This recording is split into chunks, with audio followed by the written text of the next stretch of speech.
Today is no joke, right? Because this is it for Group A. One day here, Max. I mean, PMGO is brutal for this season. We'll look at the format a little bit later on, but I can tell you things are going to get spicy here for some of these teams, but so many big names have qualified here in Jakarta for this tournament, and this is only the first half. PMGO season 2 automatic qualifying this year is looking insane when it comes to PUBG Mobile Esports. Every year, it just keeps going up and up and up. The skill level, the amazing gameplay that we've been able to see here, not that level 1. We're talking about that level 10 gameplay from some of these squads, and honestly, I can't wait to see what it's going to be bringing this year, because we already saw some people pop off in some of those early tournaments to qualifying to PMGO Season 1. That's right. Well, we said it earlier, right? Today is Group A, the group of doom here, Max, man. I mean, this is absolutely a stacked squad.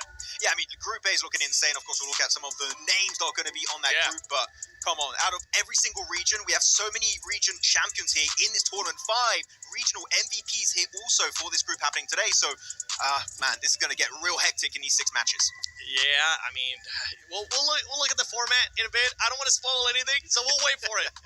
Let's go. Let's take a look right here, right now. You can see it, guys, right? We got right now Group A, the top 6 teams are going to be going straight to those finals here, Max. Yeah, of course, finals, that's where you want to be at the end of today's 6 matches. But, of course, the bottom 2 do get fully eliminated. So, normally you're like, oh, group stage is chill, you're making it to the next stage. No, if you underperform significantly, 7, you're fully out. But the middle teams will go straight into that survival stage. And if you think this group stages are cutthroat, wait until we actually see what's going to happen at the survival stage. Because it's not going to be the top 6. It's actually going to be the top 4 that are going to be moving over to the grand finals, and then we'll have our sweet 16 teams on those grand finals June 6th and June 7th. Jukes. Ooh, that's what I'm talking about. I'll tell you one thing, boys. I do not want to be in that survival stage. That's for sure, right? I mean, this is going to be so crucial for the squad. And one thing, Max, I know that you wanted to mention something. Yeah, I mean, looking at the finals, you might have realized that's 2 days only. That's right. That's a bit short, isn't it? And also, we've got the Smash ruling in play. Yes. So we could actually end up seeing just only 8 matches. Only 8 matches is crazy. Yeah, you know what? We got some serious cheddar on the line here. $500,000 here for just a few days of work here, 7. Some players are going to be making it rain, not only with those 500K, but also my favorite point of all time that I always have to mention, that 1 point per elimination, because it to come down to save them No. again. All right, it was a lucky one. It's not going to happen again. I mean, during the qualifying stage, Steve Flash did great, right? It was just, you know what? It takes a little time to get warmed up, get things going here, and you can just see also we got some squads from the other side of the globe, Max. I mean, looking at Turkey in particular, you got 5 teams, which are, of course, some big names, but of 2nd place, right? Going back in PMGC of last year, they were so close, yet so far, losing out barely to Alpha 7. And now with also Kelsey on the team, I'm telling you, Ulf, they're going to be hungry for that trophy, for that championship title here on the global stage. So Ulf going to be a big contender for the entirety of PMGO Season 1. Talking about another Turkish team, S2G, no longer having to do a hashtag invite S2G on social media. They were actually here. I mean, won right away from the get-go in PMGO Indonesia, able to win in the last game on Rondo. And we know Rondo is going to be very important in the format of PMGO Season 1. But everyone on the team is looking insane good, able to qualify in the last game just over McJo. And even then, going into PMGO SEA, they didn't have to perform well because they were already in. And yet they still made in top 5. So this is a team that's a lot of momentum and looking strong here. Hey, well, speaking of strong teams, right? 7, I know you want this one here. Alpha 7 is here, and they got a big goal they are hunting. 2026 might be the year that we might establish the greatest team so far in PUBG Mobile Esports. We're talking about a PMWC champion. We're talking about a 2025 PMGC champion. And they're able to get that Grand Slam, Max. Honestly, the best team of all time. I mean, PMGO, if they make it happen here, I think the GOAT status could be in the cards for the likes of Alpha 7. I feel like you in particular would be happy to call them that, I think. Yes, 100%. I'll get to Brazil. Yeah, but of course, looking at the other teams, you have S2G here. We already talked about it, right? This organization has won in the past here during PMGC in Indonesia, Jakarta. Different roster, right? Except for HamCG. Are we going to see them try and reclaim that past glory? Because they failed to qualify to a lot of global events as of recently. So that's a team that we know has a lot of expectations. They need to perform. And we were talking about Flash earlier. I mean, you can see the top 16 PMGC. I know it looks bad, okay? But that team wasn't even supposed to be there because of that crate that you were talking about, Max. But they got that confidence. And so far, I want to see what win the standout player for this squad is going to be able to do here in Group A. It's actually very interesting because off the back of PMGC alone, they've got so many fans now. Like, this team came out of nowhere just last year, realistically, and now just dominating out of nowhere. So Flash looking like a potential contender for that #1 spot. Oh, Pretty cool strategy. Top goes for the quick recall, and then they kind of alternate the entirety of that hot drop to try and just get as many players as possible in that city to get, of course, high eliminations. But they're not the only one. There are just so many teams that on Rondo are looking so damn good. I mean, some of those teams, 4 Thrives. We gotta talk about 4 Thrives a little bit, because this squad is usually a squad that ends up performing really well on the first rondo of a tournament. They have won it in the past, and I'm hoping that that's gonna continue. And I'm intrigued because you and I were talking to the Max, and they were still trying to figure out who was the player that was gonna go to recall. They said T24, somebody ended up saying IQ.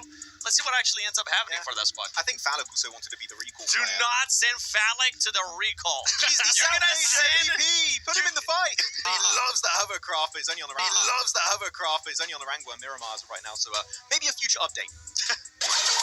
See, but it looks like we are about to get started here for match #1. It's Rondo, the only one we're playing today here, 7.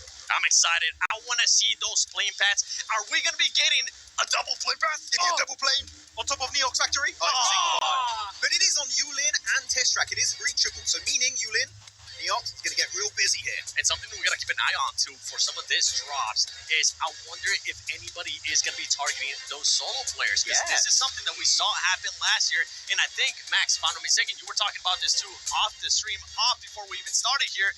I think it's going to end up happening. I think if you want to try and weaken a potential competitor for that top 6, it's maybe the best way to do it. Send 3-4 players on one solo. Unless it's Refus, you might win it. Not only that, I mean, you might end up just getting a full squad elimination, and if you don't have to worry about the squad anymore because that's the last player of them trying to get that recall, it could end up working out massively in favor. Now, let's go look at some of the drops here that we're seeing.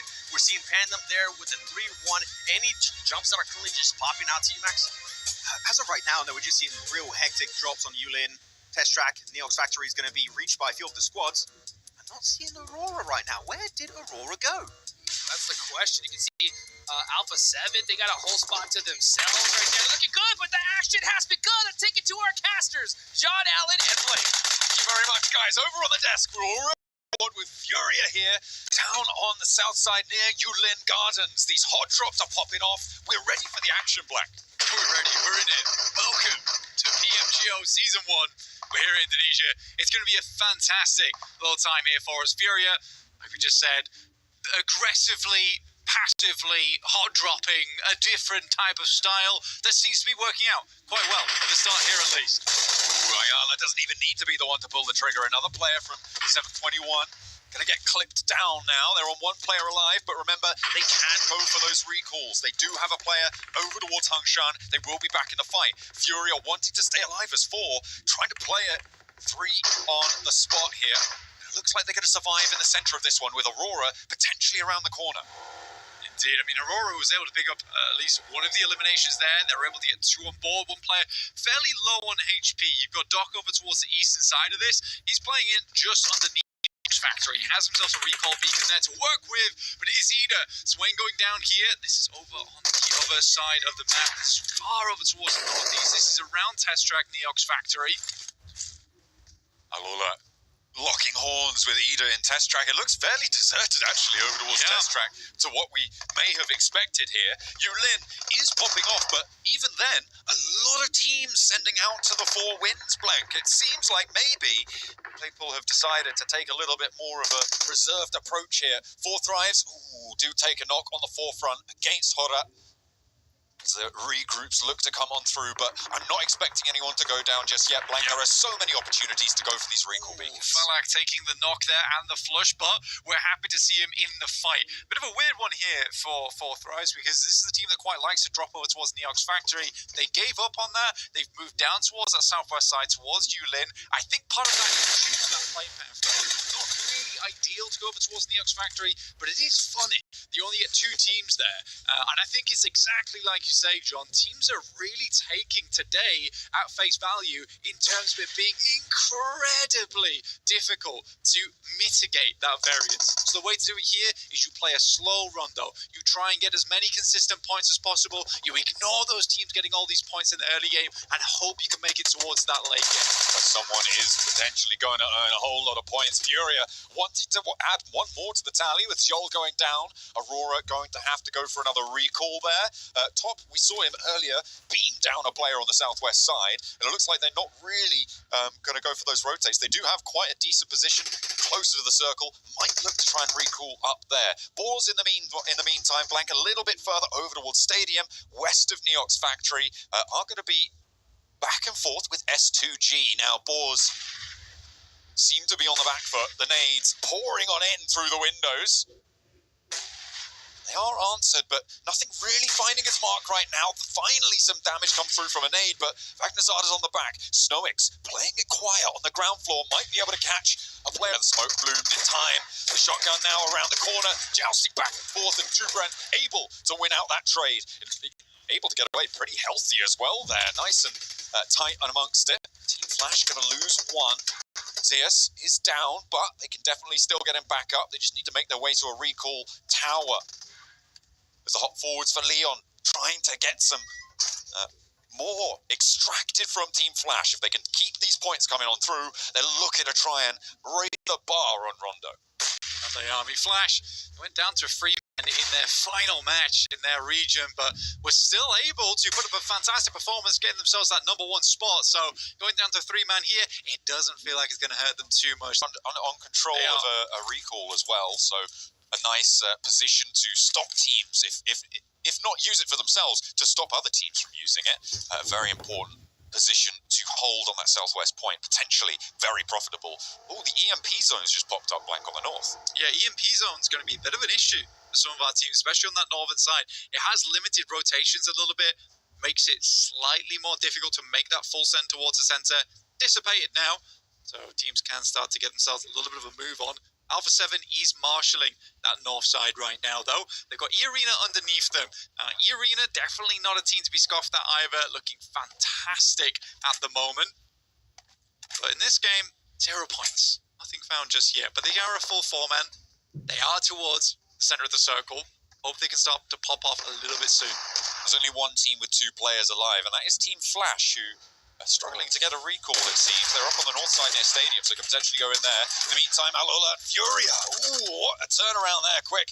Able to do a lot of damage to Furia. This is over near the south point of Test Track as well. And the recall opportunities are going to start to become a little bit slimmer over time. Alola on the front foot of this fight, but a nice nade from Chief, able to get an answer back in through the door. That's going to maybe slow Alola down on their roll. Furia happy to see a little bit of a falter in the step. But can either team swipe fully through the other roster blank? It, again, as I say, may be impossible now to go for these recalls with the density of teams we're seeing. Yeah, it gets very difficult. You need to have full control of that position to make it happen. It does move side a real good towards our teams on that center edge. Looks very good for the likes of S2G. Ida also moving in. Our Turkish teams mainly, it seems here, are having a good time of it. Chief for more, able to find one on the hop. Needs to get back behind cover. That was risky going for the flash, but it comes off good. And now Chief with a second challenger. Might have to try it and find something pretty deep on this one. Furia branching out all the way into the blue to try and make it work quick. Wants to shut him down on the inside, but Chief's not giving up without a fight. Won't go down without swinging once or twice, but will fall in the end. Not able to do the damage to get another knock there. And Alola claimed the south side of Test Track. Yeah, good stuff. I mean, that is a really, really hard fight to win as well. For Lula, that's what I would call an upset. But the boys over on Furia, it's kind of the successors to the Team Liquid squad, right? They have some extremely good players on that team, but not being able to win against Alula is a rough position to be in there. But they should be able to get themselves back up on their feet, back into action. They're down towards the south side, got themselves a bit of a recall towards Igor as well as Ayala. Gotta find a spot to go for it though, Black, and that's not super easy right now. Over to a really important part of the map. They've just gone straight central and unchallenged. Yeah, unchallenged indeed. A lot of scouting coming through from top, apparently. He saw the lines, he saw the vision, moved straight through. There was absolutely no clap back from any other squad. Retaliation nowhere to be seen. Aurora Gaming moves in. They've dropped a ton of emergency cover flares here. They're trying to light up the lobby in a big way. They've taken quite a bit of damage so far, down towards half HP at the moment. They're looking to recover on this. Doc consistently having to move around the edges of the Doritos. And these are the angles that you were talking about, being so surprised that weren't clapping. That's Al-Ula on the north and on the east, just doing nothing to slow them down. Really interesting approach to that. Boars are going to crash into the combat in the meantime as S2G look to defend. Open a 1-for-1 on the trade. Boars are happy to storm through the gates here, but they may lose Terminus in the process. A nade in looked like it might have done a little bit more, and there's more shots ringing out over towards S2G as Horror get involved out towards that east side, and in he goes. Robs with the shotgun. Name a more fearsome duo. Hey man, we were talking to him before the event started. We were talking about the shotgun, saying he's the shotgun king, and he said, I'm going to deliver this tournament. And he certainly has already from the inside of the building. He's a terrifying player to come against. If he's got an S12K, if he's got a pump shotgun, and if he's got the DPS, you are in trouble. S2G, S2 going, S2 gone. They are the first team to drop here in a vital map. And they are not going to be too happy about that one. So, we'll see if Ida can keep the ban running for Turkey. It's kind of an interesting one as well. What a nade from Snoix over the top. It lights Horror up. They were not expecting that one. High ground control completely eliminated there. But for Boars, it's interesting because S2G, they had a run-in with them earlier. They must have known the general path they took. They were able to recuperate, restabilize, and get straight back into the mix. Good stuff from Boars. And they get the points to prove it. And they're on the south side now with the circle shifting up north. Will have to make a dash for it. Fury are moving in on the west side. Could be a challenge into the center of the circle there as well. Might be dangerous to make these maneuvers. Horror going to go toe-to-toe with the Boars. Of course, those recalls are now completely unavailable. They have been shut down, so no more getting your players back up and onto their feet. Aurora still giving it large over onto Furia from the opposite side of those compounds. We see those maneuvers over towards the central area as Horror get to a bit of a standstill with Boars. It was a good thing that we had no fear get himself up towards the top side of the building as quickly as he did, because they lost that aerial superiority. In the meantime, the Arena up against the Flash, able to take them down, and Flash will fall with 4 points despite a decent start to their game here. That is not where you want to fall here on the Rondo, the first one of the day. This is where you can pick up a lot of those points, get yourself an early buffer. I have to question the decision to not go for a recall that early for Team Flash going down to 2. I think they have the opportunity to do so. It is not going to work out for them this time around. I'm going to say the same thing about 4 Thrives as well. I think they were 2 fairly early on. They made a big push down towards the south, and they're not prioritizing the recall, which I find interesting here. We'll see if 4 Thrives could profit more off of this match as another team falls. That's Furia out as they try and make their position in the center tenable. It will not prove to be so. Alpha 7 with a challenge now, with Etch bearing down upon them. Looks like they're doing okay, but it is not without scrapes, cuts, and bruises all over. Alpha 7, the big squad, the big boys in the lobby. Looking for the Grand Slam here at PMGO Season 1. It is an incredible roster, coming off from a high from last year. Now looking to set the pace here over on Rondo. They came in from that north side, so they were slightly isolated. They haven't been in too many fights. It's the first time we're seeing them on camera so far. They're already finding themselves in a spot of bother, though. We're back on side with Boars. Turney K steps up to the plate, has a nade in hand. Boars are running for their lives. Oh, they've sent up to this north side, leaving their position on the south. They're doing okay, though, Black. They're doing okay. A big nade onto the back, and Schweppes falls as well. Damage is done to Magnazada. It will bring him down, but Snoix charges forwards, moving in to envelop the Fury laid down upon them by Arena's regroup. A nade onto the back lines, and there may still be a res here. It's enough for Snoix to bring him down, and there goes another Fury Arena. A beautiful hold for Boars, but the blue zone will not give them a break. Yeah, I mean, Boars got to keep moving here. They just about get themselves in one vehicle. They're going to try and move out, try and create an anchor point for the rest of the squad. Great shot over towards Mormon. That was the big problem. He's down to very low HP, trying to get the first aid kit off, realizes he has no time, and Boars somehow, some way, get themselves into the circle. Magnazada, the sacrificial lamb bucket. Oh dear. Goats, not going to be They're surging forwards, but a sideswipe comes through. A massive light-up comes in. Everybody's chiming in, and the goats get cut in half on their push. Yeah, decimated there. Reefus even got involved. Just picked up Doc here. He will get instant re-knock. Bay goes down there to Reefus too. He is just not giving up this game. This man is on a thread right now, but refuses to finish his run. Dimsy though, Pandem, like you said, they had a good run in from this eastern side. Doc as well as Reefus looking to finish off the final players from Go, or at least get more points off the back of them. But it is Toblerone Valley over on that side of the map. The amount of Doritos is aggressive on those sidelines. Luckily, we have the zone soon. One more knock over towards Goats, and that's Pandem up to 11 now. They are really starting to gather momentum. So up he steps and down he goes. No way, Goats are getting away from that one. Doc is still down in the middle of the bowl as Reefus tries to pick it back up. The Boars are trying to move on through now, trying to fight off against Vicious, doing a lot of damage, but not quite finding the final tick. There it is. The nail is going to land square into the edge of the coffin, but the Vicious are now flagging. Look at how low they all are. I mean, good run from Boars though. You got to respect it. I mean, they were fighting the entire time, but the circle comes down towards this. The Vicious were just able to hold on just that little bit longer. Ida's going to come in from that western side. Revo looking mighty strong over towards the northwest at the moment. 600 damage, and that is just counting up right now. You just want to keep those tallies rolling. MVP, maybe, in his mind already. We'll see. Pandem on 13 on the north side. Oh, man, this is a real big breakout for them. And in a command seat of this circle. It's just snaffling on points everywhere they can. They have been so present inside this lobby. We talk a lot about rondos, how you just cannot be passive, right? And I think that despite Pandem's position on this eastern edge, you would think to yourself, these guys aren't getting a lot of eliminations here. Suddenly, they're on 13 elim. They have been capitalizing on this endgame, and they just keep going. More and more, but Forthrives managed to pick one back, I think, as they are picking up the points where they can. Forthrives finally do go down.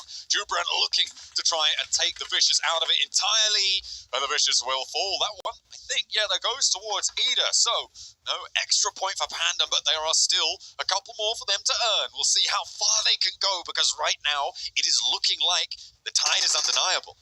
Yeah, still, but Reefus, though, at least secures the team a minimum of 4 extra placement points on this game. He has been looking very, very good this match. Real boon to the team. Ida makes the mad dash in. It's the best they can do here. Try and look for a dip created by the nades. Work off the back of that. Alpha 7, though, a little bit quieter on this northwest side. Clearing ahead, you can see Pandem, the 44% on the winner-winner chicken dinner percentage. I'd agree with it. It's looking pretty good for them right now. Alpha 7 trying to move forwards. The potholes from these nades for Ida are giving them a significant amount of cover here. Alpha 7 may be giving them a helping hand with that bombardment, but in goes Reefus. Yeah, they know he's here. There's no way. There's no way he gets further forwards than this, right? Surely not. Yeah, the cover flare, it just isn't in either. So he's going to have to push out this position. He's just hoping Dimsy peeks him and then he can make a run across. Basically relying on the gun skill here. Throws out a last-minute nade, but that will be Aurora Gaming going down. 8 eliminations, 4 points, 12 points on the match. It's not a bad start to their day here. Ida and Alpha 7 needing to settle their differences, or Pandem will just run away with this one. Look at the high ground ridge they've got against these two teams, Blank. It is a shooting gallery out there for them. They're looking to rack up a 20 elim chicken dinner on the first game of the day, potentially put themselves into the top 6 and stay there no matter what happens. I mean, we all say you get a massive game on Rondo here during this initial Group A. It's almost a guaranteed top 6, right? If you can continue to just do a little bit throughout the rest of the day, you are living life to the large. So for Alpha 7, they've got to make good use of this rock, but the circle moves down towards the south side, pulls them out, and suddenly all these holes that Alpha 7 made earlier are a big issue for them. They created the cover for Ida.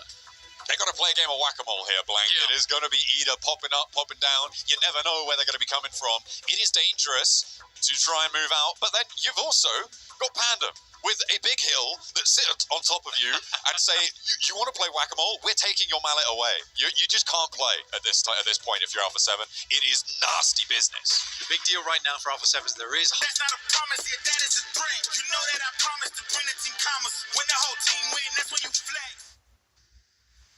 If you're asking the question if hometown advantage is a thing in PUBG Mobile, this game just proved it. A massive win for the hometown heroes of Pandem and for Indonesia as a whole. This is the group of Death Boys, and they just popped off. I mean, Rondo is their empire, and their reign of terror continues. They've done it back in PMGO Indonesia on the very last game to qualify here. And you know what? That one game might just be their ticket for the finals, because it's a high elimination game too with that chicken dinner. And the execution macro-wise, a thing of absolute beauty here. And I gotta give you credit. You were able to call it when we were watching this match. You said if they were able to clear Alula, they would just be having so much freedom there towards the east of the map, and that's what happened wonderfully. And you said it too. I mean, for this squad, great start for Indonesia as well here in the hometown. I'm really happy with the performance, but exactly, if they get rid of Alula, they knew they were going to win it, because so many teams are just over to the western side of the road, and especially in that southern compound, just all busy in fighting each other. They were just chilling at the very end, able to actually get a few more eliminations too. They played aggressive. I was scared, Hotjuice, they might play a bit more passive, not willing to go for those extra limbs, but man, oh man, Leon in particular, he sent it. You literally were like, okay, Leon, calm down a little bit right here. This should be in the bag. But no, they wanted every single elimination they could possibly get. And Max, you were just talking about how powerful the squad is on Rondo. The biggest stage this year, they proved that they can play. Oh, they get all the Rondo milkshakes. Every single time. I drink your milkshake. Oh, yeah, but at the end of this play here, a little bit of an overpeak right here. So Yes. we're talking about it. I think it was for Guizao in particular that went a little bit too far and did get punished. Yeah, Gisao overextending there. I thought he was going to be able to maybe pop back a little bit more, pick up that other player that was knocked, but ultimately he ended up being Revo. But for Alpha 7, what a performance to even be able to survive a move, because at one point they were just being cornered and it didn't look like they were going to be able to make it out. Something to keep in mind, though, from Alpha 7 is they played so passive at the start until they finally decided to end up making a push on, I think it was Circle 5 on ETSH, but they ended up losing one player. Normally you go in Bamboo, you don't come out alive from Bamboo. So indeed, as you said, really good podium finish from the entirety of Alpha 7. But here we go with player stats, and my boy Jubrenki putting up the numbers, followed up also with Frenzy and Leon's getting 6 eliminations apiece. But Leon, when it comes to SCA, he's a standout player with that utility, and those grenades and molotovs, whew, those were good to wrap up that match. Man, they were just straight money. I love the fact that, when you get to such a big stage here, the nerves can kick in. You might have that slight hesitation in some big decision moments, but on Rondo, Pandem, they didn't hesitate at all, and they shut things down here. So Boys, 19 eliminations? Woo! Are you kidding me? To start off the day, too, especially with how much we've been hyping up. I was kind of joking around a little bit when I said, show me that 20 elim match with 10 points that you'll get from that chicken dinner. Boy, did they end up performing. You can see there Leon with the MVP, and he was scaring us a little bit there towards the end, but the confidence just came in full flush. I mean, it was a really strong position, maybe overly aggressive, but all of the nades of Alpha 7 and also the other side were just completely used up, right? So they were not able to really fight back efficiently, so he was really safe with that utility, and peeking so beautifully too. So his peaks were amazing, and because of that, he was one of the main catalysts for this chicken dinner on Pandem side. And sure, one big game, but if they just get a few more points here, Hotjuice on Erangel and on Miramar, boy, that top 6, it's locked in. It's a lock at this point, all right? There's no way they screw this up at this point, because, with a performance like this, you should be able to see them in those finals here, because there's only 5 more matches left to go. These numbers are just crazy, Seven. Talk about a lock when you have the top 3 players out of the top 4 players for Pandem right there. Not only Leon getting that MVP, we saw the stats from Frenzy, we saw the stats from Jabrenki, and it's just a full sweep for Indonesia, because it is another player from Indonesia, a player that was able to win the Southeast Asia Finals, Seta from Point. He was the MVP on SCA, right? So they're definitely able to get himself some good points. 29 points are coming out from Pandem. Insane stuff, but hey, Aurora not trolling really on the first game. And no stepping up, able to clear the entirety of Yulin against Aurora, using that strat of having Top going for the quick recall, and then joining the fray in Yulin itself. They got rid of Furia, then Hora. Man, that was a great hot drop for the entire Mongolia. Yeah, that's how you got to get it done right there. We saw them put up some serious eliminations right off the rip for Aurora. Unfortunately, they weren't able to finish it off there, but they put some points on the board. 12 to start things off is definitely not something to shake your head at here, Seven. Let's rewind it a little bit. This series elimination, 10 minutes into the match, they were already up to 7 eliminations.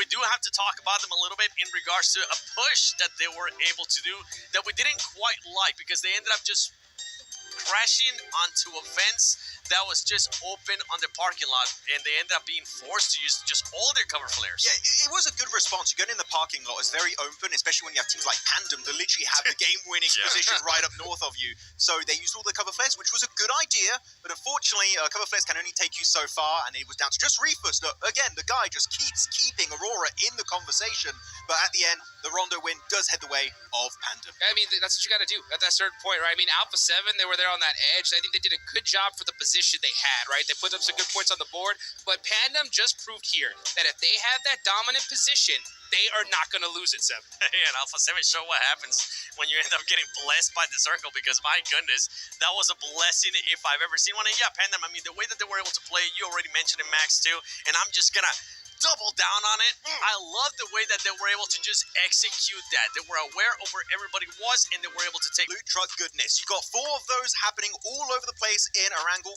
Teams dropping in Saverni, Yasnai Poliana, inside of Pachinki, gonna have a big advantage. And actually, as I talk about Yasnai Poliana, I believe we're going to have Horror versus Team Flash happening over there. And there's a bit of drama online that they might actually commit to the fight. And if you do win the fight, you get 4 eliminations and access to a loot truck here, 7. That's a big early game win. Hear me out. Even Team Flash, I think they ended up getting some eliminations this match. They didn't end up having a good rondo. And if there's anything, but I'm looking at Milton Power as well. I mean, Yasnai Poliana is out of reach for some of these teams, right? Flash, Horror, are they going to try and go for a secondary option? This is the perfect playing path to have a secondary drop up your sleeve, just in case this kind of situation comes your way. Of course, you have a southern playing path. That means Aurora. They drop Military Island. Yes. That is their main location on all rounds on Erangel. That is their bread and butter. They get a circle off the back of that too. Man, oh man, that could be a big Aurora win. It depends where they end up getting a circle as well, because Goat is going to end up going towards Novo too, and we know Goat can be aggressive with what we just saw then. Especially in Rondo, you don't want to end up getting too long or taking too long there looting in military base. We have seen this in the past from Aurora when they were APG, so they gotta be aware of that. Also, you got to think about it for Goat. Moxie will get them Nova. Let's get it going. But into Erangel, let's go ahead and take it on over to our casters, John Allen and Blake. Thank you so much. We are ready for our first Erangel, but I wasn't ready for that blank. The circle just gives us the fright of a lifetime. I mean, this playing path into this circle is absolutely devastating. There's so many squads here. It's a really, really rough start here for our teams. A super into a heavily eastern shift on this one, with still chance to head down towards Sosnovka here. It's not out of the realms of possibility. For Alpha 7, like the guys on the desk were talking about, it's very important to have those alternate drop spots, and Alpha 7, they have quite a few. They've got Zaki, they've got Georgopol, they've got Lipovka, and here that really supports them, where they're able to instantly stage, which is brutal. Like we say, a 4-team finish there at the top there is really quite rough for our squads. But we get a first elimination of the match, and it is over towards Goat. We don't have any recall beacons this time around, so Goat will be playing on as 3. Yeah, they try and move into S2G turf. That's not going to go well for them. Although S2G have moved over towards a little bit more of a bridge command position here, Blank, which is interesting. They've decided to sequester themselves on the southeast side, the south side of Milta, to maybe get that overlook over towards the bridge approach to sideswipe onto that angle. Goat trying to control it as well. 7-2. It's not going to stop them from taking these shots out. They're going to take these buildings from them. Alpha 7 have no choice in this game.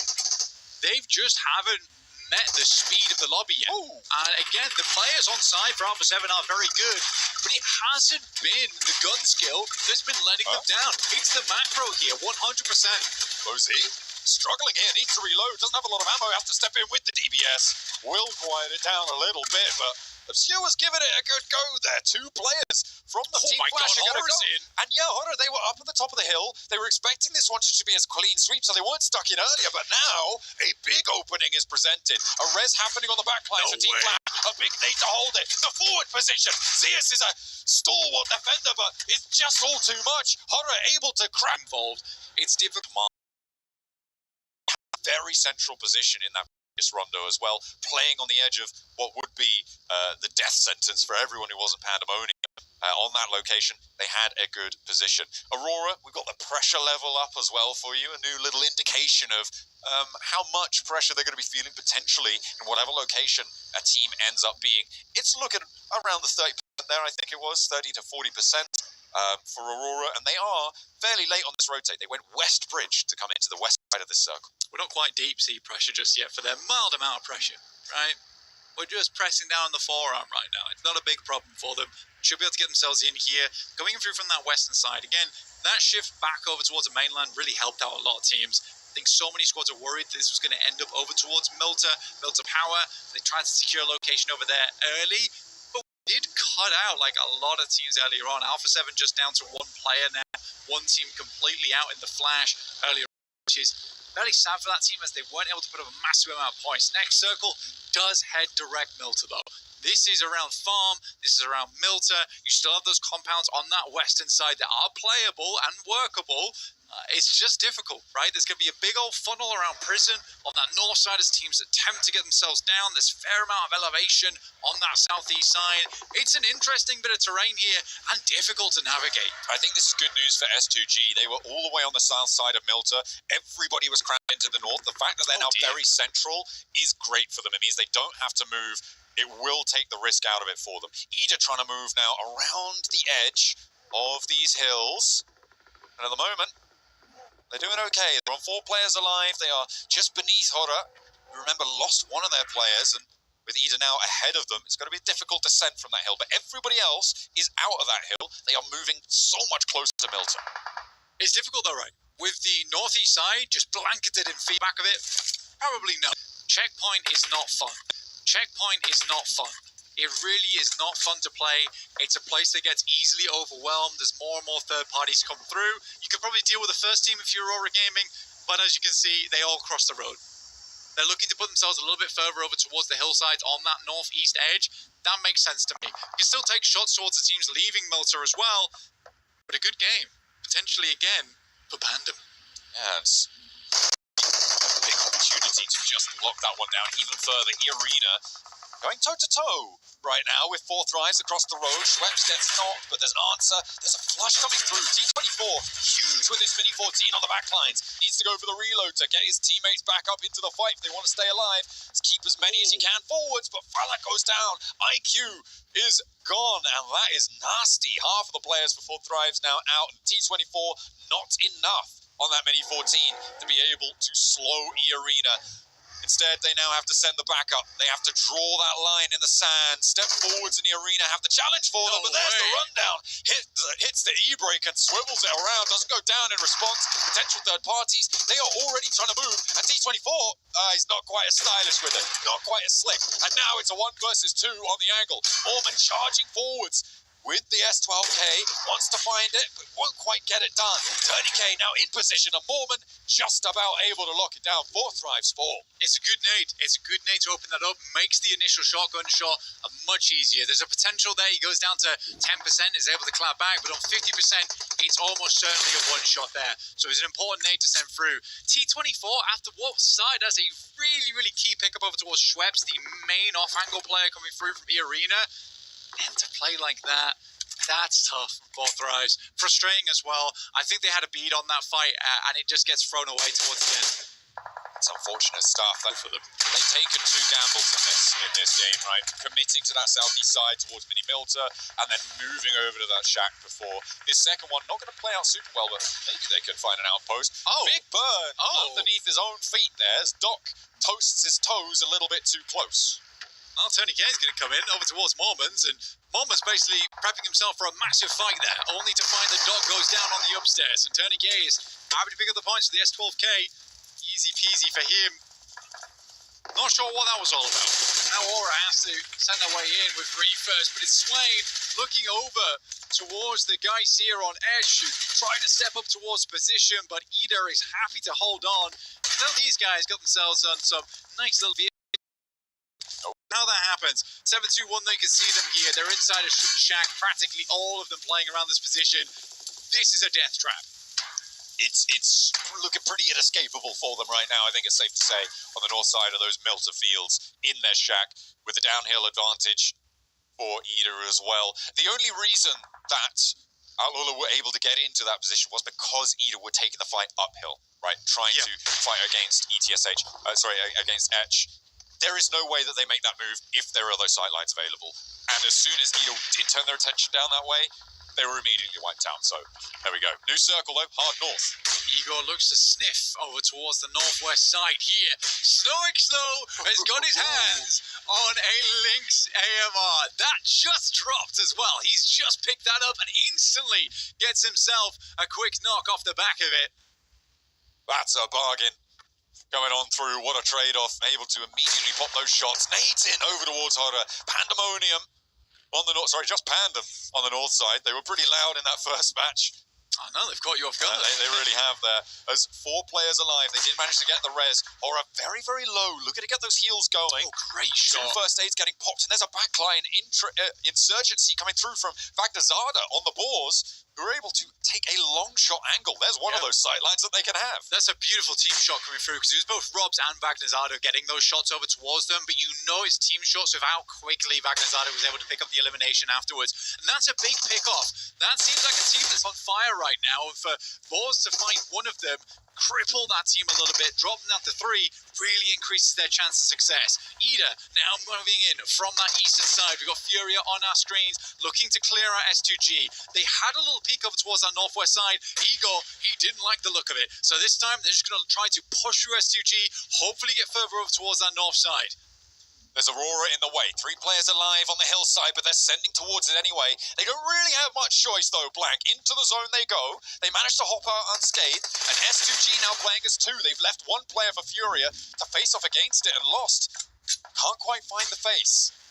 Well, he's lost the rest of Furia, that's to be sure. Igor left as a bit of a sacrificial lamb here versus the guys on S2G, but he's doing his best to put them in the graves before he gets in it. Gets 1, we'll find the first. Now looks for the jump shot. It's disgusting. Igor's not having to pick himself back together. He is going to be dismantling the likes of S2G.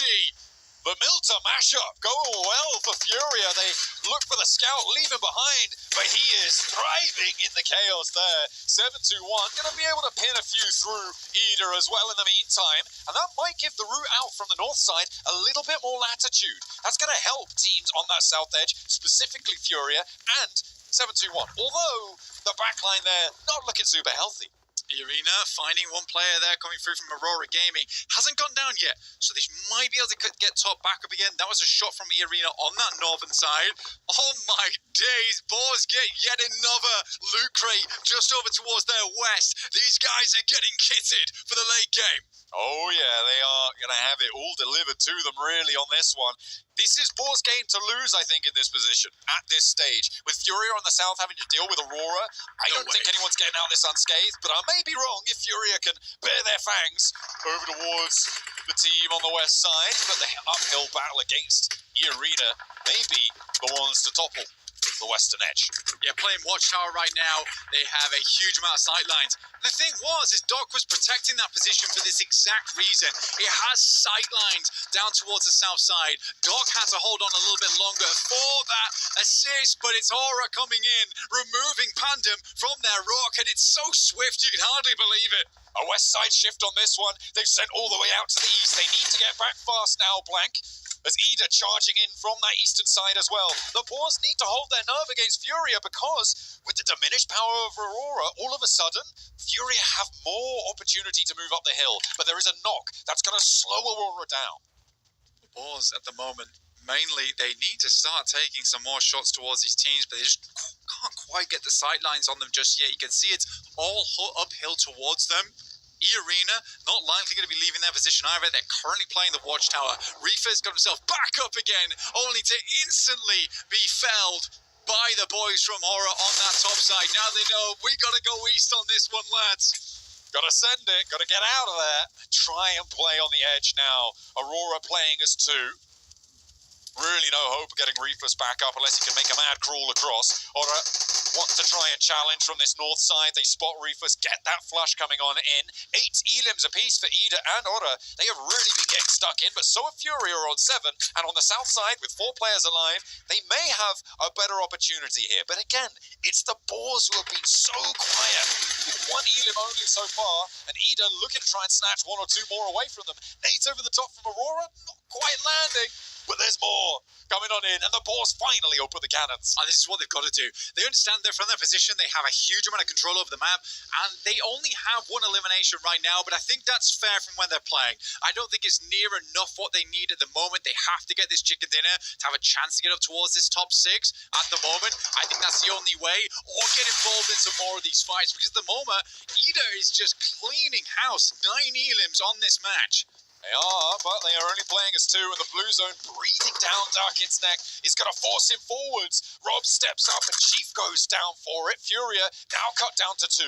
That's going to give Swain a little bit more opportunity to move forwards, and a big nade over the top sees Chief down, and the Boars don't get the point for it. They get the knock, but that's another on the tally, and it is Furia now with a raucous volley sent their way. Not quite able to close it down, however. Furia have flagged, and the Boars have been delivered this match. Aurora Gaming just going for the crash here, and his Boars looking to hold them out, but Robs goes down immediately. Someone might try to capitalize off the back of this one. Boars might just be able to get their player up. Terminus goes down on the back line. Ooh. This is a disastrous moment for the Boars, and Horror, they're sending it. It makes sense. No fear, fast forwards. 2 players on the back line for Horror. In he goes. 1 res comes through. So Blank, we've still got Robs in action. He's got that pump action around the edge. And Magnazada on the upstairs looking with that that P90. A good smoke. A good stunner out the window as well. And No Fear is slow. So Horror don't quite have the same opportunity to find that opening. A little bit too slow potentially to capitalize. Actually, that, I mean, for Boars, they're looking just to recuperate here.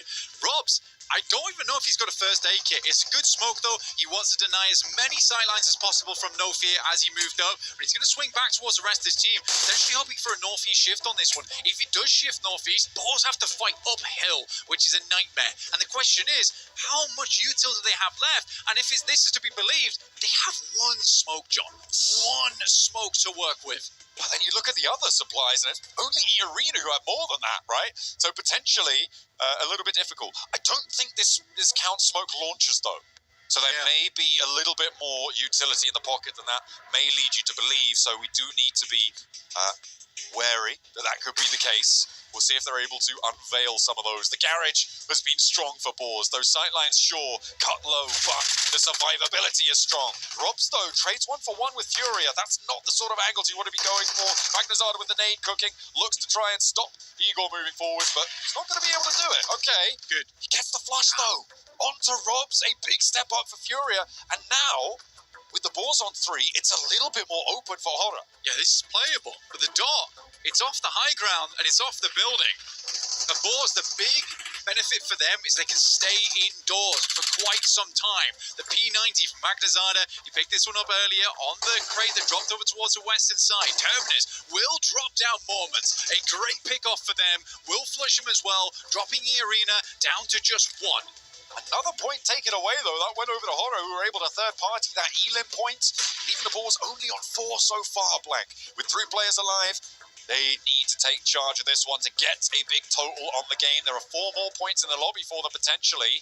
So they might be able to get an 8 elim chicken dinner, which would be fairly low, fairly quiet, but it would still be 18 points towards that 6th place, and that is no slouch. Magnazada moving on up now with the nade. The cook is there, and Terminus on the back line with a pick onto Sleepy. The knock goes through. Oh, the blue zone picks Terminus off, and I don't think you're getting him back up. I mean, to be honest with you, though, for Terminus, that's a huge pick for him. They had to make this one happen. TennyK has completely smoked himself off. He's not a problem right now.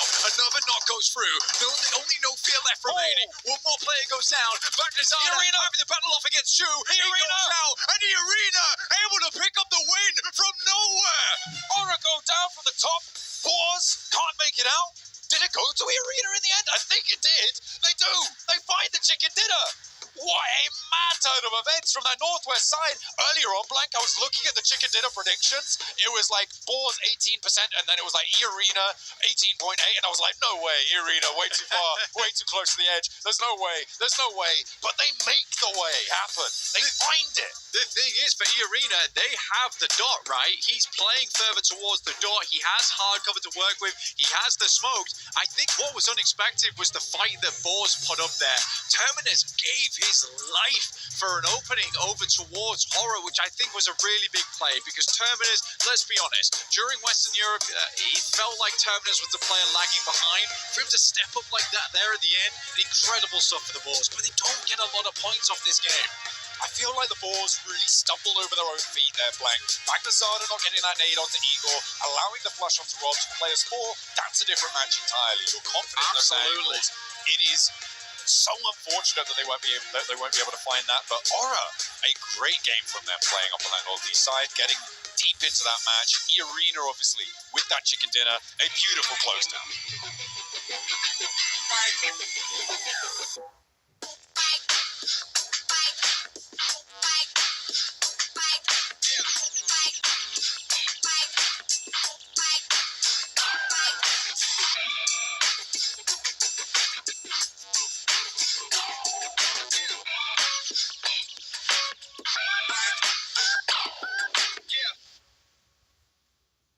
The White Rabbit emerges here to get that chicken dinner in match number 2.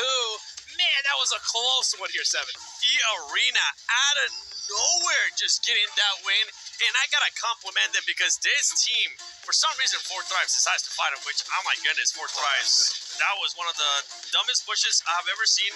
You were pretty much gonna end up gatekeeping them, but E-Arena was able to come clutch on that, and then they just ended up playing this out perfectly, Max. They were staying to the western side, just biding their time, waiting for all the other teams to get involved in those skirmishes. Then the numbers are just not there anymore, because Boars are so hell focused right onto Aura.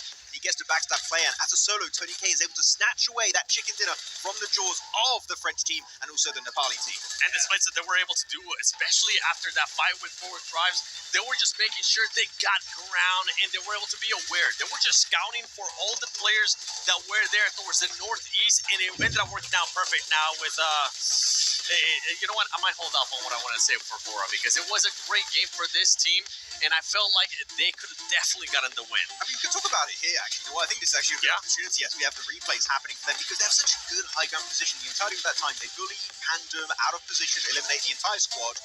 And then, eventually, your main gripe with this team, they start to play very passive, very slow, wait on that ridge line, and eventually the circle just makes them push out in the open in a terrible spot.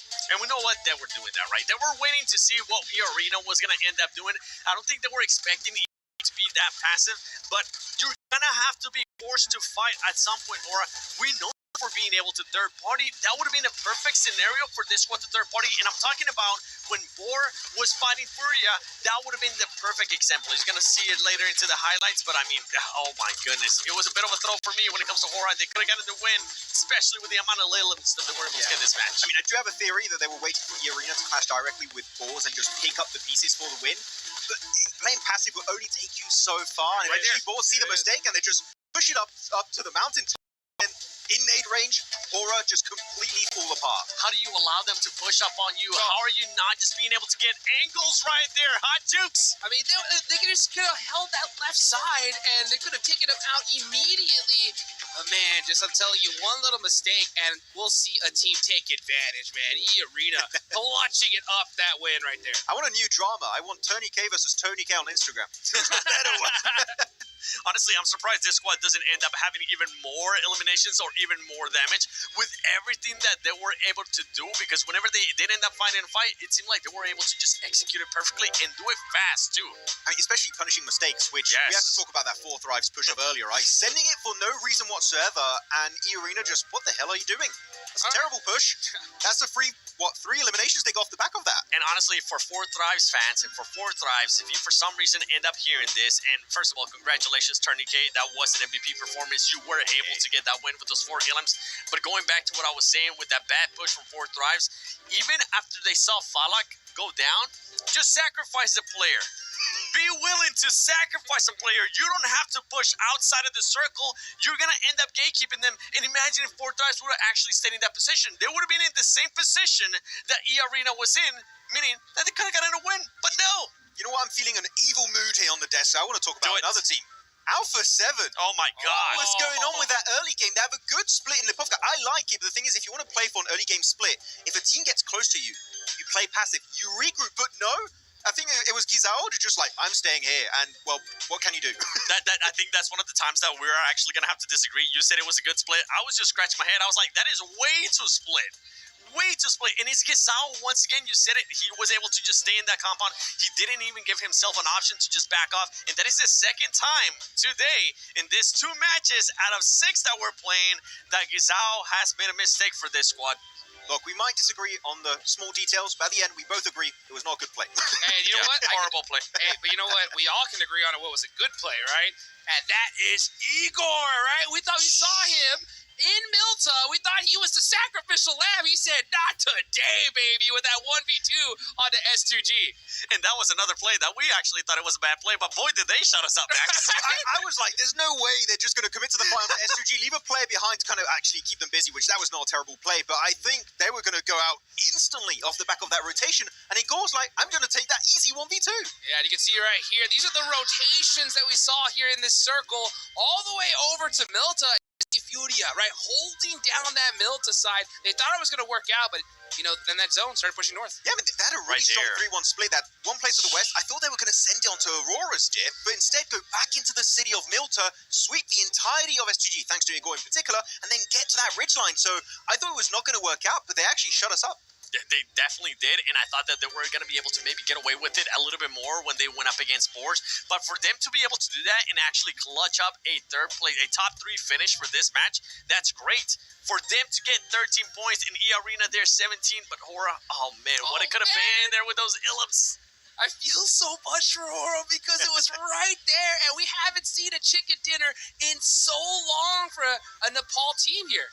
Now, I'm looking at number 6 right now. I'm looking at Aurora Gaming because this squad, at one point, Max, they had a perfect setup, but for some reason, Doc, which usually ends up doing the docketing, what are we going to call this now? Because the man ended up Molotoving himself. The dog Molotov. We got to work on it a little bit. Yeah. But no, he goes barely outside the smoke sometimes. Actually, a little bit, interestingly, around these staircases, he goes a bit too far outside of the Wizard Tower, and the entire setup falls apart. If he doesn't get knocked, we saw for, I think, 5-10 seconds there, Hot Jukes. Actually, they got some good suppressing fire from that dip down southwest, but the moment he goes out and gets knocked, the entire game plan just does not happen as intended. Great setup, but, unfortunately, poor execution right there. You can see the overall rankings. Team Pandem is still on top. I do want to talk about Team Pandem here because as far as that crazy aggression that we saw in Rondo, at least from my perspective, they kind of slowed things down a little bit, Seven. What do you think about that? Slow it down way too much for my liking, if I'm being honest. They had a good amount of control, and honestly, when we're looking at it, Max and I, we're saying they might end up getting the win here with what we saw there out of what they were able to do in Rondo. I wanted to see a little bit more proactiveness, but I know you don't necessarily agree with that, Max. I think this was kind of the complete opposite of their previous Rondo game, of the way they played it, where they knew their main weakness was the team placed behind them. In Rondo, it was Alalula. Here, it was going to be the side of Hora, and they just let them get way too close, and the peaks are just not there, and the nades in particular were just allowing Hora to get the full reset and then push up on their location, and they get bullied out of position entirely. I think there was a lot of potential in this game for them, but unfortunately, they were just not able to follow through on a wrangle. Well, I'll tell you one thing, right?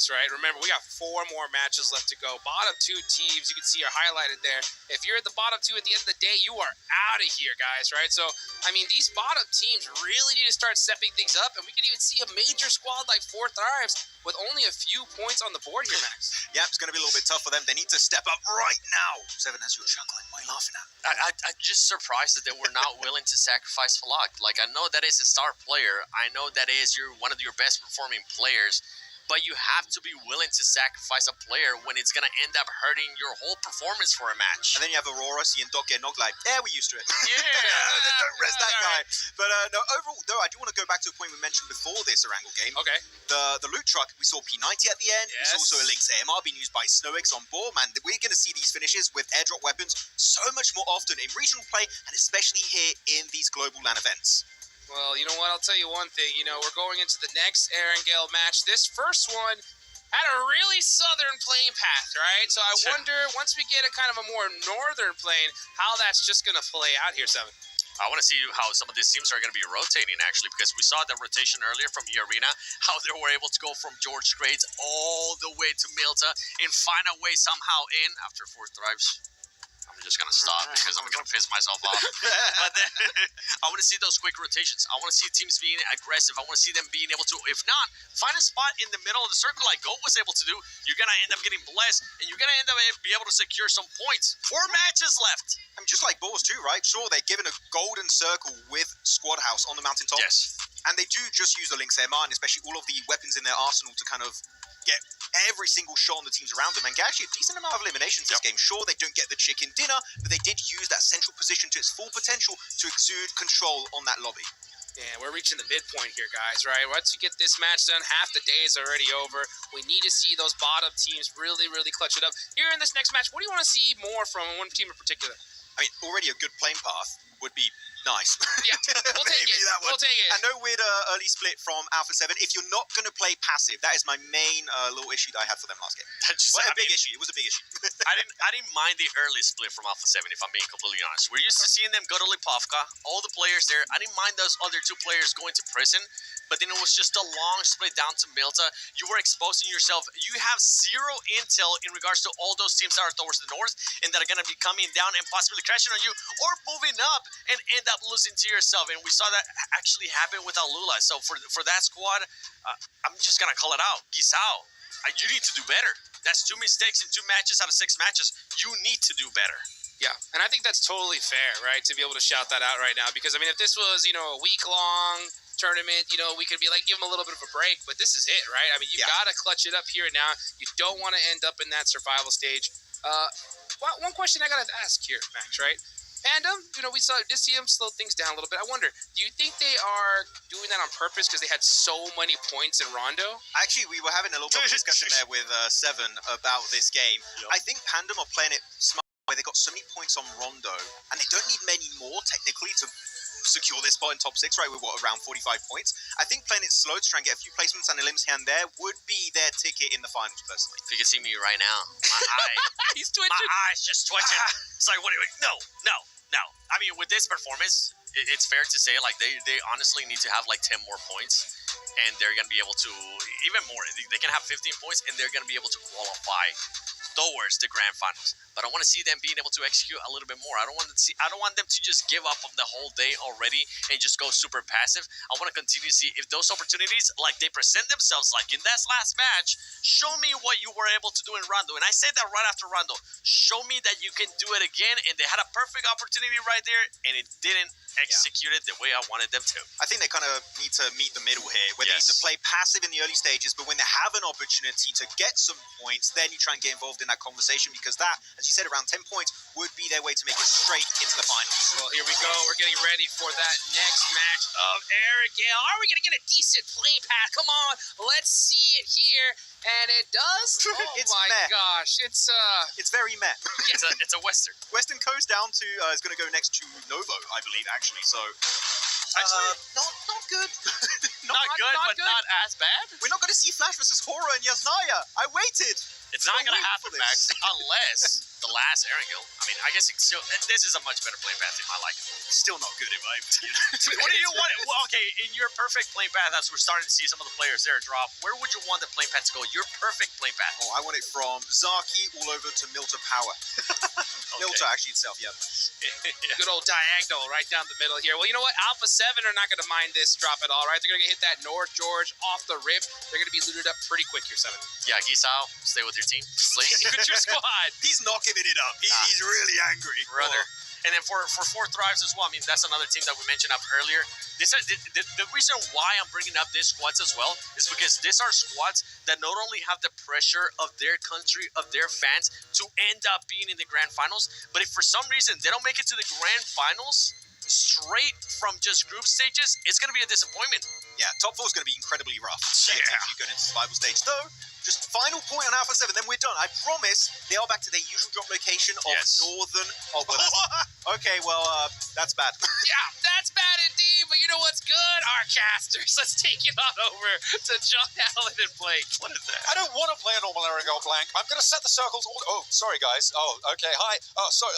Was I live there? I don't know. Okay, well, either way, we got a military circle on the second game of Erangel, match number 3. Our teams are going to get no chance to play a sensible game here. Yeah, a normal match would be great. It's not happening. But for Aura Gaming, this is a real chance to Aura Farm down towards the south side of the map. They do have Sosnovka, they've got military base all to themselves here, but not for long, you can't imagine, as teams will start to make their way down. With the amount of circle that pushes out over towards the water, this is an almost guaranteed Sosnovka ending for us here. For Thrives do play themselves on a 2-2 split across from Ferry Pier down towards the south side, but it's looking like they're going for a group up fairly early into this match. What a time for Alpha 7 to go North George as well. Yeah. It's unfortunate, but they are going to have to move at the back of the queue. The Boars playing, okay, they're actually regrouping up towards the north. Might be sending out towards Yasnaya, or playing the east of Roshok, playing around that sort of school area. Potentially up to apartments, but trash loot, get some vehicles. You need to get across fast, though, so I'm not too sure about this north rotate from Boars. Not too many other opportunities for loot, though, in the area. You just got to hit L block here. I mean, it's the only option you really have on this one to go for. I think when you look at where Boars is playing, you look at where other teams are playing as well, the center of the map is really congested. It is really congested. A lot of teams here are struggling when it comes to these weird playing paths because you've got the likes of Aura, you've got a Lula over here, Flash as well, also rotating through this position. It's overall fairly tough for these squads to figure out a locale to play. It's a rough time here. I mean, yeah, the playing path just compounding the issue of this military circle. And no one having a good time. We've already got 5 teams on the military island. 6 teams now, actually, on the military island, as 7-2-1 step foot in from the western side, making a aquatic rotation from Primorsk. We've got 7-2-1, we've got 4 Thrives, we've got Etch, we've got Aurora, as well as S2G and Goat. Already making their way on through. So S2G in nice and early, playing that observatory end of military base. We'll see if they can get a little bit more done this match. There are 9 points. They're within striking distance, but they have not impressed so far in these games. Oh, for 7-2-1, finding yourself a hovercraft earlier on is a big old boom for yourself. Edge moving in over towards 4 Thrives position. Their other split is also being harassed by 7-2-1. This is an unideal spot right now for 4 Thrives, but can they deal with this? We know that 4 Thrives is a very strong team, and Edge seems to want to have none of it. There's a bit of a fight popping off between S2G and Goat, although Moxie immediately curtailed. S2G have got that high ground position. They're not going to let that one go. That's a good start for them. They're going to keep Goat over in Novo, and they are going to be able to chill there. For the time being, no one really making early moves from our northern set of teams, Blank. Actually, quite a few teams staying out a little bit later than maybe you would have expected. And in fact, the Boars go up towards Severny. They go even further north. Yes, they do.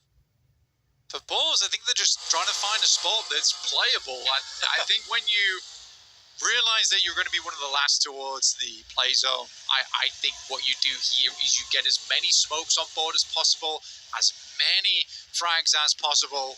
It's the only real thing to be done in this situation. I think for Boars, it's just going to be a late entry. It's going to be a very late entry. It's likely not going to be an amazing game, but I do think this is the option when it comes down to it. Quick replay here from S2G. Kamikaze has been on quite a few different Turkish teams. Never quite as the main man on the squad, sometimes as a sub, but now making his real play in here on the side of S2G proper. Unfortunately, they're not the top placed Turkish team right now. That glory goes to Ida with their 2 fairly solid late runs into the first 2 matches, Blank. They have managed to rack up a hefty points tally so far, 23 right now, winning that tiebreaker against Ora with their placement points so far.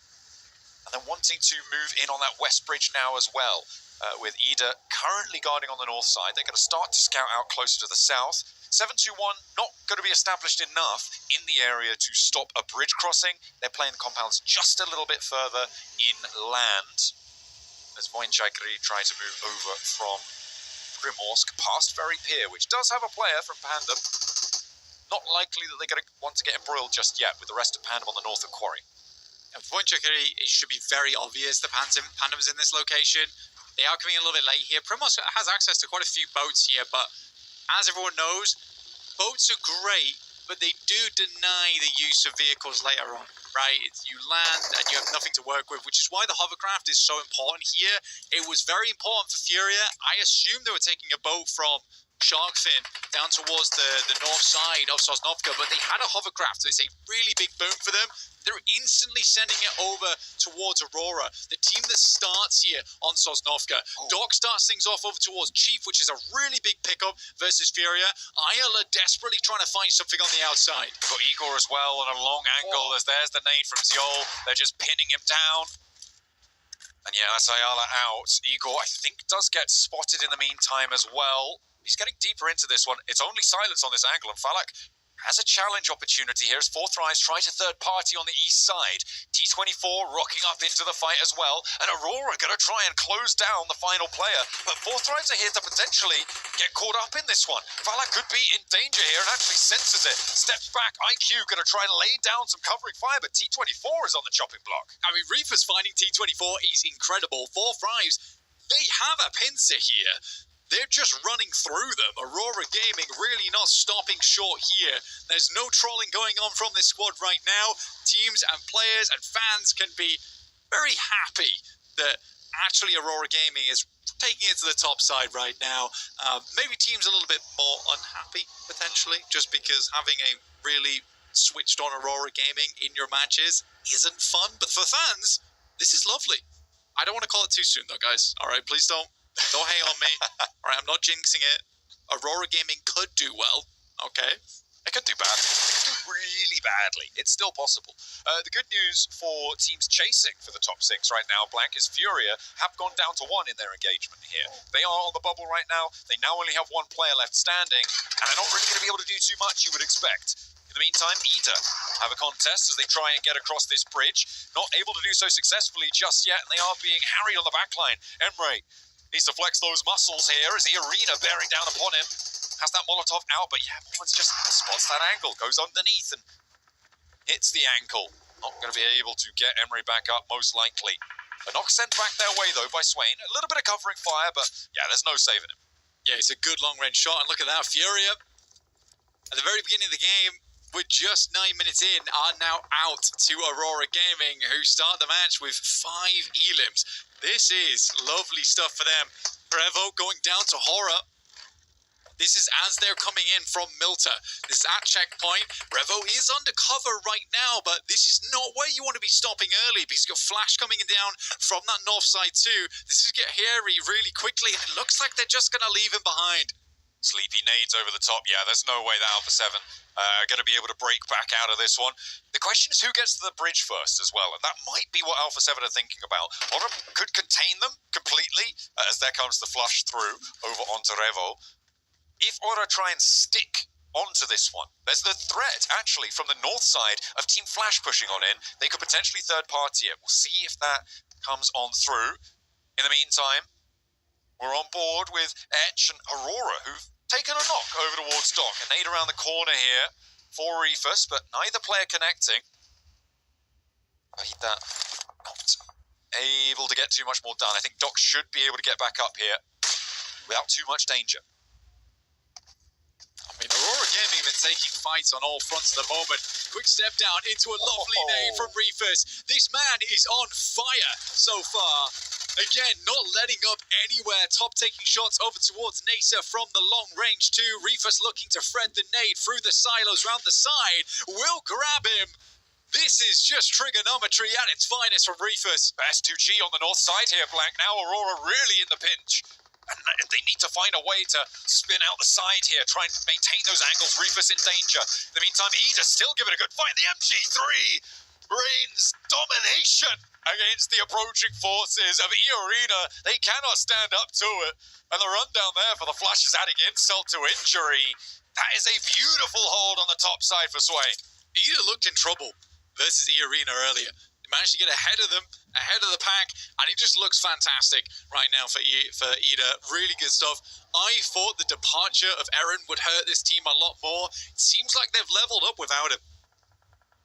Goodness me, that Western Bridge is looking mighty congested. Blank, the blue zone will be shunting them in. About 5 teams fighting for control around the area, and it is not going to get any easier. Pandem, one of them, they're on our picture-in-picture right now with a fight back and forth. I believe that's Al-Ula going down.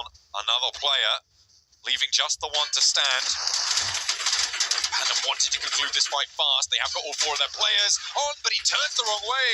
And Jabrenki goes down and gets flushed as well. That is not a great result. That is really poor news for them. And in they go, finally able to get that knock, and the flush goes over towards Al-Ula, but they lose a player. And at the back of the queue, they still have so much more to do. Losing Jabrenki does feel rough. Al-Ula going down early again, also a tough position to be in for them. But they're not dead last, right? They're currently in 11th place. There's multiple teams underneath them, including 4 Thrives. Again, we had really high hopes for this team, and I still have high hopes for 4 Thrives. It's not quite working out just yet. Go 2, also pretty good team, but there is such a slew of fantastic squads here inside this lobby. Even if you are in 15th, 16th place, it is a massive achievement even to make it here. To get anything done is difficult. Boars, I mean, they sent all the way out to the back of the queue early on. It's no wonder that they're caught up in the blue zone here. They have got 3 players, but it's not looking good in terms of access to this bridge. Fortunately, there's no one on the other side of it, so if you're able to get through first, you can really punch a hole into the side of this circle. Okay, Rob's moving in very, very quickly here, over towards Darky. There's an instant backstab coming through from the back of Wagnazada. Now Ida scrambles to try and figure this out. Rita on the top side. Rob's primes another grenade. They're trying to clear out all the areas, clear out the vehicle. No players stuck behind it. They tried to go for the instant flush, but they know that's now clear. But again, these players, they were looting up for a long, long time. They've got nades to throw, John. They have got a lot in the back pocket, and those smokes start to bloom. Rita on the close angle, spotting the player up top as well. Swain gets knocked. That goes down to the play zone, though, so potentially a point denied over towards the boards. Just Rita there, a nade over the top of the bounce. Wagnazada, he's going to hunt this one. He knows where he's there, and he tries to drop down, but they are ready and waiting. The boars, tusks out, take the fight down. That is a really, really well-played finish there coming through for the Boars. So tactical over towards the guys on Ida. And I think for Boars, they can be pretty comfortable moving through this bridge. They're still swerving, zigzagging, just in case there's one more team to contend with. But like we said, they had util to burn, and that's the right place to burn it. They've expended their resource. They don't go through their whole stock as well, it's safe to say. They should have a little bit more to go. Might be able to pick up a couple from the crates as well, but the blue zone a little bit more pressing now. Oh my God, what a run they have. Goodness me, a beautiful run on footballs on that north side. You're right. Oh my God, there's so much open area. Such open area to play. Most teams try to confirm down towards military base, but for the Boards, considering they're coming in so late, they will have to potentially deal with 721, but they likely have already heard the vehicles. There is a hovercraft in play where they are swinging out to the side of S2G here, so 721 a little bit distracted as the Boards do pass on by. The Boars are going to go a little bit more central. They want to control the middle of this one, Blank. S2G and 721 have the same idea, and that is going to leave a potential disadvantage coming through for S2G, but look at the off angle from the Boars coming on in. Oh my goodness. Okay, this west side is still going to get pummeled though, because we've got 2 more teams out on this edge who are going to look to try and put pressure in. Voinchaikari, and behind them on the bridge still is Pandem. Okay, we'll find one. Good use of the hovercraft as well there. Pinning it in front of the house, forcing him to go out the backside, and you've got angles going through on the edge.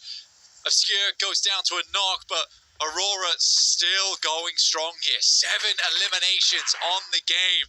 4 Thrives continually lose players, down to just 2 now. Falak up against Edge, tries to go for the shot. It's a pretty disgusting shot over the top of the pipes there. Almost hits the double headshot. Nearly able to get it done in the picture-in-picture there we saw as well. How brutal it's been for Alpha 7, but Falak is not done. Over the turbines, lobs the nade straight to the mouth of NASA. And now they can start to charge forwards, playing as 2 on the inside of this base. Etch wanted to try and hold their nerve, but it's tough stuff when you got Valak to face down. Steps around the corner, does a lot of damage, not quite able to get that final sliver down. Runs out of ammo on the pump action. The Bison's not going to happen either. And they are able to play off one another nicely. Four Thrives live to fight another day, but they have to move north. It's a good play from Four Thrives there. I mean, you're playing off the back of one another, like you say, but it's panic that sets into Edge towards the end there. They just cannot deal with the two players. Aurora, they send Pandem packing with 9 eliminations now. They continue to pump the points up here in this match, and it's at a pivotal moment too. A great result to continue their pace. They didn't do so well in that first Erangel, but 5 points here is definitely good news. S2G losing another. They are now down to, well, just the one now with that knock going through. That flush almost immediately. Goat will play on as 3 on that southeast side, and it's a difficult southeast side. That hill that sits to the north is a difficult summit to make, especially when you've got Oro on such a wide split. Oh, they're just towing Snowix. They're taking him with him. Malak will jump out, but Snowix immediately sends away. But Boars are in a terrible spot. Wagnerzada has to clutch up now. Gets a double spray through the smoke. It's unbelievable. And he's worried as well. Void Chaikery there. Needs to get this res. Needs to get it now. Drops the smoke instead. Charges into the danger. Instead of facing the res and trying to stick in the nade. Works though. That's Team Flash actually helping out a little bit. The Boars moving away from the shack. Moving up the hill into their smokes. And the reses may be easier there. Maybe a reset here for them. I mean, it's 3 players down. Terminus gets back up again, sends him over to pick up Snowix inside of the smoke. If Boars can survive this, it's incredible. We get a northeast circle shift here. The road snakes through the middle of it, and it is certainly deadly like a viper here as teams have to move up from that south side. You got Horror on the east. They control a huge amount of zone. They've already cleared the eastern edge too. This is a perfect position to play out from. From the rooftops, Valak is raining down damage over towards Aurora, who already have 10 eliminations. It's already a good game for them. Don't worry about that. But Valak might be able to make it. Done and dusted for them right here, right now. Placements are in play as well as we are into the top 8. Valak moving forwards. Reefus looking for the nade cook here instead of going for the res. Doesn't quite find it. Valak charging down the halls here. Looks for the shutdown with the shotgun. The nade goes at his feet, and Valak is blasted apart at the seams by it. Reefus wins that one. Leaves a landmine on the stairway. Reefus barely lives with his life there, but versus now just Hazifa. He can pick up top as well, and this is a really awkward situation now. Hazifa is in. Good play from both Four Thrives players trying to win it out. Now just Reefus in a 1v1 with Hazifa. Drops out the window, moves him back through the bottom floor. Can clear out the player underneath as well if he so wishes. Don't think he needs to though. Valak unlikely to be able to get back up with the blue zone pushing. There's just not going to be enough time. And it is Reefus to keep it together for Aurora. They're up to 12 elims now, Blank. They've managed to make a meal of this one. They are on one player, but it's good news abound. They may have just sealed the deal for them. In the meantime, though, Boars have looked to solidify. Over towards the centre of this circle, Void Chaikery on a free north edge have a lot of control, and Aura on the east looking to take it away from Goat Team. Yeah, you've got a massive amount of space here to play with Void Chaikery.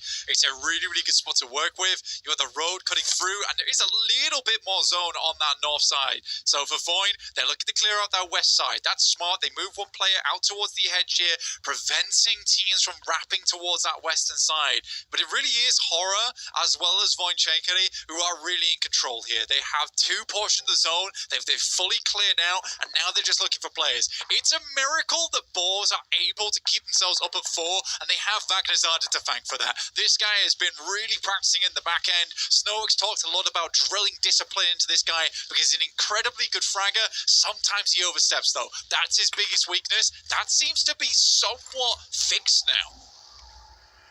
Back up to 4, and you're right. A massive presence for them in their regional finals, and a massive presence here to keep them alive and kicking. They definitely want to get more out of this game than the last one. They had a big opportunity there, maybe threw it away a little bit. A big opener on the spray down comes through, and over towards Goat Team. The nades are going to ring out, no fear. Slamming it into reverse. Not going to take too much damage there from the nade. And they'll back off. Happy just taking the one here. And Aura can reposition to re-angle for this next push. Yeah, it was almost a really cool swing here from Goat that came through. Didn't quite work out, though, in their favor. And Horror held their nerve on this southeast side. They've immediately reinforced this location as well, put up the brick wall, and Goat just could not climb it. Spray downs for fours. They do have a little bit of difficulty here. Out that window, up towards the high ground, you have to put yourself in massive amounts of danger to take that peak. You have to assume that Goat are hiding, are huddling, and you're only going to know that because of the shots that Aura have been taking. But as soon as they can start to step out, I mean, Terminus is on a broadside to them. As soon as Goat get an angle onto it, it's very dangerous. Some good shots. I mean, Boar's taken a little bit of a lesson from that last game. They realised that they couldn't be as passive here. They've got to get more shots, more damage, more elims coming through as we watch Horror swing over the top side, over towards Void J-Kitty, and they do lose one, but the rest of Void J-Kitty is just fleeing. They are stepping off all the time. This north side, a little bit more vulnerable than maybe it would appear at first glance, and it looks like this res. I mean, yeah, there's no one to challenge this. So Horror now have the full four on the north side of this next circle. The shift puts that roadside really in direct contest with all three of our teams on the south. Goat as well as Flash going up against one another. It's an instant shot from Sky over towards Ayato. That's from a long, long way away. Flash will be able to get himself the knock and the flush off the back of it, force underneath. They haven't quite figured out how to grab him because there's still shots raining in from above them. This is a tough position to play. Force as well as Flash look like they're going to have to work with one another here, but doesn't mean they have to be friendly about it. OZ doesn't bank the nade correctly. Don't know quite where Force is, but there's a nade into the ground floor. He steps out, and that is actually Otto who take down the last player from Force. So Team Flash can rest a little bit easier. The north side assist coming on in. In the meantime, stepping around and giving the slip to Aura, potentially, Void J-Kitty have moved into a much more central spot. Go a little bit further towards that south side, yeah. As soon as they tried to push them, they backed off towards the buildings. One side took that off angle, tried to take shots down towards the Flash. You did have Void J-Kitty move down towards that southern edge, so potential to hold them out, but Horror is just playing so fast and loose with this game. They are really feeling themselves here. It looks like they're super warmed up coming into this match too. It's great news for Horror, and they just keep putting up points, up to 9 eliminations on this match. Beautiful stuff. Team Flash, though, getting some spots over towards Void J-Kitty, who are starting to tumble. The Boars eat a big nade. They brought themselves back up to 4, but that is not what you want to see on the push across the road to the solo player in the building. A double knock on the nade. And now Snowix and Vagdazada have to piece it back together. No one really going to push to their angle, which is to their benefit right now. But the crossing's just going to be made so tough. And Terminus gets flushed away as well. Yeah, and this is your last vehicle to work with now for the guys on Boars. It's this buggy. Robs will go down, leaving Boars at just a 2. What a rough push from them. But a great hold coming from 721. Really nice nade.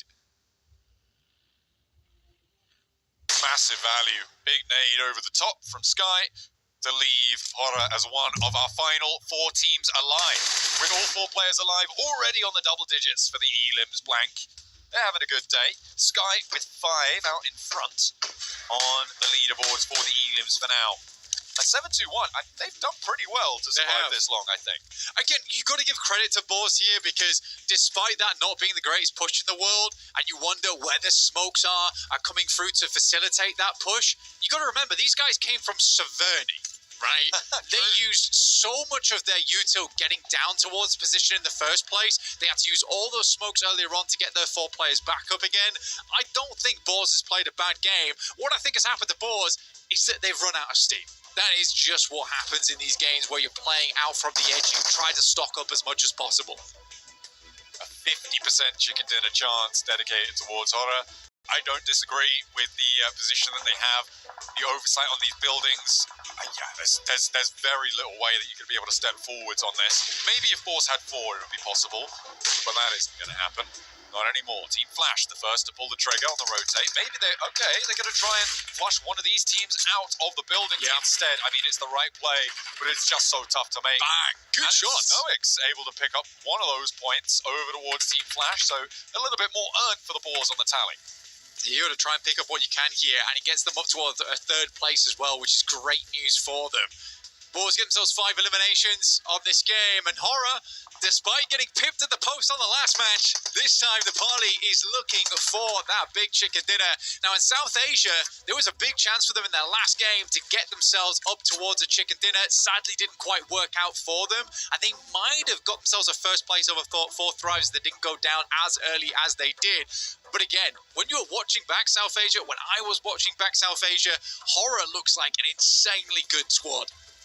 They have so much utility in this spot as well, Blank. Look at that, 17 nades, 11 smokes, a couple of Molotovs in the mix as well. 17. It's Are we for real? It's kind of nuts. 17 nades this late in the game for Horror. They have just been pilfering those boxes every single time. There is no way that they lose this, right? There is absolutely no world in which Horror throws this one away. No way. There's a spot. There is a spot available. Sadly, the circle doesn't move that far over towards the top side.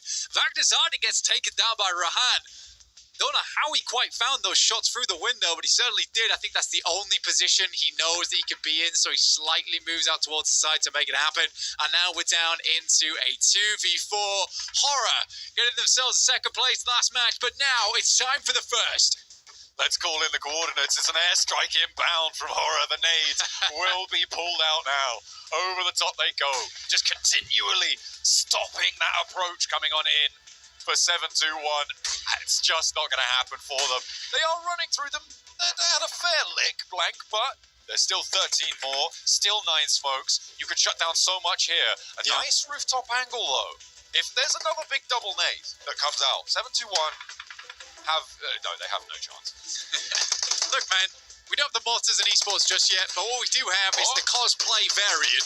It's the 17 grenade endgame. It's a good shot over towards the side on Horror. Sadly, one goes down. Now it's just up to Rehan. Can go for the res on this one. There's only 2 guns in play right now, whilst there's one player getting back up again, but Sleepy, he's just sending it. There is a Molotov as well. Can he swing it perfectly? It's round to the side. Another nade is perfectly placed. For the re-knock, he is able to make it work. Rehan now needs to do a lot more. The res, I think, is only just coming through for them, but it's not going to matter. The nades land. They do the business, and that is how you close a game down. Horror. East side domination. They move over to the north edge. Void Jankery have no resistance, and everybody else falls beneath their feet. A big Elin game. Certainly a horrifying team to go up against at the moment. They certainly are the team that is underneath a lot of these other squads' beds. It's a tough one to deal with. Horror just looking on fire today. Not the team we expected to be so far towards the top side, but they are looking fantastic. And again, it's a return to form for Nepali. Beautiful stuff. Looking to try and take the top of the tables, but remember, it is about top 6. There is a few teams in contention right now. Looking to try and keep that up. One of whom is decidedly not Alpha 7, which is disappointing again for an Eastside rotate. A difficult circle, though, to capitalize on another difficult playing path. That early game was brutal for so many teams.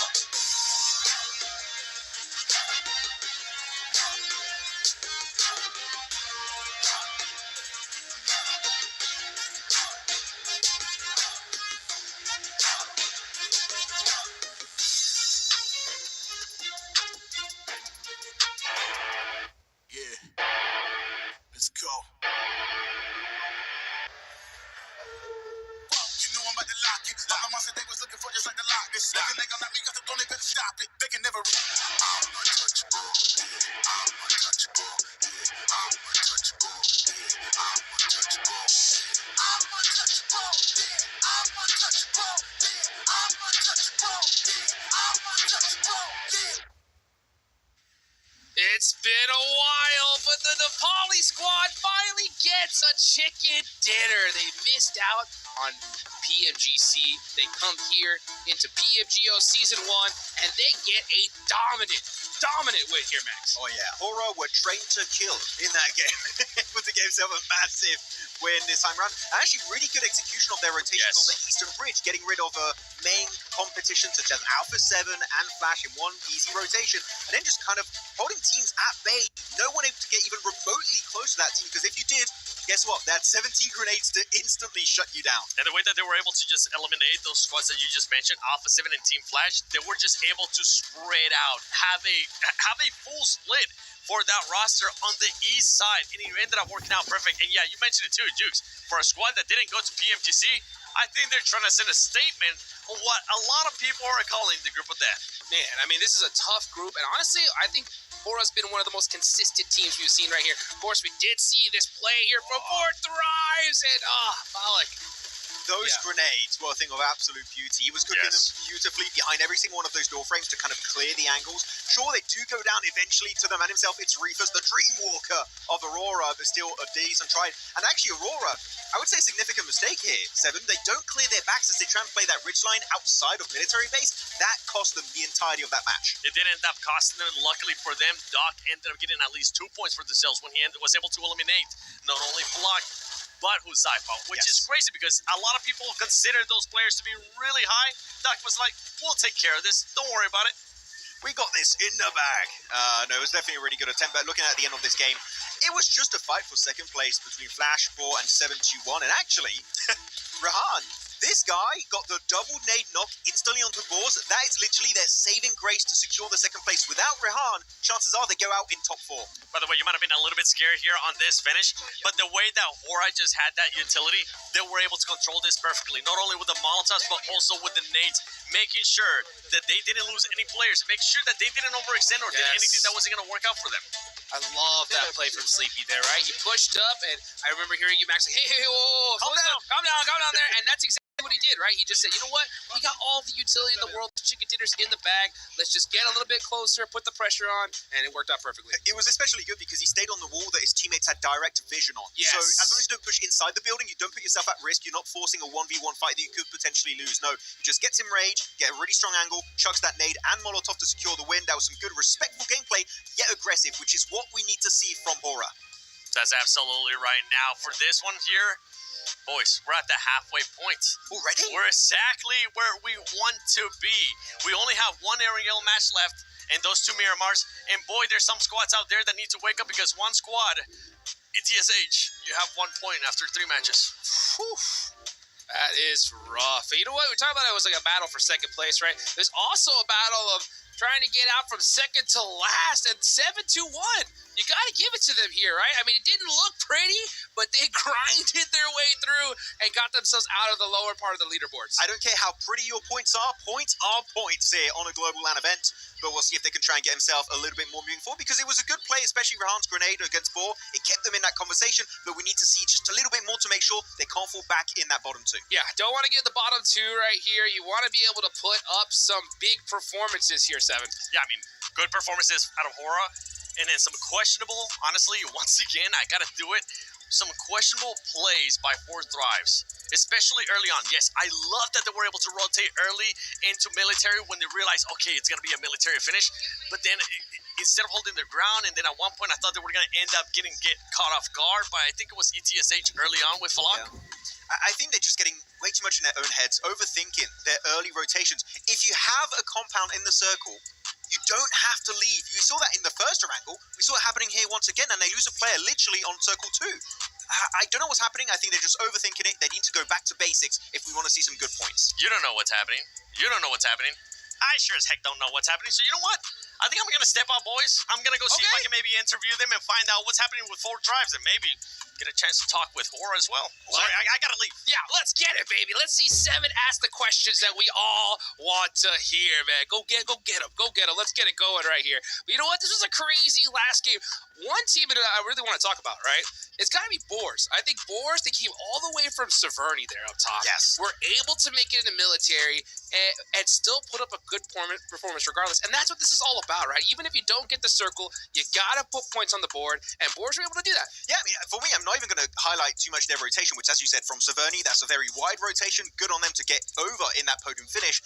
I'm actually really happy about their fight over to the Western Bridge, onto Ida in particular. Yeah. Ida in a very weakened state, and Boars instantly spot that weakness, that kink in their armor, and decide to send it down on the lower portion of the bridge, get all those stragglers of Ida, and off the back of that, you facilitate your own transition over the bridge, and because of the circle shifting a bit more to the east on Military Island, no one's going to stop you. No one's going to be gatekeeping the entrance of Boar. So Boar, a team that coming out from Western Europe, they're seen as, I guess, a weaker region in a way, but Boar, they've got so much global experience with every single one of those players that here, they bring in their A+ tier gameplay to the table. Yeah, that was some great timing because, I mean, they could have stayed on that bridge, tried to gatekeep a little bit longer because there's no guarantee on what's on the other side of that bridge, right? But they said, you know what? We got to make this decision no matter what. They executed it, and fortunately for them, they were able to get into that zone. And it was a tough one, right? That's one of the hardest transitions to be able to make, but they were able to do it successfully, which is really good. I'm really happy with them, and especially they love getting that loot truck at the very start in Saverni, right? Just able to get himself all that early loot for themselves. That helped out for sure.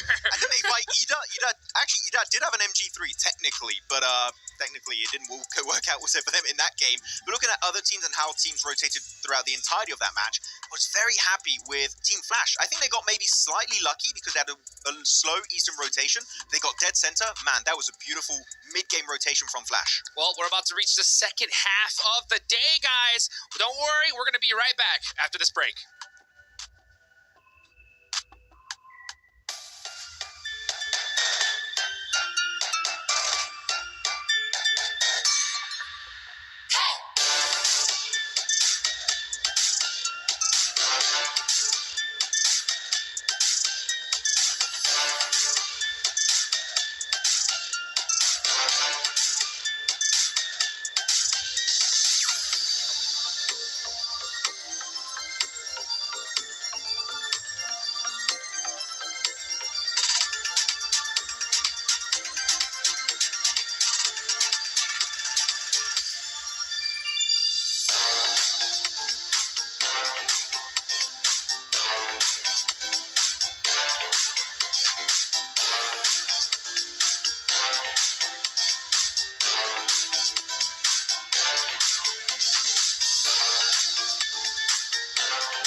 Drop a street food belly with a victory dream. A midnight warrior looting in the dark. The fuel is passion pushing through the blue.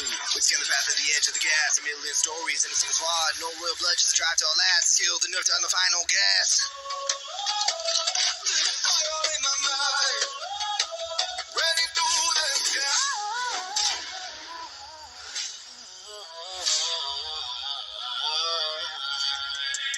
Play more than gold.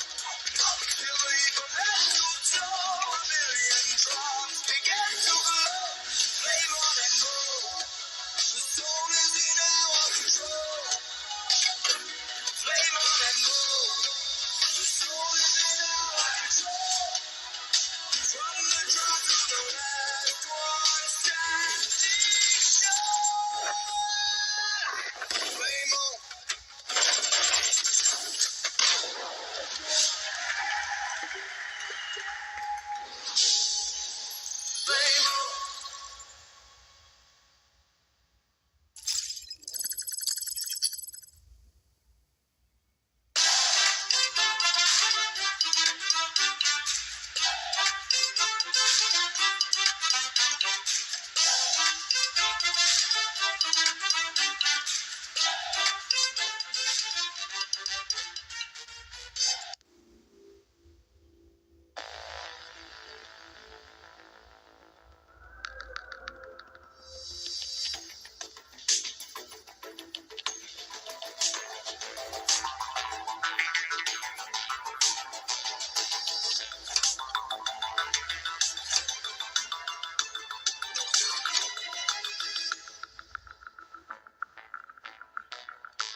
DK. Ben ETS'yi tanımıyorum. DK. DK. Ele ya. Oi rapaziada, eu sou o Rivo, sou jogador da Facete Sports. E aí galera, sou o Carrilho, jogador da Facete. Merhaba arkadaşlar, ben Keç. Ben de Scarface. Hello, aku Regi. Hello, aku Raizak. Hello, I'm Falak from Team 4 Tribes. Hi guys, I'm IQ from Team 4 Tribes and today we are doing PMGO Season 1 Main Event Prediction. Chimpando.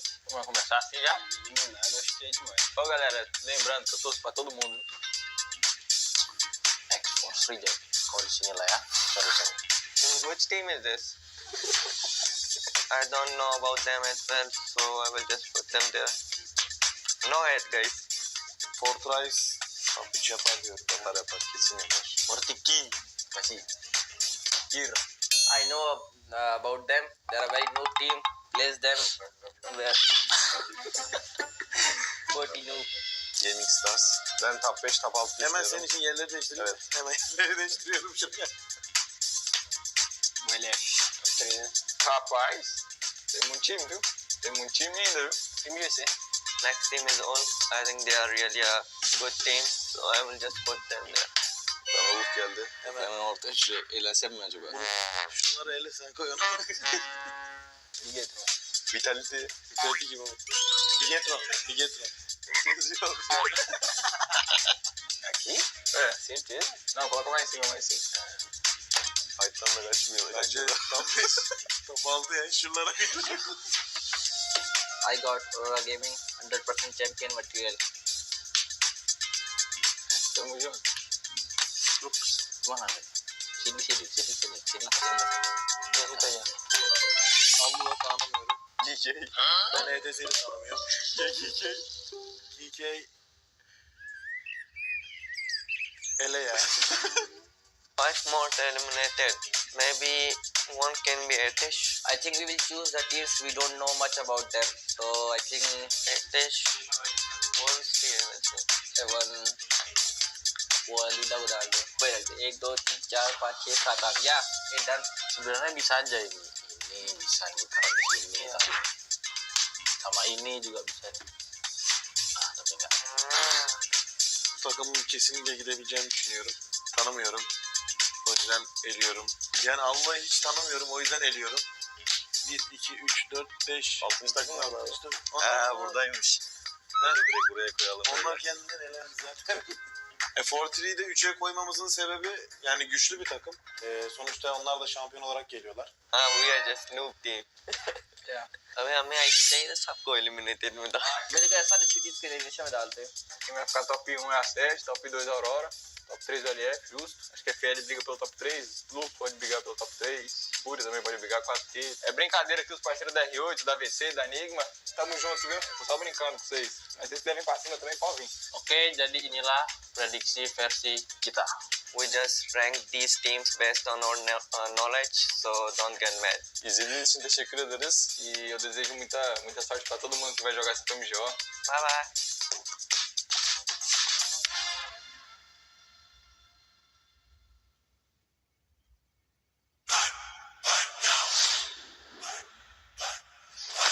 Play more than go.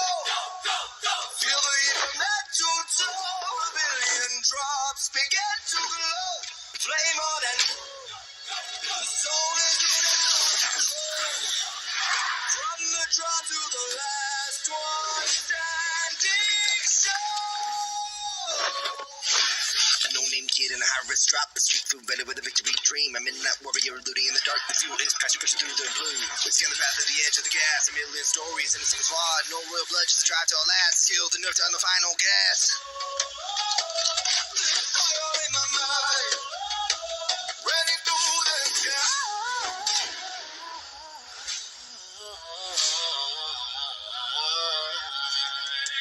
Play more than go. Feel the heat from head to toe. A million drops begin to glow. Play more than go. The soul is in our control. Play more than go. The soul is in our control.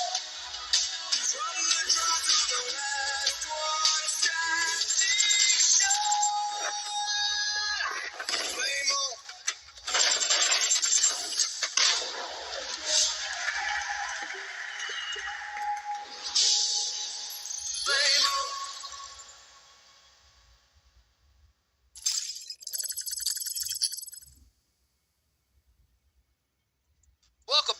everybody here? We're live in Jakarta, Indonesia, here for the 2026 PUBG Mobile Global Open Season 1. And that is it for the first half here of Group A, the Group of Death. We've seen some pretty, I think, surprising teams, right? I mean, for the start of the day, they're definitely hitting it off hard here, Seven. They definitely have. I mean, Hora, that's the biggest surprising team, as well as Pandem. I got to give Pandem some credit because the way that they ended up playing that rondo, I know I was being harsh on them on that first Erangel because I wanted to see that again. I'm really driven with that kind of stuff, especially when you show such a performance out of that squad.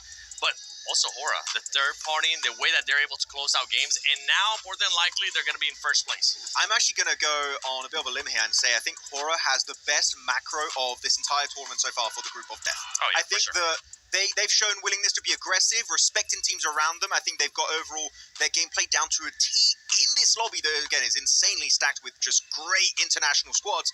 So the fact that Hora, despite missing out on PMGC, are doing this good is very impressive, and I hope they keep it up. Well, I hope they keep it up at D because, guys, the Esports World Cup is just around the corner from PMGO to PMWC at the Esports World Cup. Every match matters. Teams aren't just fighting for trophies, they're battling for EWC Club Championship points, global prestige, and a place at the top tier of PUBG Mobile Esports, with PMWC set for August 6th to the 16th. And I know exactly where it's going to be, and I know Max is real happy about it. In my apartment, no, it's in Paris. Okay? We have a delay on that home. No, it's going to be in Paris. Apartment is huge. I never thought we would have a PUBG Mobile Esports global event in Paris, but I'm so excited to see Boars. You better qualify and represent France over there. That would be cool. But France, boy, in Paris. Ooh, I'm excited to be there. Me too. I'm just going home, basically. I don't need a visa. Back home. Let's go. I'm so stoked for that coming around the corner. I'm so stoked for these next 3 matches that are coming as well. So yeah, we talked about these top squads. They are definitely dominating. Which teams that you've seen underperform here, you need to see some more out of right here, right now? I'm starting with you, Max. I want to see more from Ida. I think that they've shown some glimpses of opportunities. We saw especially some really good elimination coming out on the Rondo game, and then it kind of fell a bit more flat, a few eliminations here and there. I want to see more consistency from Ida throughout all of these maps, going on to this last angle, and now also the 2 Miramars later on. Yeah, well, you know what we can see right here? The match MVP, of course, is going to be a player from Hora. It's Sky there, 6 eliminations, 773 damage. I mean, yeah, the consistency from this squad today has just been nuts, 7. Yeah, and as Max was just saying, the best play, the best macro that we have seen out of this squad, out of this tournament so far after 3 matches, and I'm hoping it kind of continues on. I know earlier we were saying like some teams, after they hit a certain amount of points, they might just end up slowing down. I'm really hoping that's not the case with Hora. I want to continue to see them being able to third party. I want to see them just being able to hold up big teams because of the match ranking. I mean, 23 points.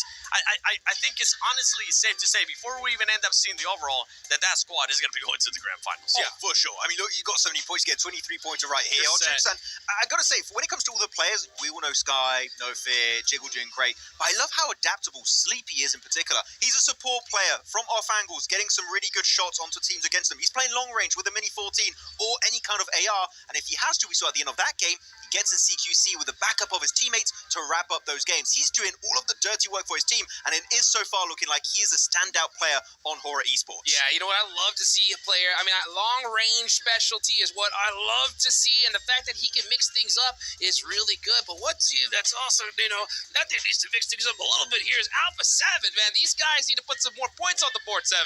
Yeah, I mean, as you can see, they're currently not in the first page of the overall, and we have our top 6. Hora there with the first place, 46 points, Pandem 36, Aurora 30. I mean, right now, I'm genuinely surprised. And Ida, you were just talking about them. They're there within the top 6 as well, Max. Yeah, it's actually a decent gap between 5th place and 7th place, right? Looking at what is that, 7-point difference between 5th and 7th place, which is significant, especially when you only have now 3 games remaining before we see which 6 teams will be advancing to the next stage. But looking on the second page, Al-Ula and ETSH still in the bottom 2, and S2G could be slipping down also. And with what you were saying earlier, Hot Jukes, you were throwing it to me, talking about Alpha 7. Boy, this is why we wanted to talk about this team right now. Because, yeah, they're currently outside. They are tied. They are within striking distance of those top 6. But for a squad that's the reigning champions of 2025 PMGC, we want to see them into those top 6. And for some of the other squads, like Alula, like ETSH, only getting that 1.3 matches. GS expected seeing S2G a little bit higher. Everything is so tight too, and it's because 6 matches that's gonna be played, only 3 left. I honestly don't know who's gonna end up qualifying and who's not. Anything can happen. Exactly. I mean, I'm looking at this second page in particular. All the teams are very low on points, and we saw on the first page there's a big sponge effect happening between the top 3, 4 squads right now. So that means that point threshold to enter the top 6 could be a bit lower than our initial prediction of like around 40, 46. That makes total sense. I mean, look at what happened to 721, right? 721 was second to last before going into this match, and just like that, they're into the top 8, guys. If they get another good game, that could lock them in a spot toward the grand finals and knock out some major squads here. So it's crazy to see, and I guess because of this, especially this format 7, I think it makes a whole lot of sense why you were a little critical when it comes to Pandem, because we need to see dominant consistency, right? Because if you just let off the gas just a little bit, you can get passed up. Yeah, especially for Pandem. I mean, for me, it's not even Pandem getting passed up. I just want to see them being able to kind of use this as a practice, as a stepping stone towards the finals, because you're only going to be playing 6 matches. If you already qualified towards the finals, guess what? You're only going to play those 6 matches. If you're one of those teams that actually ends up going to survival, you get a chance to play 12 matches, so you get extra practices there. That's why I want to see a little bit more consistency. Don't turn it down, and don't worry, even though I walked away earlier, boys, and even though I wanted to interview Hora, I got to interview the coach for Pandem, so you'll have to wait and see what he said, and I got some info from Naki as well. He loves to be on interviews. He's always joining if he can. But no, going back onto the point about Pandem you were making, right, about this team now maybe taking their foot off the gas a little bit too much. I did like it initially, but this is to such an extent that this would not work out in the finals. So I think that they are going too hard in one direction. You need to pull it back, be willing to take fights. Otherwise, Pandem, I think, are going to lose that momentum, and in the finals, just fall completely apart. And even talking more about the format, remember, like when we go to the finals, day 1, yeah, you get those 6 matches. Day 2, the tournament could finish within 2 points. Yeah. I mean, within 2 matches because of how many points those teams end up getting. So you need to just be able to play consistency, and this is honestly why I'm so harsh on some of these teams. I just want to see them continue to play like that. If you get put in such a great situation, show me that you can do the greatness that you were able to do in match 1 and in match 2, and if it happens again in any of the other matches, take full advantage of it, because this is the place and this is the format to take advantage of those blessings that the game gives you. I completely agree. I mean, there's no you're not going to get any better practice on the planet than right here, right now. There is $500,000 on the line here. Everyone's playing their heart out. You can't let off the gas at all. So one other team in particular that I definitely want to talk about, right? It's going to be Void, Max, man. What do you think about this squad? I think they're playing way too passive. Against Hora last game, Hora going for a really good push-up, and I was expecting a full-on clash, a war on that mountaintop to claim that chicken dinner eventually. But no, Hora send it. Very spread too. We were looking at the Matrixes, like sending it kind of one by one. And Void instantly fold. They don't even try and take the fight. They lose one player. They're like, okay, you take that position. We'll go to the compound into hiding. We're not even going to try and take the fight. So Void, they have Zeta. That is the PMGO SCA MVP. They have that fragging power. They're just not utilizing it to its full extent. I need to see that Void of old step up massively here once again. You know what? I think that kind of reminds me of the match even before that. We saw Hora have that little plateau up top, right? And they kind of held back. And then all of a sudden, in the next match, now they're like, hey, you know what?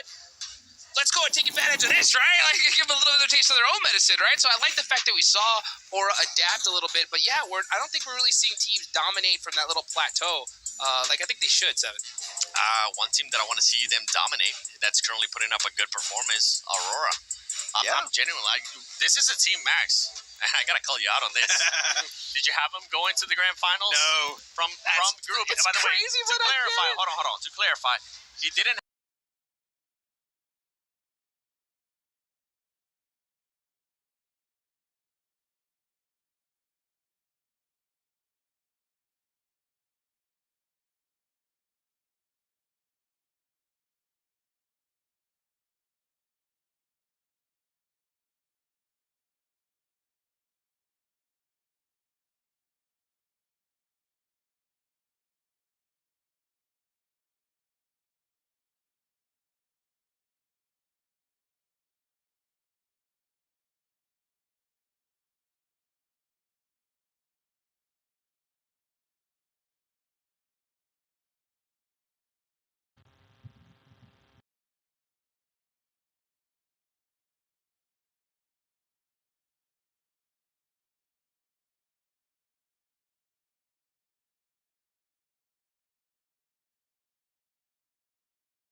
that you had Coops, but Coops is actually not here, and I'm wondering for this squad how that's actually going to end up affecting them, because we know what kind of caliber of gameplay Coops is able to provide. We know the amount of points that he's going to be able to provide for his squad as well, so I'm intrigued to see how this squad is going to be adjusted by not having Coops here. We have Ada on the roster, which I think that he's been one of the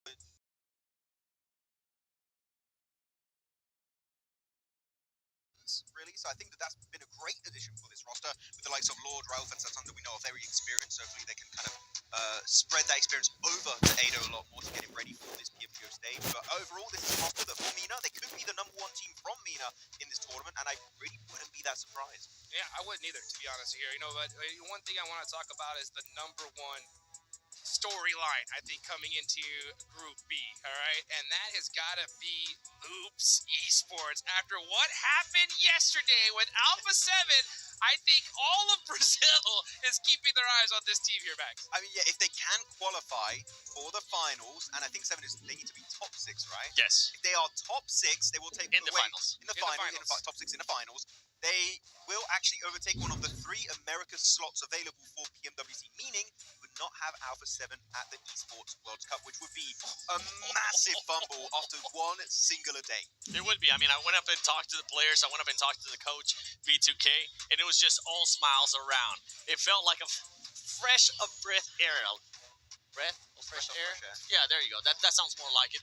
But for this squad, I mean, it's just going to be a potential of being able to qualify now to PMWC.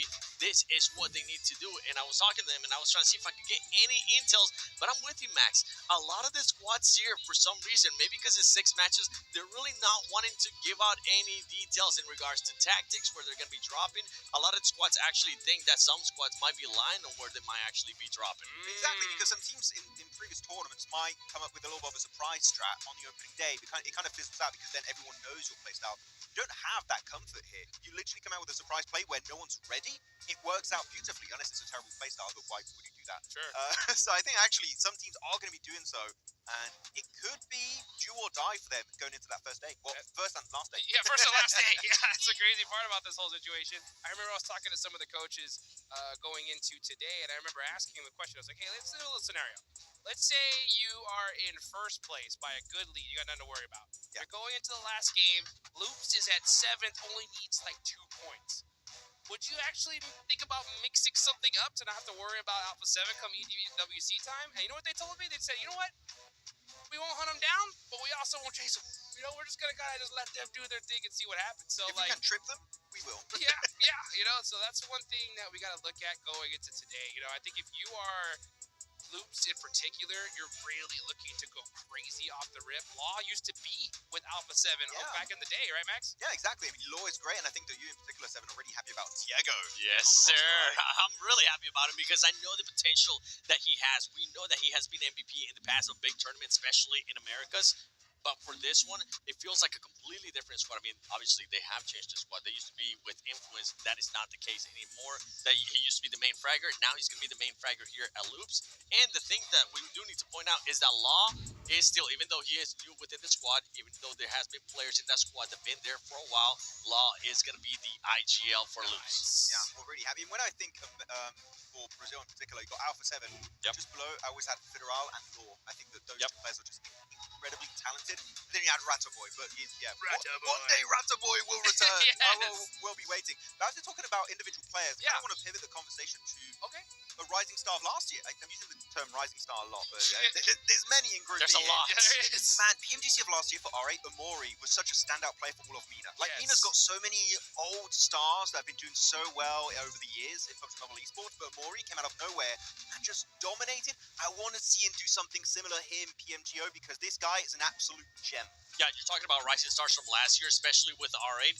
One that wasn't necessarily a rising star that I wanted to see more out of it, I'm hoping that's not going to be the case here today, is going to be Marth. Because Marth sometimes would make just mistakes and he would get eliminated very early on, at least with what we saw in PMGC. And something to notate as well is that Ida is no longer with this squad. So how are they going to be adjusting? Yes, you'll be able to perform in your region, but now that the pressure's on, now that it's just 6 matches, you saw what happened yesterday, everybody needs to perform. It cannot just be Omori. Man, I love the fact that we're just talking about these individual players because they make such a massive difference on these squads, especially at this high level, right? And one other player that comes to mind is got to be Z-Wolf, right? I mean, he leaves Regnum Karya.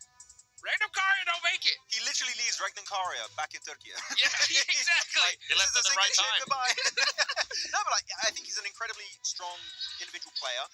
Sometimes he joins a new roster and I feel like it just doesn't really gel as he wants, and he's always looking for opportunities, which is good. He knows his value, he knows what he brings to the table. Yeah. If the synergy is there on the global stage for Z-Wolf, man, he's going to be an absolute menace from start to finish. So I'm really excited to see how he's going to go in his first few games.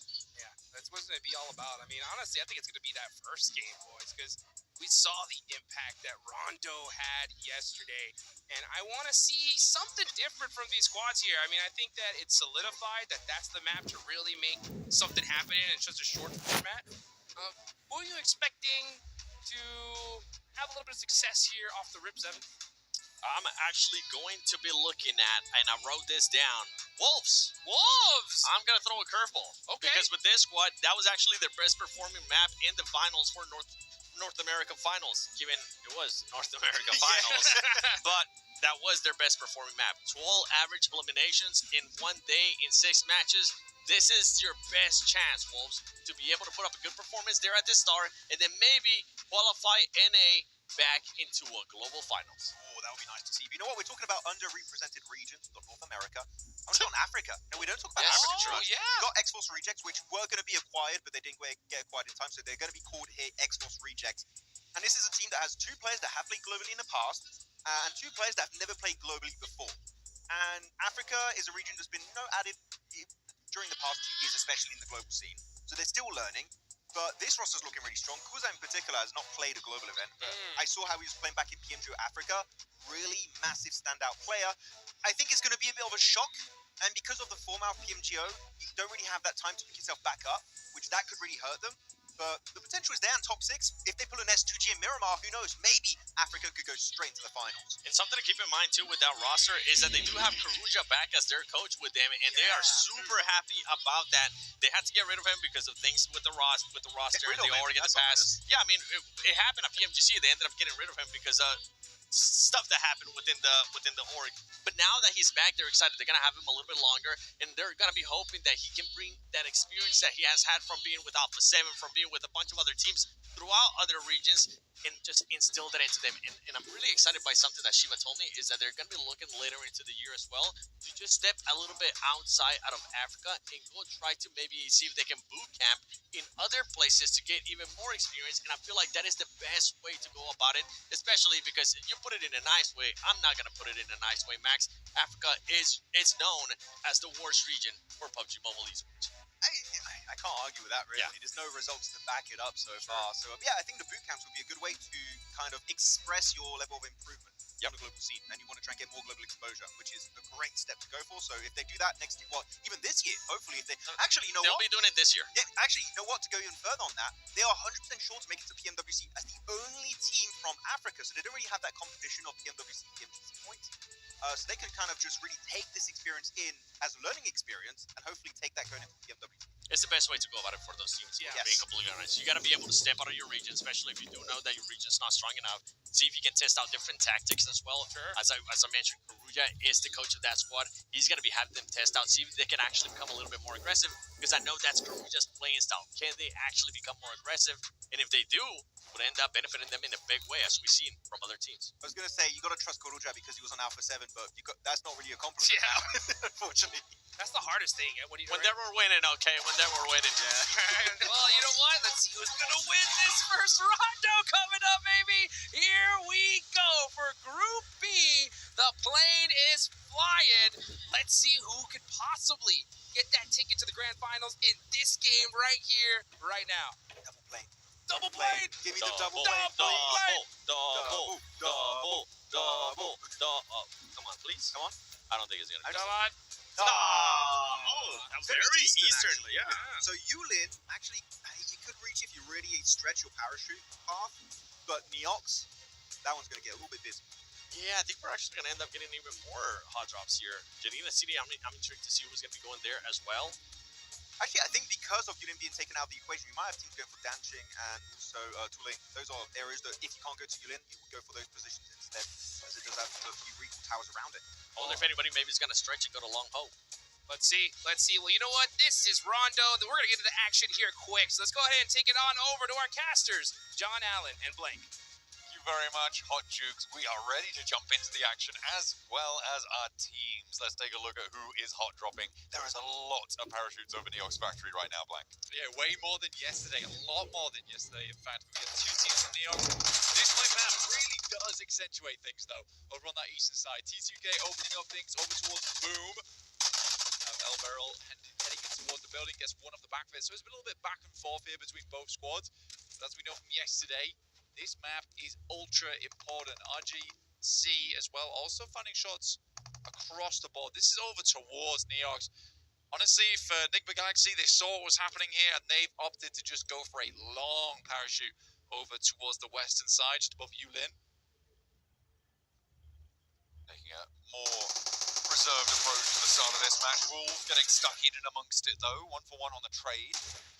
Taking shots over towards GK. Through the buildings, you've got RA behind them as well.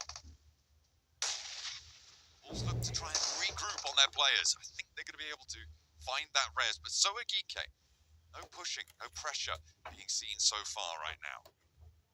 We'll see what Wolves has got, considering that a lot of bets on this team do very well on Mondo, and where they earn the vast majority of their points, but right now, looking a little bit dicey. Luckily, Necessary does come out of nowhere, will save Elementrix, and they're back up as 4, but there is a lot of fighting going on down towards Yulin. RA suffered quite a bit. Usually Amori is incredibly good in these early games, but not only him, Marth as well. Marth is a fantastic player on the side of RA. They did suffer a little bit down towards that southern side. Losing a couple of players. Wait, hang on a minute. GK out fully. I didn't expect them to have been completely eliminated there. On the hot drop, they've completely gone. Okay, that is a real nasty start for GK. That is a head scratcher. We need a bit of a replay of how that happened, actually. Because how does that happen? In fact, that is such a rarity. Seeing a global event is sort of wild. I don't think that's happened. Okay. 3-5 minutes before. Ever. That is pretty crazy stuff. Okay. To be able to take a team out right here, right now. I mean, we've got 15 teams in the lobby left. Ooh, it looks like South Africans will be able to rain down hellfire upon the Wolves on the inside. That is going to be good news for them. They'll add those points to their tally. They're up to 4. The Wolves should be able to get that recall going, though. Not too worried about that. They do have, they're all the way over to Yulin already, so an easy recall coming through for the Wolves. Yeah, I mean, for Wolves getting themselves back up and back into the picture of things makes a lot of sense. Necessarily actually opted to move out from the building, so they were sort of playing this double back maneuver where you send one player in, one player jump back out again. Luckily, they did send him earlier on to themselves back into this game for Wolves. They know that this is their playground where they want to earn a lot of their points. Sadly, starting off with just the 2 is probably not what they were looking for. Doran running down Slayer from T2K here. T2K down to just 2 now. Yeah, just looking for these recalls. You imagine that you just want to extract from these spots wherever you can. Bigatron, the challenge against Loops. Two of I would say the front runners in terms of top 6 competitors. Go toe-to-toe right now. Razak around the corner, doesn't find the first, but steps out, finds the second. Easy enough, got behind the box as well to stay in cover. His teammate not so lucky, will lose it on the outside, but Razak still full HP, tags a little bit more as well. Has 2 players to face down, Loops with the 2v1 advantage, but Razak, a pretty brutal player in his own right, might just be able to give them a run for their money. Struggle there, tried to get through the window, quite hit the mantle though. Axel, respect the position, tries to head out on the roof side, support Razak in that moment, but he's quick with it. Instantly over towards the roof now, repositioning all the time. Razak, a player that is incredibly good for the team. A lot of potential on this squad for BTR in what has been such a long time from the top building. We'll find the first here, looking for the 1v3 coming through from Razak. That looks good. Oh, a little bit too cooked on that one. Diego in the corner room as well. Too much cover to get through. 1v1 and against Razak, I mean, we saw the little bunny hop drop down shotgun shell. That take the first, and the res actually not coming through. He's inside the building. He's protecting this res. Has 2 rounds now. Looks for the reload. No weapon swap into tow. Will go for the spray around the door frame, and he clips it. What a beautiful stand-up for Razak. Max was talking about him on the desk. You brought him up as well in this pregame, and this is how you deliver. BTR back on top. Yeah, BTR starting things off with a 1v3 was definitely not on my bingo card for this one, but Razak looks bloody good here. Really nice to see. BTR back on form is always such a fantastic thing, and especially here in Indonesia for PMGO Season 1 of 2026. R8 trying to flush out the last of their competitors, but unfortunately T2K have got a little bit of a stalwart defender hopping out. Oh, he's going to go for it with a shotgun, standing in the fire, but it's not going to burn fast enough. Can he get the healing done? I don't know if he can. Just about able to survive it on a sliver of HP. Goodness me, fearless, living up to the name. Yeah, I mean, just moving straight down through the Molotov. It's a bold play, but it does work out this time around. R8 going to recall once again. It's been a little bit choppy, but the wave's still looking fairly good for them. R8 with 3 points so far. I think the difficulty right now is that at 7 minutes into the match, you're having to resupply now. I think that's the problem with a lot of teams getting back up. It's always that resupply that's the issue. So teams already towards that center of the map have a big boon on their side of things. Quite like what Nigma Galaxy went for this game. You know, they start off quite slow over towards the western side of test track. Don't get too involved in fights, but instead they opt to use that to get quick rotations through to the circle. Getting right into the middle. We've got a couple of teams who have made their way closer to the middle of this one. I'm looking at Hustler Crew, I'm looking at TT Project as well. Playing fairly central. Hustler Crew starting down in Rinjiang. Earlier on, they were able to find that one fairly convincingly. I think they found an outpost for R8 as well on that south side and tried to guard it out, but they've now managed to move very centrally alongside a couple of other rosters, but those two seemingly the most central right now. Well, Hustler Crew, I just want to reiterate, this team is a super unknown quantity for pretty much everyone. A lot of these other teams have recognizable names on side. Hustler Crew, on the other hand, they're straight out of nowhere, okay? There is the player loco on side, insane. But we have to admit, in Western Europe, they did things that we've never seen before. They had a 100-point day. Like, it's crazy. That stuff is stuff of myth and legends, yet Hustler Crew were able to pull that off. I'm very curious to see what they'll do on the main stage. But now, that's all I'll say about it. Yeah, we'll have to wait a little bit more. They did not get stuck in on the hot drops, crucially, here on Rondo.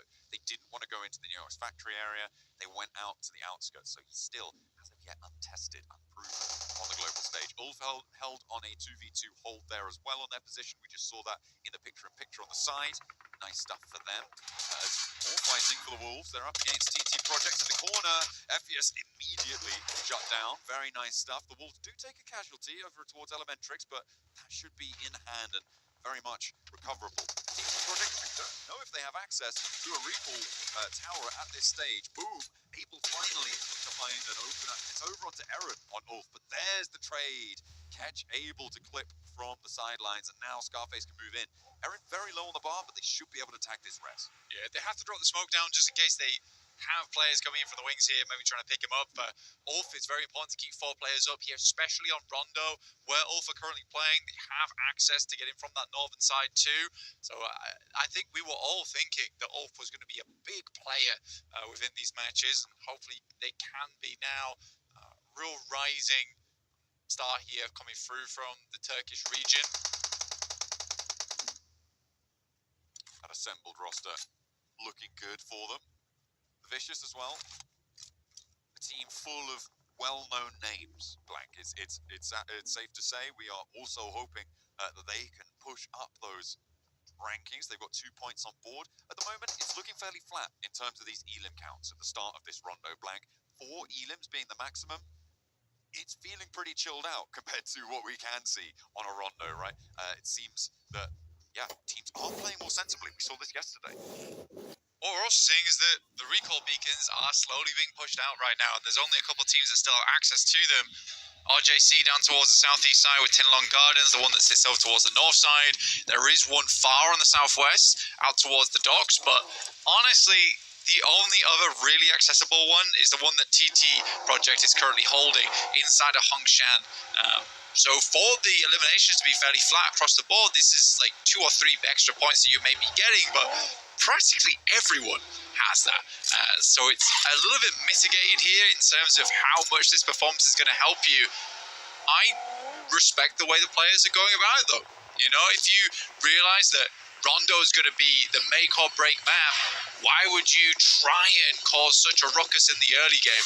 Ulf moves in. It's a good tag on, actually. I'm very surprised he got taken out from where he was and immediately flushed to...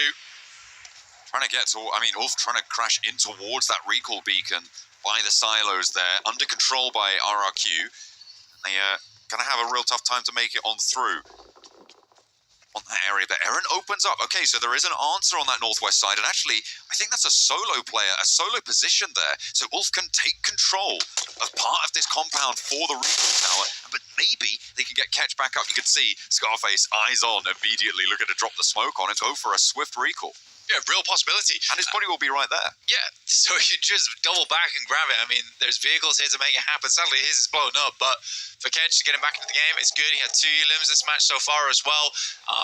A long time ago, back in 2022, 2023, Ketch was the guy from Turkey, real MVP star, and then he had a bit of a fall off, but over the recent years, 2025, 2026, it felt like he'd been putting a lot of practice behind the scenes, and suddenly was way back up there with these other big powerhouses from Turkey. Really cool to see, man. You love to see someone who, they go down on one knee, but then they get right back up again. Step into the Vicious, looking to try and step back up again. T2K hurdling in, 1 player down, the solo on the hold around the corner, looking good, actually able to escape yet another, just a little bit longer, and allows his team to reposition in time to step through the door. Beautiful on the regroup there, and the Vicious looking solid. Narvalo able to step forward. They do lose Doran though in the process flank, and I don't think they're going to be able to get him back up. Hey, 3 for 1 though, you'll take it. At the end of the day, for the Vicious, they've been moving in from that north side for quite a while, so the fact they're able to get into position is great news for this squad. They're just on the northeast side of basically the central spot on the zone. We do have a little bit of water sat in on that northwest side, which is creating a funnel, but luckily we had that plane path over towards the east side. So a lot of teams are rotating in from the east anyway, and that's mostly open ground. The east side starting to... on the center of it, either way, starting to get a little bit more packed though, so looking to try and take control of the area. T2K though blasted out of the lobby. Their final player falls, and the Vicious happy to slurp those points up. They're up to 7 elims now, Blank. T2K, they do go down, but they did get 5 points, so not all is lost, and every single point does matter. We saw how important single points were in yesterday's lobby. I think the bubble on 6th place was 1 point, right? So yeah, absolutely can be make or break. 1 extra point and Boars would have qualified, but not meant to be with Fury getting ahead of them there. JC playing it quiet on the northeast side of Hongshan. You sort of have to play like this in this position. It's tough. It holds a lot of teams within it. You don't want to be the first team to start taking shots because it's likely that you'll be the first team to get third-partied as well. Circle centers up quite nicely. Moves away from the water. Kind of expected here. I think a lot of teams realize this. But now we have a difficult scenario. This is no longer decisive between Hongshan and the outskirts over towards that northeast side where it's towards open zone, towards those rows. See how these players figure this one out. I feel like Hustler Crew are in a really good spot here. They've got that buffer of wolves on the north side. Just 3 players though. That will hamper them, sure. They do still have a really solid position to overlook a lot of the teams coming from that north, from that west side. Hongshan is its own sort of microcosmic zone. If you're going south, you're going into Hongshan. I feel like they're going to be safe for a long time. I think they can get very deep into this game. RRQ, a bit of a revenge play over on this northeast side. I think RRQ, if you've been a fan of the eSport for a long time, you'll recognize them from days gone past, but they are making a comeback now with a pretty cool team as well, likes of Lepar, Gemforce. You'll definitely recognize these guys from prominent teams in the past too. Lepar, I think, maybe doesn't have the same namesakers Gem Force, but I personally think La Paz had some massive performances in the past. Really helped a lot of the teams that he was on.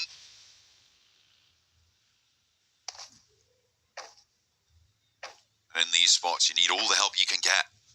Every single point, as we were saying, so crucial. Grab them while you can. BTR have taken a knock, but it's not getting flushed super quickly. Not going to be out just yet. I think they are going to be able to find that res. Gaming Stars as well, playing on this northeast side, have to make a move. Like, they've got a lot of teams around them, BTR most notably on their northwest, who also have to move. But ahead of them, they have a very treacherous road. Getting across this road needs BTR to move first. That's what they're waiting for. They are having that oversight over towards BTR, and it seems like they're going to be able to punish quite effectively.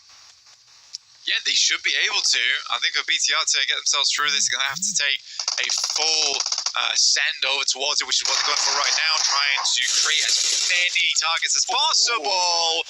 Aaron, though, with the double spray down is incredible. Slick with it, looking good, and they still have a little bit of... Oh no, wait, hang on. The recall towers have shut down.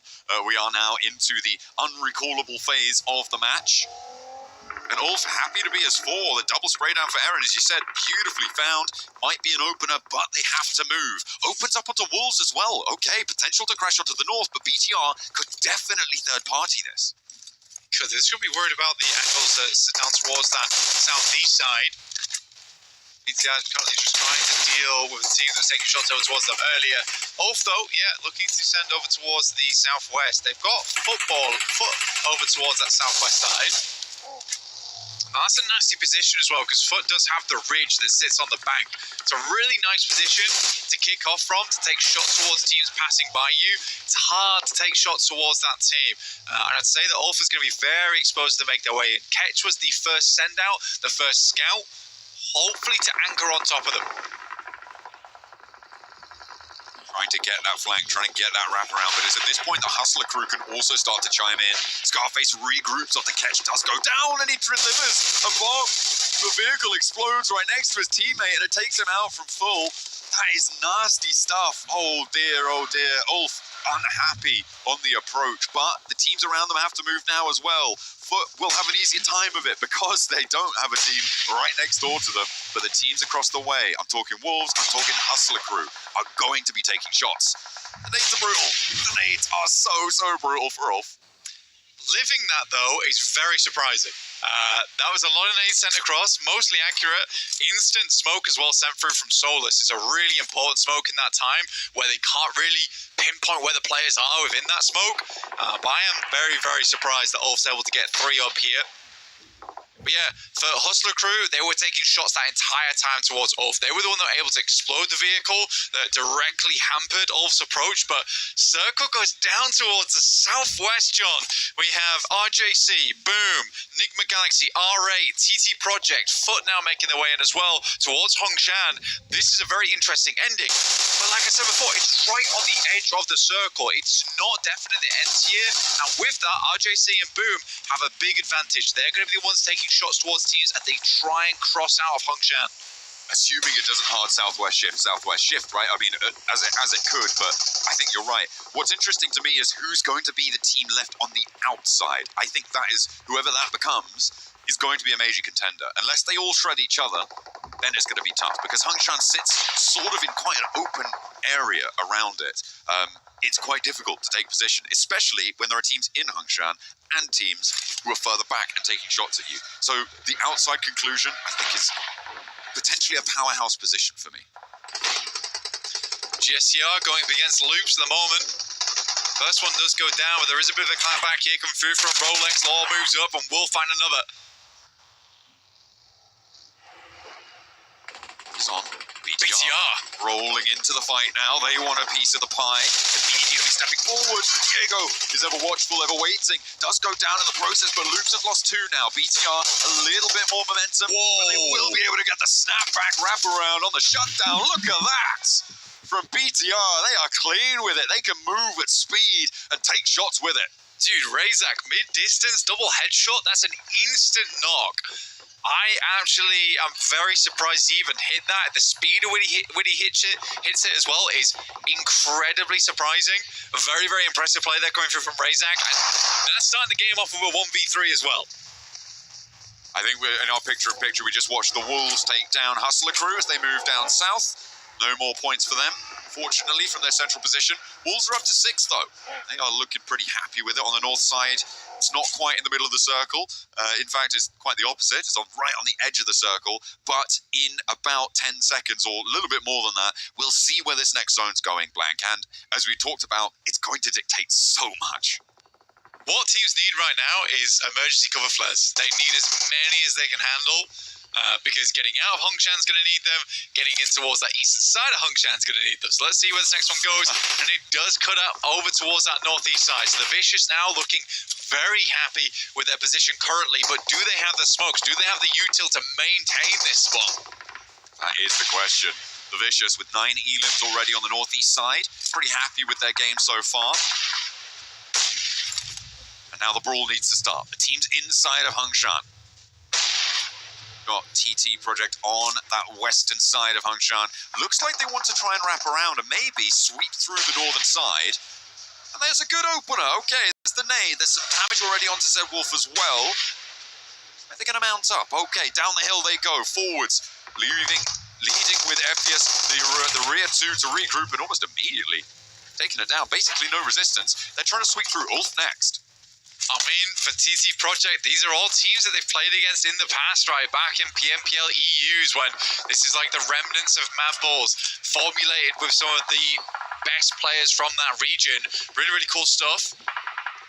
And I think for me, it's just nice to see Effect and Zerich on the same team again. A reunited roster a little bit on that one. Ulf, okay, struggling. They got the Wolves to deal with. TT Project have fallen back, but they want to get stuck straight back in. Eri goes down. It's just Ketch now remaining for Ulf. With 8 elims, they've had a decent match so far. If Ketch can get them a placement or 2, he'll be very happy for it. He'll be pleased with that one. But I don't think it's going to be that easy. Looks like he will. Okay, he finds one. He looks for the spray. But they will fall in the end. A nice knock over towards TT Project. Neos nearly goes down there, but just out of the blue zone in time as they lose 1 to a bleed out. Yeah, Neos, not quite the freezer of brute force, but still a really, really good player on that team in the past, and now makes his way onto another squad with some real big boys from the region, which is cool to see. I think he's definitely proved himself in the past as well as Neos. Pretty reliable player, I think I put it in that sense, because Effect's like your front man, Bray. You got Zerich, who has always been known as such an unreal off-angler. So this works well. I think the synergy in this team alone is really nice. Wolves amongst the emergency cover flares, really not having a good time. Those nades bouncing around, taking damage, not quite getting the final blow, but there it goes. Out the Wolves fall. They are eliminated in 8th place, and the placement points from now on will start to rack up. Every single point matters. Inside Hongshan, everybody's condensed now, and it's gonna have to happen at some point or other. It seems like RA might just be able to hold for a little while longer, though. Northeast side of Hongshan, there are still 4 teams in there. Yeah, they can get to the edge of the tents, right? Sit towards there. You're going to live out a little bit longer. It's probably the best thing you can do. But for RA, next circle is likely going to be a death sentence. You can see the setup that RJC has. It's basically mirrored across here, except that the big difference is that RA have to move. Yeah, most likely. The lineup for Amori, I mean, he's taking so much damage and actually gets a knock. Okay. This is a big opener, so it might be that they can turn it around. It's a silly move, though, coming through from RJC. They had no reason to be taking these peaks at this point in time. You wait for the circle to push them out whilst they're panicked, whilst they're trying to deal with that, and you just peek off the movements. You don't want to be peeking into peaks here. They move forwards. They drop the smoke train, and R8 have got a big They're across. They've managed to find an opening knock as well. Prestige does get spotted, and I was worried about this sideswipe coming through from TT Project. It looks like it will come to pass, but now RJC really struggling on 2 players alive, taking some bold peaks and chiming into the whole of this. It's going to be Nick McGalaxy, Ralph and Lord in position to bombard this approach for R8. They are really suffering here. The nades in find 2 almost immediately, and R8 looks like they had a good good opener, but it is coming crashing down pretty quickly. It's just a lot to bear for R8, right? They've got the crushing weight of two teams upon them, so they're just trying to not get squished over in that location at the moment. Nick McGuice take a knock from TT Project of all teams here, over on that northwest side. But the Vicious, it's a hard pusher, right? From where they're coming from, it looks good, but they're going to be open to a lot of angles soon. TT Project sending in. Are you guys crazy? I mean, they know that their whole north flank is available, so finding an angle, getting across this road, not super difficult, and they could always just retreat back up to the north, but getting involved is a danger. You're absolutely right. In effect, does get knocked for it. They are playing as 3. Forwards they go, finding one for R8, and they'll find that point as well. They're up to 11, but they do get taken out. Okay, yeah. An interesting choice. Yeah, I guess you could wrap behind them. I guess that's a play that's acceptable. I mean, I'd much rather just sit on the outside and try and take pot shots at teams as they come in. Just wonder if they were so low in utility that their only choice was get to cover and try and sweep teams inwards. Sort of like a surprise play. BTR, they were very known in the position to Team Vicious. Boom moved out. They've sent outposts that way. Luckily, they are fending off the likes of BTR, but it's looking raggedy, right? They're looking like they're bleeding out over on that eastern side as well. Luckily, one player is taken down from BTR, and that further diminishes the power of that team. But the Vicious, 10 elims on the game at the moment. Looks great. They've been on 2 players and 10 elims for quite a while, though, on this northern side. They are quite isolated, but this circle shift really helps out their potential, as well as with BTR, right? There is a lot now on these teams inside Hongshan to get out of dodge. Like I said, for a while, though, the Vicious, they've had information on BTR. They know where they're playing. Federalis needs Federalis. That's bad. Slapping a question mark on that one. BTR now down to none. Down to none. Final player. And done. They are out, which means that the Vicious, one of 2 teams on the outside. They have 2 players, but the other team is Boom. They have 2 players on the south edge of it, but they have to move. They're in a sticky spot. Yeah, the big thing is, though, is that exiting Hongshan is going to be sticky business, right? You are going to get cut down to size on the way out. So Team Vicious being on 2 players doesn't feel as bad. And it's Icy as well as Narvalo. 2 very, very star-studded players on this squad. Narvalo, the survivor of PUBG Mobile throughout the years and years that he has been playing. Even as a solo, he does well. And here, John, he has backup. Absolutely. He's got a player to play off, and they have the angles on the team trying to lead. Ralph steps forward. Nick McGalaxy should just be fish in a barrel at this point for the rest of the lobby. Indeed, they are. They go down, stepping forwards. Marth, the last to fall for R8, but he outlasts a lot of teams over there. 3 teams now remain. RJC on the northeast point have done very well. Up to nice. Quite a lot there. Oh, boom. Okay, they go down. And that's a spray down to RJC. 11 eliminations now for the Vicious. So it's a 2 versus 3. But the outside pressure is there. The Vicious might have a good time with these cover flares. Good thing. They saved these cover flares very, very late right now. Got to be careful on their push-up. They find the first over towards Shiva. That's a good pick-off coming through from Team Vicious. A hard knock to pick back up again. Equalizing. Narvalo's moving forward in the midst of all this. He is not letting up the pressure because the smokes are down. He knows he can gain ground. This is great play from the Vicious. He's stepping around that rock, using it as visual cover and using it to run up, get closer to the center. Big bounce on the nade. I thought that was easy. And he has to step forwards, forced to use the other cover. And there's more nades where that came from. Vicious open up with a blinder. Absolutely. The analysts, they're clapping, and it really is deserving of a round of applause there for Team Vicious. That is a hard game to win. Very, very hard game to win. Obviously, towards Hongshan, as teams are moving out, it gets a little bit easier for them. For RGC, making it out with 3 players, though, is a little bit of a scary business. But they were quick on the trigger, quick to look down the iron sights. And also in that moment, RJC is panic smoking. And I was like, okay, if you want to smoke off your own vision from us, I'll walk forward. Yeah, especially having that rock as that visual cover from the angles they knew they were playing in that building. Great stuff. Yeah. Can't say fairer than that. A couple of really strong elim games. I think the most disappointing in that match was the death of TT Project. I think you would agree with me. They swept out to the north. They were looking clean. They took out 2 teams. They had a lot of pressure on that north side of Hongshan's run out, but they went back into it. They decided to try and get stuck. Oh, why? For why? For what? We won't know, but Vicious will be all too happy because they take the chicken dinner.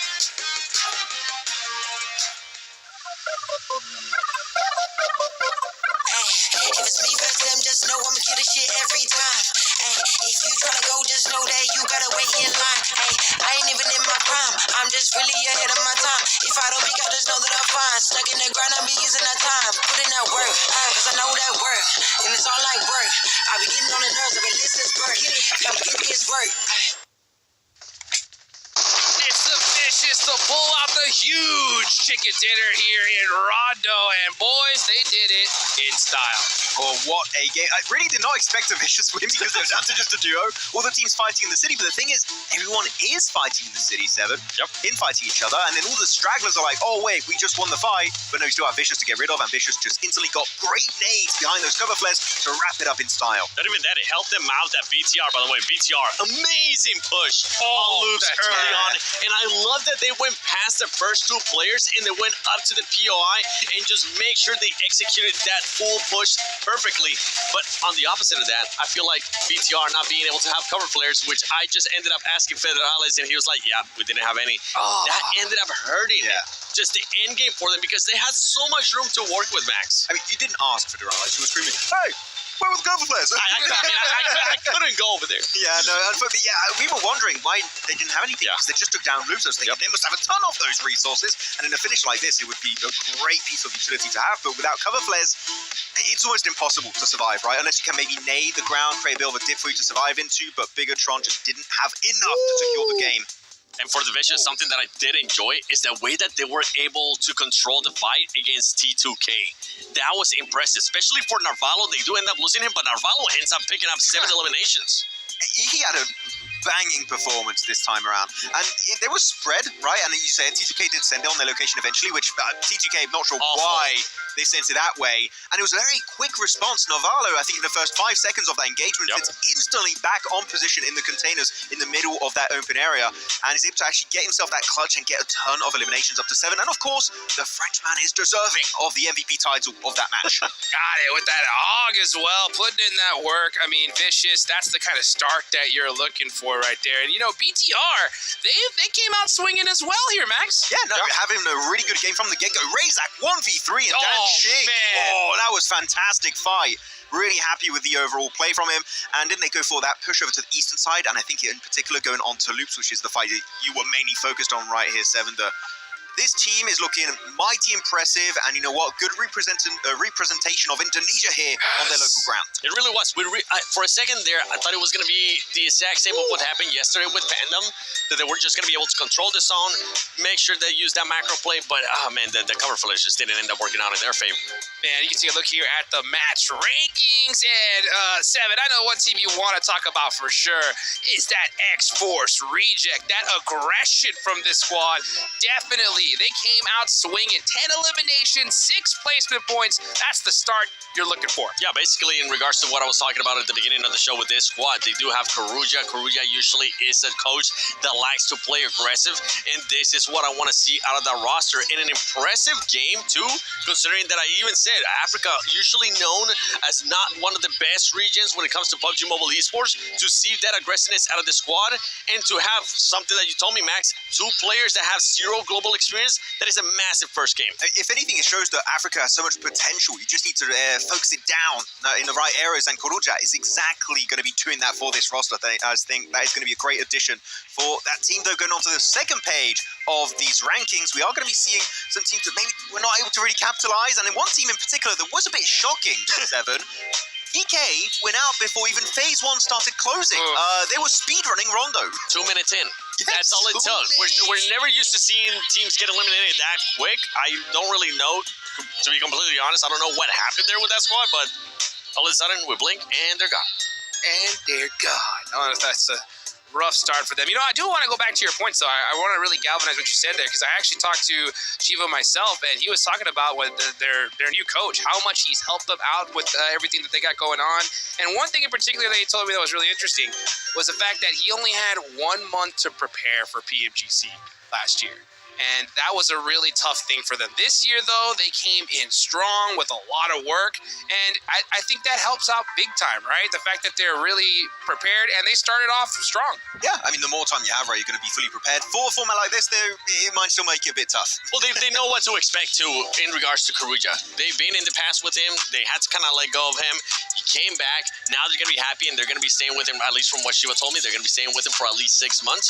So hopefully they'll be able to just use that even more. I want to continue to see that aggressiveness out of this squad. I don't want to see it slow down going into Erangel, but I also don't want to see them take crazy fights just because. You're talking about aggression. I'm going to pivot here onto another team. Okay. Foot Esports, I think, had a massive fumble onto the western side. They had a big advantage onto the side of Ulf. They sent it blind initially, right? You were saying it while we were watching that game. Sent it blind, got completely surrounded, naded down to literally just 2 players, 1 knocked player and 1 flushed. And they don't capitalize on that opportunity and instead decide, oh, how about we get between Ulf and TT Project in the safety of the compound? They get pincered, instantly go out. I think Foot had such a golden opportunity and they just missed out on what could have been a massive double-digit elimination game. Perfectly said. One of those passive plays because they decided to prioritize the zone, even though it was a horrible spot when they could have just gotten an advantage too. And then Ulf ultimately ended up putting some pressure on them as well. So yeah, a bit of a mishap there from Foot. Also, in regards to passive games, Nigma. I was surprised at how passive that team was playing. And to the end of the game, yes, you're still alive, but with this kind of format, you need to be able to get a lot more eliminations, and they only had 2 when I finally saw them on the screen. I mean, in particular, when you are in a city, right, and you have 5 teams and the circle is shifting away, you need to fight your way out of it if you want to survive. Dude, it's so crazy. Every time you say, like, misstep, just with this format, I just think it's no longer a misstep. It's, like, devastating, right? Because it's, like, one little mistake, and you can be out of there. I mean, we saw it yesterday, right? Boars did so good. Couldn't make it by 1 single point, right? Well, we're going into Erangel. Hopefully they can make up for that misstep or big step, right, in that last game. One thing that you talked about yesterday, right, was that loot truck. Just how powerful it is now in esports, and we definitely saw it utilized yesterday. Actually, one team that loves using the loot truck is Vicious. They always have airdrop weapons. I don't know how. You look at them at, like, phase 2, they're like, they got 2 MG3s and, like, a P90. What's going on? We're set, baby, we're set. Definitely a team I want to pay attention to on the looting stage because they're very strategic about that potential moment of the game. Though Narvalo stepped up. I was a little bit scared, actually, looking back at PMGO EECA because it was always icy as an individual stepping up. It's good to see another name doing well for this roster. Well, if we go back to when Narvalo was with Falcons, Narvalo would usually end up being the main player back in PMGC from what I remember. So it's good to see that he's maybe picking up that form again. I know they have another player there on the bench, Redox, that's currently not playing. I know he's eager, so it kind of puts a spark on this squad that everybody needs to start performing. And yesterday, we ended up seeing a team being able to get back-to-back chicken dinners at the end of the day. Maybe we'll end up getting back-to-back chicken dinners here at the beginning of the day. I mean, actually, that's quite interesting because talking about S2G, right? They got themselves the 2 wins on Miramar. We're talking about Rondo. Rondo's so important, which it is, right? It's very, very important for you to try and kick off your day and maybe secure your position in game 1 alone. But Erangel Miramar is still incredibly important. It's just 2 good games back-to-back. You could be in top 6, literally from bottom 2 games, top 6, and you qualify for the finals. They can solidify their position here and know that they're more than likely going to end up qualifying, and then they could start maybe hunting down teammates, and I know they can definitely do that. You know what? One thing that's great for them is saving grace. There's no Reefers to do 1v4 grenade on Vicious. So you're right. They are safe for now. They're safe. I mean, hey, we're going into Erangel, the bread and butter of PUBG Mobile. That's what's going to be all about here when it comes to esports, right? If you can perform good at Erangel, you're usually going to be set pretty dang good. One thing that I'm looking into Erangel, and we kind of talked about it a little bit earlier, right? Is usually now all these players have a good idea about where they're going to drop, right? Yep. But we also heard that there could be some, little drop shenanigans that could be happening here. So that's going to be interesting to see if everyone's going to actually go to their spots or mix things up. Yeah, I mean, the one team that told me they want to mix things up was TT Project, which I'm still not going to say, okay? I signed an NDA with TT Project. I can't say the strategy. But they're going to be having something a little bit different on the grassy pastures. I'm going to be looking at T2K because that rotation that they did was absolutely mind-blowing in not a good way. I was hoping that we would end up seeing Nepal once again put up a great performance like we saw yesterday in Group A out of Horror Esports. That was not the case here. They just decided to fully send it down the middle, ends up backfiring with 0 intel. Yes, I know you're trying to do something crazy, but hopefully here, remember, no recall whatsoever. You need to make sure you bring it back up. You don't want to have back-to-back bad games. I'm feeling for DK at this point because I mean, with such a rough start, they haven't even got a chance to warm up, but they didn't even get that recall, right? So now that we're going into Erangel, I think I'm gonna put him in the hot seat already because with how crazy we saw yesterday, I don't think they can waste any time. Yeah, no, you don't want to waste any time. And actually, one team I want to see step up to the plate massively here. Had a decent start here on Rondo. Was boom. They had a good entry point over to the eastern side. They kind of avoid a few of the useless skirmishes that were happening over there, and actually send it into the city, wait things out. And when they see BTR is at their weakest, they re-engage the fight to try and claim that real estate. It doesn't result in a win, but for me, it's a good showcase that this team has that glimmer of hope to do well here on PMGO Season 1. They're making moves, baby, and they're gonna have to make some more moves into Erangel. Here we go as we get ready for match number 2. The plane is flying, and it's a little bit on over to the west side. A little bit. That's a lot on the west side. What is going on here? Yesterday we had a first southern plane. We had an eastern one. Now it's on the west. It's all flip-flop for here for Group E. Erangel, come on, man. These zones, these flame paths, they were brutal yesterday, and I think that was a big reason why Alpha 7 struggled so much. Let's see, though, if these players can adapt. I mean, they got to do their homework yesterday. Oh my. Oh my, indeed. I'm just trying to figure out where some of these squads are going to be going. I mean, 3. Well, the southern military Scared. island teams? Yep. Oh, because of it's a very western one, they're just going to pick up a car and go on the eastern bridge. DK's actually going to be going south. Yeah, but they're just looking for a car. They want to get away from TT Project and the likes of Ulf. You remember where they land, by any chance, Max? You know what? Don't put me on the spot because I don't. Well, I'm just trying to figure out. I'm trying to figure out if they're going to end up going Novo, if they're going to be going fully south, because I never seen a team just kind of stay there towards the south military base. There's not a lot of loot there. Yep. That is for sure. So hopefully we'll see them get up and get going because they had a rough game 1, but this is match number 2. Let's see what happens as we take it on over to our casters, John Allen and Blake. It does indeed look like the vehicle prediction is going to come through on that South Island. Blank, the circle is going to be okay. It's going to be quite chill to kick things off. We had some very brutal circles at the start of yesterday's Erangels. More sanity is going to prevail here in Group B. Which is great. Which is very, very nice. I think when we're getting up towards that northwest side of the map as well, always interesting around South George, North George. Tough place of the map to play a lot of times when you're around crates. It really does crush a lot of teams into that area, but there's no guarantee it heads there in the first place. I am looking at T2K right now. This is an extremely aggressive early split. They have the pick of the litter when it comes to the sites around Gatka. BTR and RRQ facing off against one another early on in this game. Again, these outlandish things do happen with a plane path like this where there's not really much place to go, and it's Zaki, east side of all places. We're not even in the city itself. I don't dislike this back off from RRQ, but well, potential back off, I have to say. Just get into the vehicle, get out of there. Standing here, you're just wasting so much time. With the added potential that you can actually just go to Zaki itself and completely leave this entire fight alone. I wonder if they think all 4 players have left for RRQ. Well, RRQ is doing something fairly interesting here where they're wrapping around the backside towards Zaki. Now, I thought they would take the initiative and move over towards the east here, but they did leave 1 player behind, so they are invested in this engagement. So a new angle taken for them. There is players with the nade in the building. I think that's smart. You leave your player behind who has the ordnance. He can hold out with this. Big oh nade. My God. Oh, it's so huge. Oh, it's the biggest nade I've ever seen. Blank. Oh, he gets a bit too overzealous, though. There was a third BTR player to ruin it all. So he had dollar signs in his eyes there, Blank, and now BTR will look to piece this one back together. 2 of their players down immediately. A snapback on the shutdown there, and RRQ want retribution. It's not going to be easy, though. BTR back and forth, back and forth. BTR win it out. All 4 of their players alive. A clean wipe after a double nade knock. Federalis, the 1v4 is unbelievable. Actually crazy stuff coming through for BTR. The addition in, there's big names on that squad, but Federalis is the one that steps up in the end. How does that happen? What an insane play on the north side. And the fact that they get all 4 players back up and alive. As I said, after a double nade knock on towards them, that was excellent on the revive. Coming back on through. A bit of a misplay from the player up top, I think, from RRQ, stepping down, trying to go for the flushes.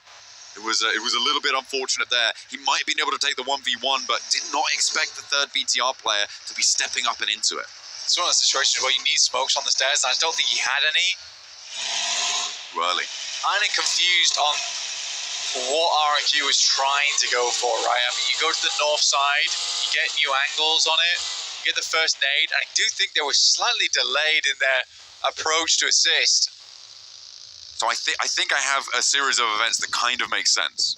I think RRQ were going to fade away and leave their player solo in this, I mean, biggest nade.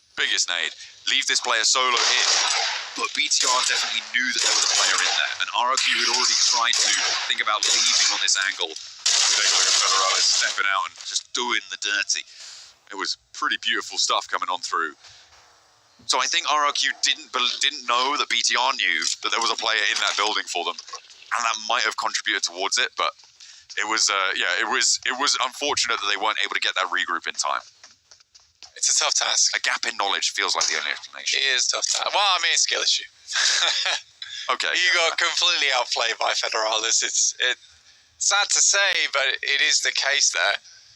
For BTR, they're thanking their lucky stars they have him on the squad. See, that's the thing, though, is you bring in like an outside player like Federalis onto the team of a BTR squad that has been primarily Indo-based the entire time. You bring him in, and he has a little bit of that aggression to the squad. It's really, really cool. You love to see it. Foot.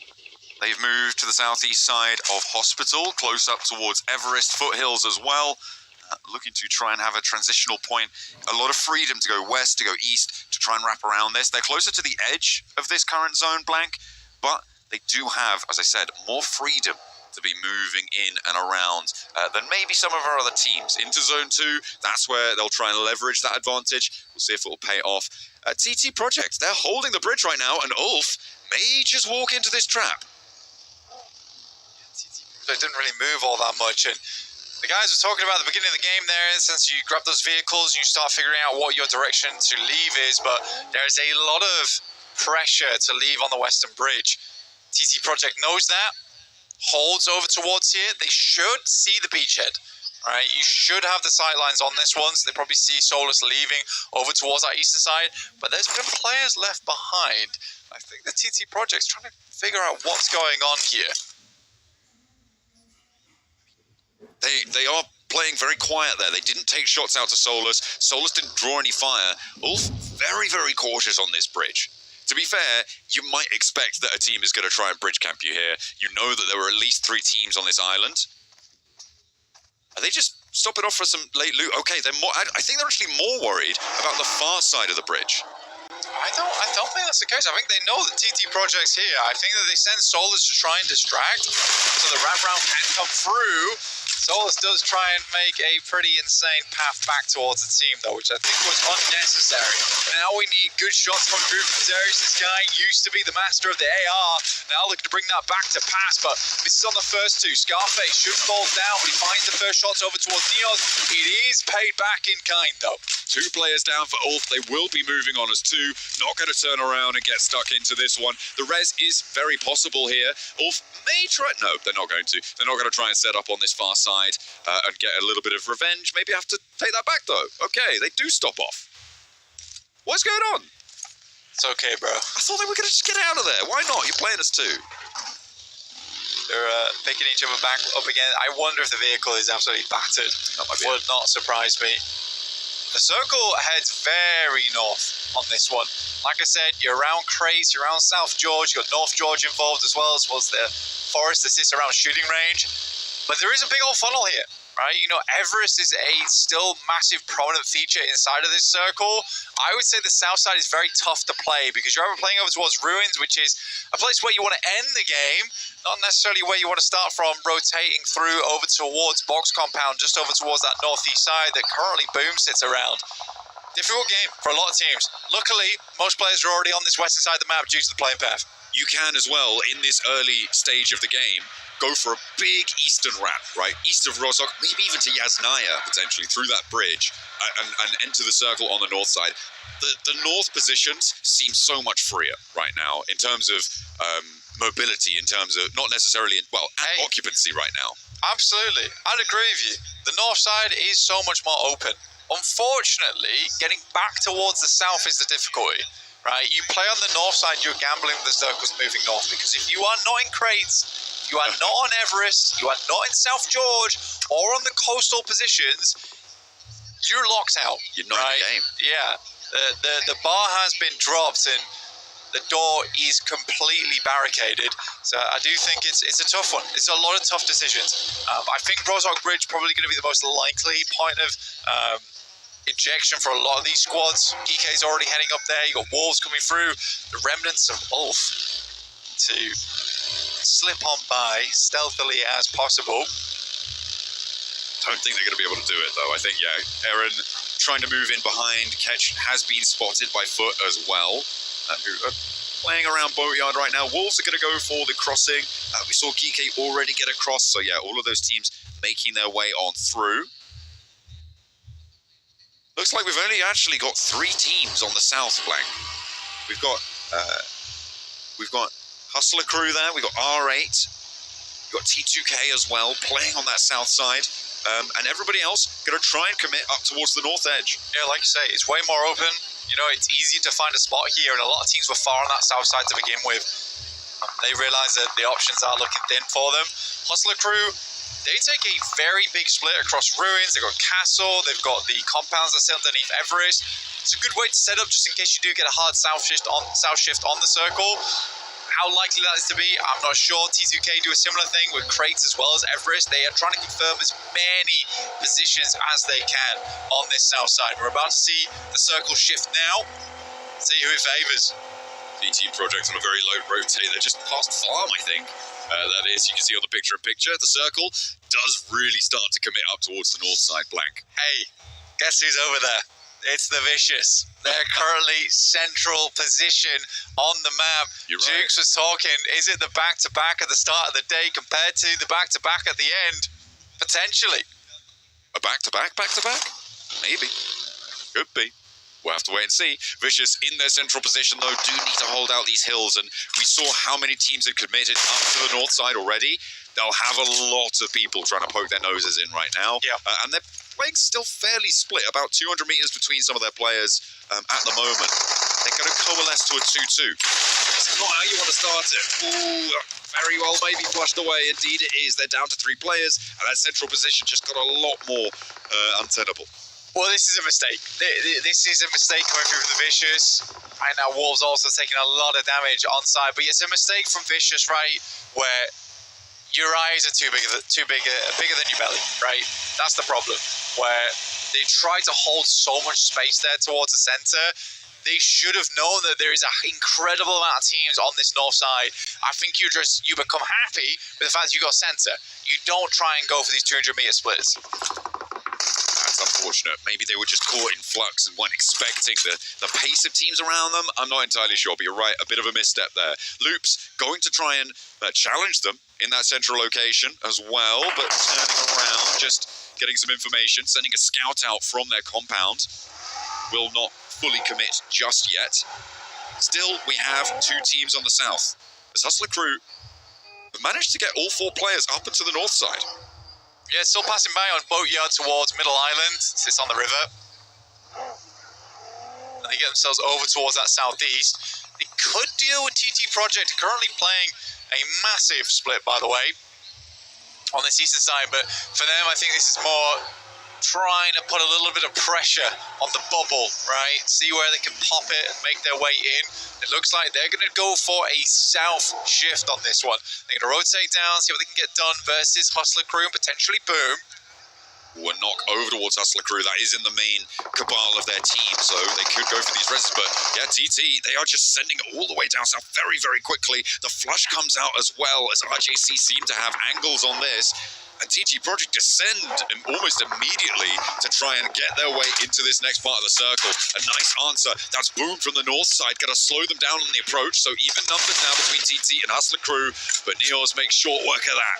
Opens up with another knock. A roll down from Zerich. Not going to let them get that one back either. So 2 players for Hustler Crew. They're going to get rattled. They are. And again, for Hustler Crew, I think this is a rude awakening for them, honestly, where you come into this, in their interviews, they were incredibly confident about PMGO. It's a different beast, man. It's not the same as just playing in Western Europe. There are some good teams in Western Europe, but there is quite a few teams that are also a little bit of fodder. And I think that Hustler Crew came in looking very hot there. It's not the same dealio over in PMGO. These teams are insanely good. The circle did pop up as well during that. It's gone all the way west, Blank, which, I mean, does give Vicious a little bit better of standing here. You've also got Wolves very, very central, but both of those teams have lost players. I'm looking at BTR right now. On that north side, they'll be able to move along the ridge lines from those shooting range hills as long as GK don't take them down. Hey, last game, the only team in about a year to go down the first 3 minutes on Rondo. Versus BTR, who are coming off the back of some really big highs versus RRQ. I do have my doubts, but I'm willing to be proved wrong. Nade's going over towards Boom. Man, as if he gets taken down by that nade. He's so far away. The shrapnel just hits him in the little pinky, takes him down. Tough stuff. Everyone has to get away from the blue zone, though. It is starting to get a little bit dangerous. Erich up onto the high ground, has the shots. Has the shot down over towards Boom as they roll on forwards. Can't quite find it, but his teammates a lot better faring on that effort. Erich is worried about the player up to his top and does need to be, but El Beryl able to turn that one around on him. And in from the north side, it's actually Foot who are going to careen down the hill. And this might be the end of both of these 2 teams. Geeko go down first. And now, TT Project might just be next on the chopping block. For FUT, this is a big opportunity, right? You clear out the entirety of the eastern side, way easier pushing. You now can figure out where you want to play on the north. You can play down towards the south, potentially. There's a lot of options given to you for FUT if they are able to clear this out. But it looks like they're backing off a little bit. The Vicious, instead, using the ridge side that sits over towards their west to deny sightlines. I think they've got the same idea. Clearing out the east is the most profitable thing for them to do right now because they can start playing in and dealing with those teams on the west without fear of that 180 on their back. Vicious sent 2 out to try and poke their noses into this east side scrap, but they left Icy on his own and abandoning that hill in the middle of it all. And Foot, yeah, they just get around on the north side. Yeah, I mean, the ridge side for the Vicious right now is not something they want to play on. Because there's a lot of sightlines from the high ground on the western side. So for the Vicious, it's just a case of denying these locations in. Frozen does get up. Doran's going to swing back out again. Surely he hears the vehicles now. Okay, angles over towards Enigma Galaxy, who have currently got a foothold on a building down towards the south, the east points of North George. They can potentially regroup onto it. We're back on board with our duo of Ulf, who have survived from that bridge camp earlier on, who are still alive and in this zone. See if they can survive a little bit longer. Enigma Galaxy wanting to leave a parting gift as they roll over this ridge line. Geeke not wanting to let them go. Send it back in kind. Ooh, a lot of damage over towards Satan, but will not be able to get that knock. A pick up very, very quickly. Some healing ticking up for Lord as well. And off they go down the hill. Real important to get away from this one. Enigma Galaxy needs to stay alive. They didn't have the greatest of performances on that last game. Now that is a big pickup from Koa. Over towards Zedwolf. For the Vicious, it's hard for them to aggress over towards Foot because it's a 3v4. We suddenly even the odds now. Doran starts to move up. Frozen primes the grenade, but Doran is creating a lot of problems in the midst of it. And with Foot playing over towards this north side, there's great angles for them. Swain goes down. That's a second. Koa doing bits right now for for his team. Vicious, happy to have him on side, able to get the first opener, get that flush, look for that knock. This off angle now coming through from Doran. He does need to be careful. Nades will start to fly. The hop out of the buggy, but it's going to roll away, so no hard cover there. Relying on his teammates, Koa does go down and get flushed as Frozen wins that 1v1 on the angle. It's up to Icy and Doran now. Down in the dirt, needs to try and keep himself alive, keep himself going in this fight. And Nade is cooking. There are nades on both sides though. Frozen is still in this fight, and Icy not quite able to step up in time. A lot of damage, but not quite the knock. And Doran's still in danger. Doran wrapping back around the side, knows he's got time to throw this grenade. He doubles back, just needs to make sure he gets the distance on it, and he gets it perfect. Airburst straight on his head. Icy pulled himself off from the building, but he doesn't provide any support here. Doran trying to heal up, but the flush will go through to Icy 100%. The Vicious now down to 1. Potentially Icy there needed to come with the team. I think when you're in that situation versus a 3v4, you're absolutely asking for it when you're going for a 2v4 when it could be 3 players on side. Doran now looking to try and get across. Will look to confirm this flush. Frozen won't be able to get his teammate back up, but Frozen did so much for them there as well. For Foot, it looked like they started to wane, but both teams now on 1 player alive, and the east side is now a lot more available potentially. It's Gaming Stars actually stepping up towards BTR, and a big nade to open it. A lot of damage as well, and there's a wraparound on the north. Enigma Galaxy is a great third party. They get themselves over towards that north side. Obviously, the circle is going to be pushing them in, but it's a real good opportunity to take down 2 teams at the same time. But the swing around is real, and they're instantly getting shots over towards them. GSTR was not happy about that.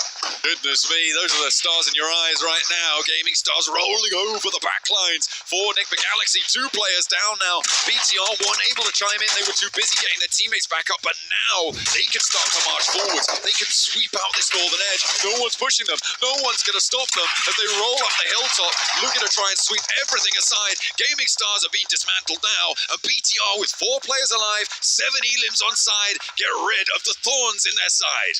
I think for Enigma Galaxy there, understandable push to go for it, but the fight just didn't fully break out in kind. BTR on this game, 8 eliminations for an incredible squad wipe at the beginning of this one, looking to take things further. Wolf still alive, by the way, as a duo. They're going to turn their attention over towards R8 on the riverbanks. This is all the way on the south edge of the circle. Eren and Ketch, you can't count them out. It could be a top 4. Really, really good players. And they still have the Crescent Moon on the south side of the map to work around with as Ulf starts to work their way over. Frozen off in the distance, just trying to live this one out as long as possible. His placement points today are so incredibly important. Now, how does BTR figure this out? I think potentially you could try and crash the shack that currently Wolves are playing. It's very open ground around there, and then potentially try and work your way down towards that crescent and clear out the stragglers. But BTR doesn't really have a huge amount of information on that. They have mostly been looking over towards the western side. And obviously up to that north side on that last fight as well. They could potentially go for a wide east wrap and try and sweep through Frozen and approach the riverbank, but I mean that's a pretty wild rotation, and it all relies on info, right? As to where and when they think they can move. Just don't know for BTR right now if there's a 4-man team on the east. That's the big issue. They're not entirely 100% on it because it easily could be R8 playing that position. They've seen them been clearing in the elimination feed. So for BTR, the option sort of is where Wolves is currently playing, or some really big scouting missions in the near future. R8 trying to make their way up from the riverbank now. A knock here may give the game away as to where R8 are playing, because BTR should be able to hear these shots. They'll know this location. Dear. A big nade from Eren, and another comes on through from Ketch as well. And 2 players down for R8. No way! Oh my goodness me! Ulfers 2 just roll these boulders down the hill, and R8 are caught lacking. With Marth on the backline, he's in no position to go for these reses, but the info could be fed back over. They'll spot these players running forwards. Loops flying into this one. This is 3 points for the boys, and they're having to pick them up. Ulf now step a little bit too far forward maybe, but they've just taken on a 4-man squad. BTR. Possible to do it again. Good shots from BTR. They spot the push across and Loops are forced to leave that compound of relative safety on that southwest side. BTR making the move. They're moving in from that northern edge. Wolves are going to try and slow them down, but can they make the crossing? It looks like maybe they can. Loops really don't have the pressure right now to stop them as they approach from that northern side. A mad dash across, and they are over the ridgeline now. Ulf still have two. In they go against Loops. One down, but they find that answer. Looking for more now as Law still right up and close to them. Aaron finally falls. The first gap in the armor that maybe they can find as Loops' forward position is almost immediately dispatched. 2 players down for BTR. They need to find something back. Rafinha wants to step forward, but immediately rebuffed. Aaron now, the last player for Ulf, still live and kicking, as is Marth. At this point in time, Rafinha's terrified, right? He can't really step out too much because the placement points aren't really kicking in just yet. Aaron will take down the final player from R8 there. 6 elims on the game. They've done fairly decently at the moment. Currently up toward 3rd place at the moment, 19 points. But it's Ulf on the chase. BTR looking to piece themselves back together after a mad dash across. I think they've got more players there, but that's a big nade. Okay. Oh, huge. What an opener from Aaron. I don't know how many more he's got left in the pocket. He's got 5 nades. Underarm for more damage. Won't get the flush, though. Has more cooking. BTR sending them back up, but they don't know where he is. He's sidestepping them. He's getting around. One burnout comes through. Aaron steps forward. He wants more. BTR now suffering under the pressure from the nades from Aaron. Moving up now, Razak wants to try and slow him down, but he's going to go for it. Okay. Another Aaron, what are you doing? How can you do it? Aaron 1v4. Aaron 1v4's BTR. What a desperate play for Aaron, and he makes it work. I said you couldn't count him out, and he will fall finally. But that is just about the craziest thing. Oh my goodness me, and Frozen as a solo from the top, the northeast side of it. Insane stuff. Aaron, a rising star last year, but this year he drops like a meteor on the top of BTR. And it is just over. What side is an incredible push from BTR down from that northern side ends in tears. My vocal cords are never going to recover from Alpha 7 followed by that play. Goodness me, it is absolutely insane. And now Frozen in a 1v2. That was a nasty situation over on the northeast edge before where we saw the engagement that they had and they were getting burnt away. Against the Vicious.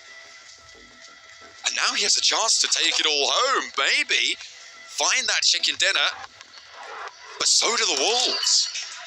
For the Wolves, it'll be a nice makeup, right? Their Rondo was meant to be their big match. If they get themselves a chicken dinner on game 2, make it feel a lot better here. Frozen, taking shots. But I mean, they know, just 3 of you. You can't really scare them all that much. Couple of love taps from the rifles there. Wolves playing it central. They don't need to move here, Blake. They are so chill right now. It is on Frozen to make the first peak. Wolves, they've got the dot, right? No matter what happens, it's going to end over towards them. Frozen, to be honest, the high EV play here is probably to deny the point. You may well be right, but you don't need to do it just yet. He's got 5 nades. He does have a boatload of nades, probably 20 bandages. partly errands. I don't know if he stepped down to go for those loot crates, because there's a lot down there. There's all the BTR knocking about too. He's going to break wide, okay. Looks like he's not going to go for the denial. Along the ridgeline, stepping forwards. A nade over the top. They should spot this one incoming. Maybe not. Does take a lot of damage, and another nade to find it. Frozen drops wide, goes low against Elementrix. Position not going to be known, but he walks nearly back into the nade. With 3 more in the pocket. Wolves are not giving him anything. The American team not giving for any freedom here to work around with. Wolves continues to pressure forward. One nade has to hit. That's basically the only way he gets anything done, and he's spent. He's completely spent. It has to be a wild 1v2 now for Frozen. Pushes up, takes a fair bit of damage. This is over. It should be. By rights, it should be clearly over, but he spots one. Has to duck around the bullets, but the final damage from the nade there takes it down, and the Wolves find a chicken dinner. Some crazy situations in that game, though, Blank. Goodness me. I mean, it's just wild, right? I mean, Eren, previously on Zeus, throughout multiple teams, now finds himself on a bit of a god squad here, and he certainly struck like lightning over towards BTR. They never saw that coming. We're having a quiet, cool contemplation of what happened that last game. Eren seems quite pleased with himself. The rest of the team trying to figure out what went wrong. Not giving Eren everything, giving him more nades, you know, that's what he needed maybe in that scenario. What a really, really incredible position for him to be able to hold that with the nades that he had.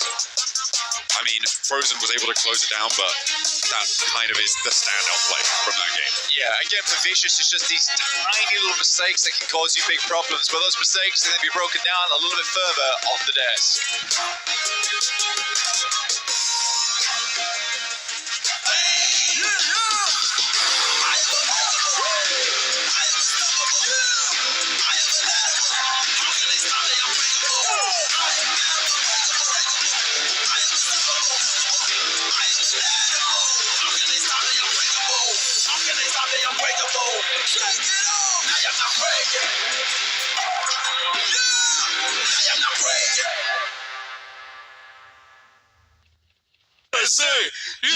USA! Let's go!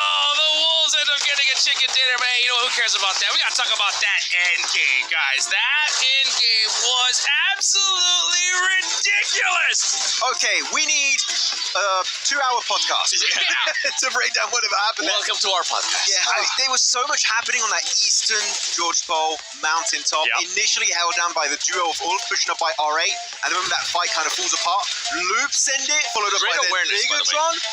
The steps there were just absolutely crazy from start to finish, Seven. I wouldn't even go to say that was the best single moment of the entire tournament. It honestly was. First of all, I gotta give some props for BTR because they were able to spot what Loops was trying to do, and they just fully send it to them. And they were looking so good until a player named Eren decided to just dust off whatever strategy they had on their mind. Well, yeah, so, okay, props to Eren, right? Eren had some really good moments. You might have seen that during... Well, actually, Some really good moments. They push one by one. One by one by one. They just give the opportunity for him to just clap back with the DPS. Eren had an incredible moment, but it was definitely thrown by the other side. Eren, that was the best play we have seen so far in PMGO Season 1. Man, that was so hype. Yeah, agreed. We literally jumped out of our dang seats, dude. We saw that. It was so absolutely ridiculous. Cool stats and all. You know, one thing I want to ask though, right? When it comes to Loops in that play, what do you think about them leaving Rafina there in the back line? I don't hate it because what it does is it stops any teams like Ulf, for example, to actually peek over the ridgeline, and it keeps the entire ridgeline in check. And then it actually kind of worked out versus BTR a little bit. We just get eliminated. But a 3-1 split in that position, I think, is exactly what Loops had to do. But staying in that dip, though, was a little bit risky because there, in that situation, 7, BTR had the angle. In a way, it kind of prolonged that fight, too, because it forced BTR to slow down. They expected everybody from Loops to be there, especially once they got that knock from far away. They were not expecting Rafina. Rafina had fully slowed that down, and it ultimately ended up helping out Ulf as well because he was able to kind of set himself up, and they do end up pushing one by one. But overall, great plays. I do have to go back, and I want to kind of point this out, and I know we were, I guess, in a way negative in regards to this team after Rondo, but I got to be negative in regards to this team once again, Max. It is none other than T2K. Because they had a great split, and you're going to be looking at the match ranking here. They had a great split on Everest. They had 3 on Everest and 1 on Giorgio Crates, but instead of going to Crates, they decided to go south, away from the circle as well. They went to Ruins, but the thing is that you're not saying there is Crates was still in the circle. They had so much room to work with. Like, literally, I'm not even joking. If they took that position, they would have been in the spot R8 were in that match, playing onto the bridge, on the rocks near the bridge, able to push up onto the duo of Ulf. Maybe off the back of that fight, they could have won the entire game, but they went for this more passive rotation. Passive is fine sometimes, but I feel like this was definitely over passive from T2K. So 2 bad games. They need to learn right now and have a big step up if they want to be in the top 6. Yeah, you don't really want to be... I just honestly don't know what they were thinking in regards to that. You don't want to be passive. You had a bad Rondo. You don't want to have a bad Ariel. Now you have a bad Ariel. You're going to end up being forced to do something erratic, and that's not the position you want to put yourself in with just 4 matches left. Yeah. Let's look at this overall rankings right there, and it's Vicious leading the charge with 27 points. Well, that's the Rondo effect right there.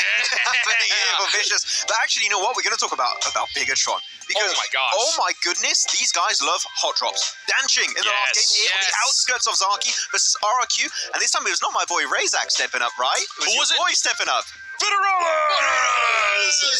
But that's what we want to see out of this squad. And I feel like that might be one thing that actually hindered BTR there at the end.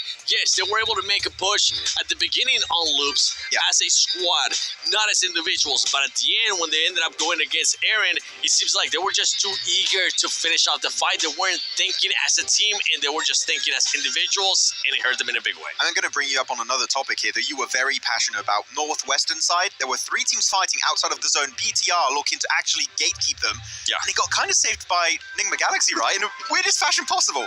We were calling out the game out perfectly. Seppi was working out in weird ways. And yes, it was Nigma Galaxy that was able to just save the life of BTR. I don't remember who they were fighting with at the moment, but for them, they were about to get fully wiped out.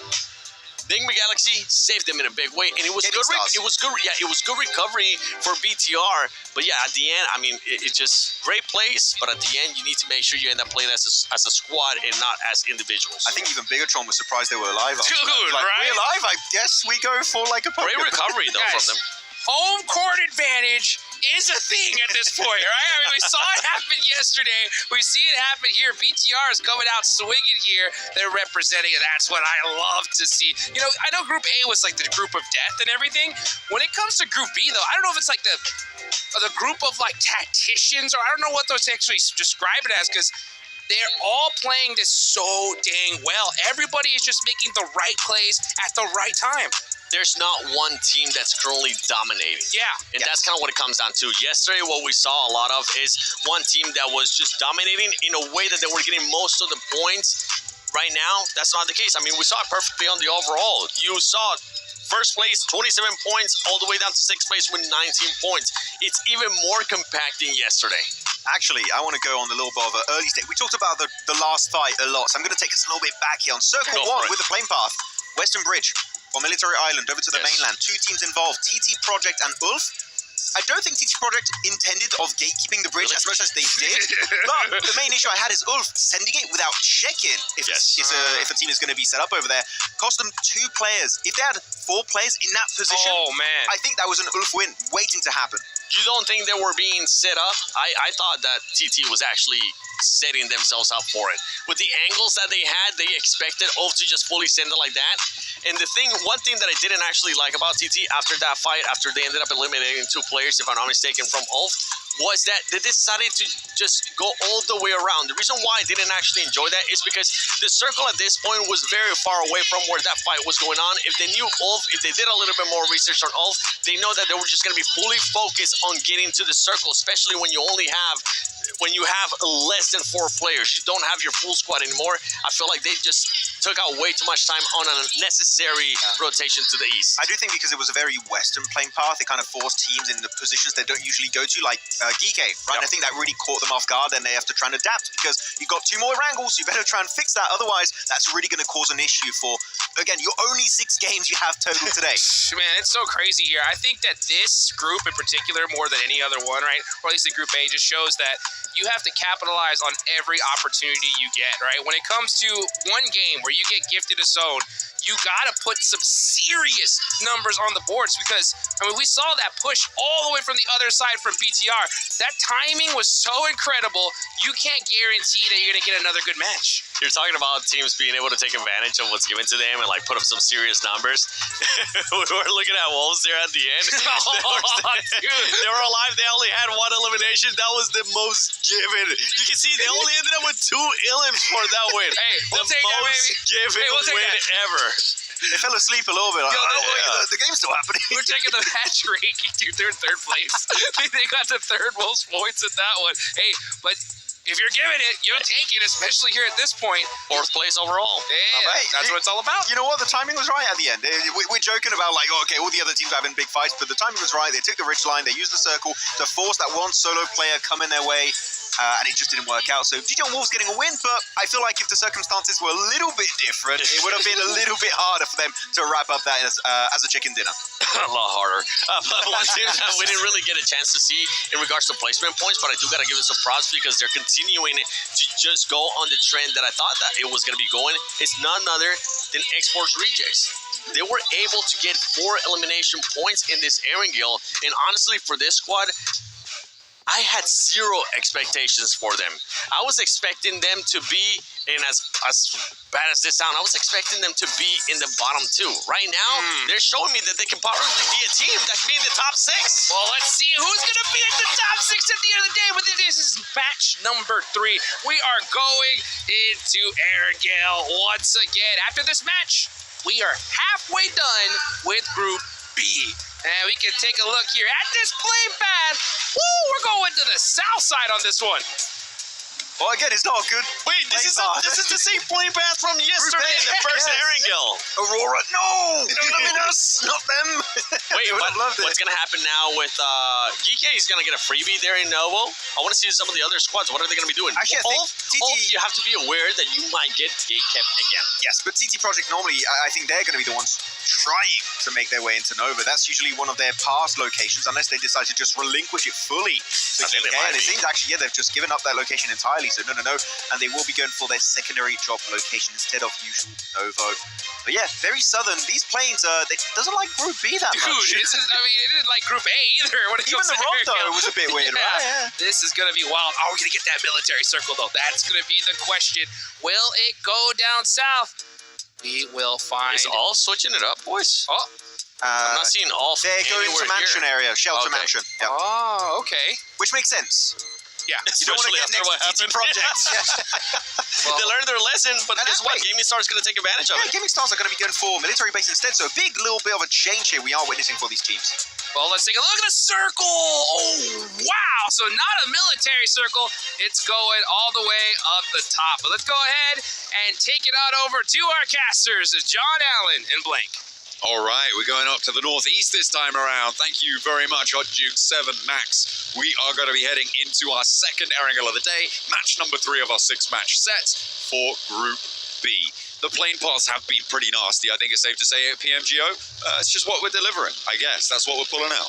Yeah, we got one of the most brutal formats of all time into nasty plane paths, nasty circles. It's a double whammy. And we don't like double whammies here over at PUBG Mobile.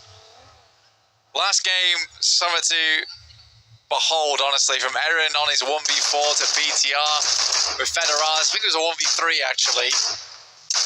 But still crazy stuff. Absolutely insane stuff coming out from that match on Erangel. And, you know, we've had to pump the gas right at the beginning of the day, as well these guys. With Hustler Crew on a bit of a replay here versus RJC. Get themselves their second point. I thought they'd been dropped in with 3. I thought there was something going on, and I was looking over at their player booth, and I was thinking, what's going on? But no, they just died, unfortunately. A little bit of a stab from Hustler Crew to actually, they're sat next to each other in the booths. So, you know, that could get a little bit nasty. That's all I'm saying. But Hustler Crew going to defend their apartments drop, spreading out to the east. They've got a lot of access to areas like Yasnaya. Yeah, it's a good spot to be in to start off with. Over on that southwest side, you've got a lot of ground that you can cover, a lot of ground to be taken. Yasnaya being completely open is kind of not what I expected here over on this plane, well, on this circle, but with the plane path being where it was, very hard to make the distance to get over towards Yasnaya in the first place. For RJC, they made the most instantaneous of rollouts over towards Severny at the start of this game. Unfortunately, they lost a player, though, to that hot drop, right? Which is not great. They were talking about Ulf as well, adjusting over towards this area. I believe that their military drop in the first game was actually a backup drop, because remember, the plane path was so far on the west. I think they'd wanted to go out east anyway, initially. And they're going back to that now, which may explain why they weren't super prepared for their bridge crossing situation. Yeah, I would say so. I mean, I like what they tried to do with Solar standing over towards the eastern side, trying to create a little bit of chaos in the midst of it whilst wrapping around, but wasn't meant to be. There's Aaron happily with 13 elims on the day so far. So for 2 matches, which is a kind of wild result, right? Almost looking at a 7 elim average per game. It would be doubtful to see that go up. Yeah. But more than likely it's going to go down over the next 6 matches. But again, Ulf is a big favourite for PMGO Season 1. Even going through to the Grand Finals, like a lot of teams peg this squad as 100% being in the top 6, at least in Group B, and having a good chance of the top 6 over towards Grand Finals. I'm taking a look at the top 6 right now, Blank, and I'm looking at the score lines, right? Right now, it is so much closer overall than we saw being the case in Group A at this point in the day. There is a very, very close gap between, 7th really to 1st. That is a surmountable gap of 9 points between them. So very much possible for anyone to slip and fall, bonk their head and get dropped down towards the middle block, or even further beyond that if they're not careful. And the bubble sat at between 40 and 41 points. That was the bubble spot that we saw in that last game. So as teams start to cross that, they will start to feel safer and safer as these matches go on, which will hopefully feel good for them. At the moment, Vicious obviously leading the charge on 27 with 2 solid games. Unfortunately, losing too many players in that last match. And on that northeast side, if 4 of them had survived, it would have been a different story. It would have been a very different story. We got Boom on our screens, playing towards Rozok. Heading over towards the east side. Yaz fields are just so empty. Yaz is empty. Good shot from RQ over towards Kike. Safji goes down.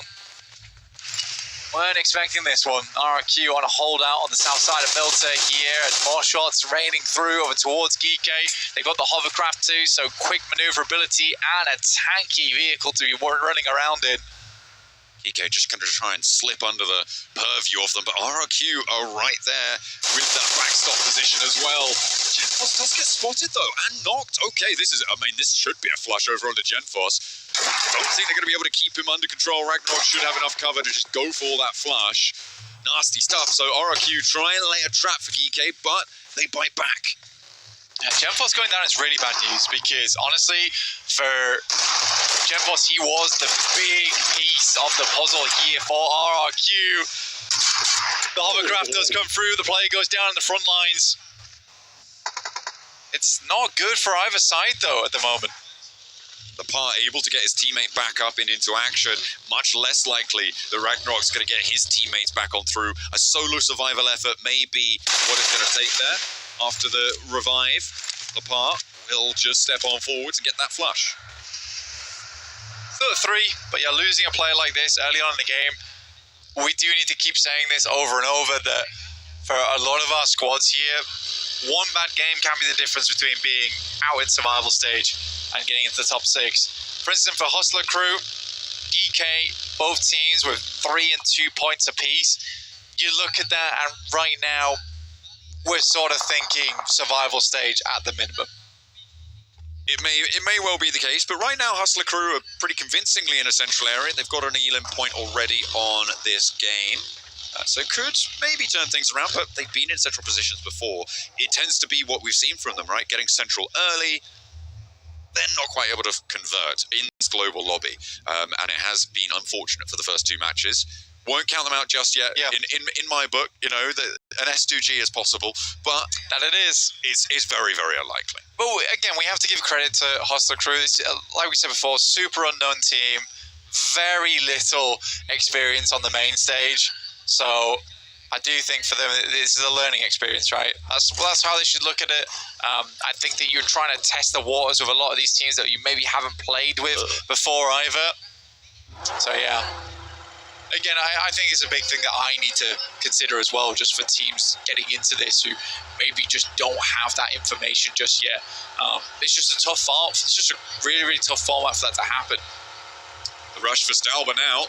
That circle is hard up to the north side, Blank. It's even catching Kameshki in there on the northern edge. A lot of that coastline too. Teams starting to move fast. We saw T2K surrounding Severny and will cost RJC another player. So they're playing on us too as everybody starts to go for this dash. Foot and Enigma Galaxy both on your screens right now. They're kind of at the back of the queue on the east point of Yasnaya. There are so many teams already making their hasty path north. Hostler crew, fast on the mark here, but very split, like you say. They're going the distance, but anchoring is going to be the difficulty here. BTR, one of the first teams to get up towards that northern side.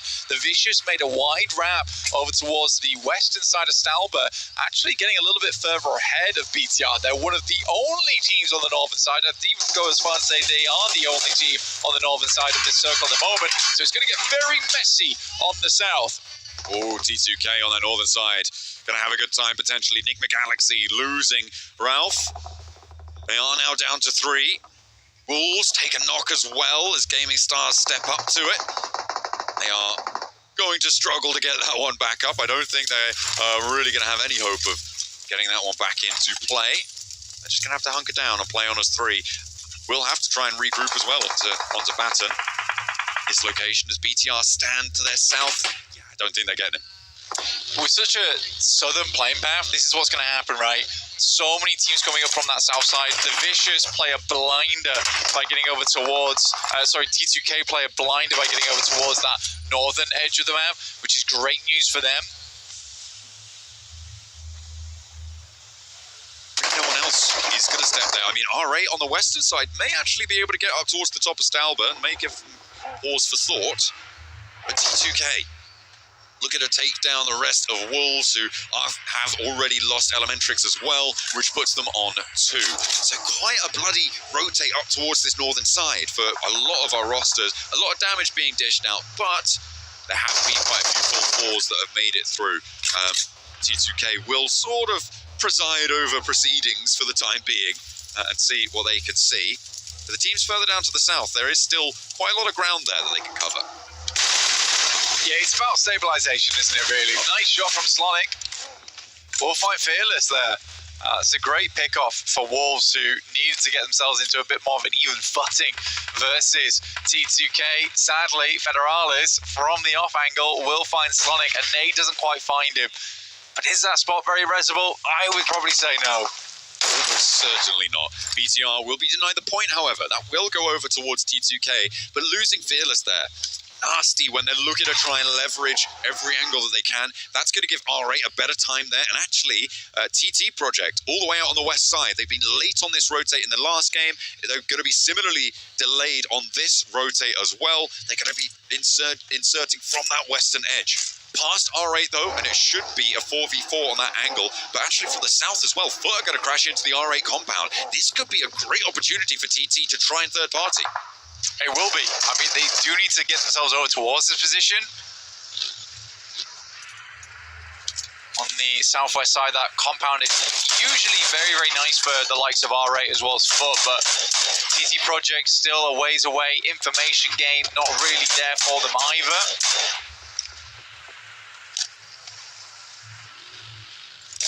Rez has come out over onto Frozen. Foot will not be able to push up towards the R8 compound, and actually the north point of R8's hold, Marth, is a bit isolated. TT may be able to cut this one off, and R8 going to be very reluctant to leave from their compound, such a strong position, and Foot will try and backfill it. Marth, it's on him to regroup with the rest of the roster and do so successfully. For Marth, on R8, he's looking like he's going to regroup with the squad right now. Heads down towards that south side, past the zip lines. Again, TT Project, they've got to be careful. They really have to be careful. They don't have all the information in the world to work with here. They're being very cautious on their push through. They're going to scout over towards Stalber at the moment. They might be able to wrap around that north side. The time is running out to make that play, though, at the moment, but certainly possible. On board with Vicious at the moment. These guys are down towards the very southern edge, just outside the northern fields of Yaz. yet to make their way in just yet. I think for a lot of our squads, they found themselves play some homes on the map at the moment. When you look over towards Stalborough on that north side, you do have that almost stairway up towards Stalborough where you can sit yourself in the midst of the rocky outcrops. That's going to assist a lot of teams in terms of placement, in terms of area that they can play in. I mean, speaking of playing in area, BTR currently on a 2-1-1 split on 3 of those locations. And playing very bold with it. And fortunately for them, the number of teams around them with the oversight from T2K, I think it's fairly safe. I mean, getting pushed from the west is maybe the biggest threat. Potentially Loops, actually, over towards the east side of it as well, but this is, I think, the right time to be holding this 2-1-1 split. That does need to start to collapse, potentially in the next minute, minute and a half, 2 minutes, that sort of time frame. And with this next circle, yeah, okay, now they do need to regroup, and they need to pick a point to go to. Yeah, you're likely going to regroup on top of Razak here and try and start clearing teams on that north side. Makes the most sense to them at the moment. They do need to pass over the top of Hustler Crew, but like we said, this is a bit of a slope up towards that north side, so Hustler Crew might not have the angles down towards it. This is that big wrap we were talking about earlier. They did end up going for it. They thought it's more optimal for us to clear the entirety of the northern side, then we can know where all the players are and know we just need to fight south. Like Vicious and Foot is going to pop off there. Koa gets knocked and flushed for Vicious. That is unfortunate. They found an Elim, but they are going to just divert around this one, try and sneak their way through the rest of this. Past Foot, past R8 potentially, as they roll up on the side of this cliff. R8 up on top of them, and it will be dangerous. Shots will rain down upon them as Amori's there. Doran goes very, very low, but just about wins that trade. A nice result, but Amori once more. A nade up behind him, forces him to take the peak, but he's all too happy to go for it. A shutdown maybe on the cards. That is a beautiful step through with Narvalo able to go down there. And R8 do lose one in the meantime. It is very, very difficult to make your way past this roadblock. Vicious just go for a bit of a salvage play here. They leave one player behind to defend off against those angles and send a bit further forward into the circle. I think that's a smart play coming through for the Vicious. Obviously, it's not going to net them a lot of points, but you got to do what you got to do. Unfortunately, they are spotted out by RJC. Oh dear, it's just Icy now remaining. He's got to drop back, get some supplies maybe on board. RRQ back and forth with Enigma Galaxy all the way on the south edge here, playing on the road ridges. Nades back and forth. Already one knock sent towards RRQ. A long-range shutdown over towards Satan on Enigma Galaxy, taking away that off angle. And no res there available. RRQ pull themselves back up, want to stay alive as 3. A nade does not quite connect either. Unfortunate stuff, as R8 and Foot still going at it.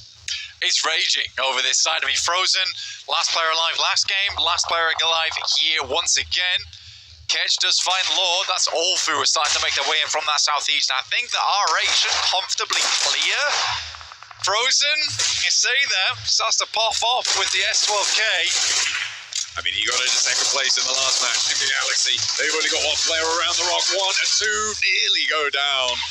That res, though, going to be very, very difficult. I don't think they've got time to get that third player back up in an action. Frozen is still going against R8 here. Gets that first aid off as well. Slips down the cliff, unfortunately. And Marth is cooking an aid to try and send after him.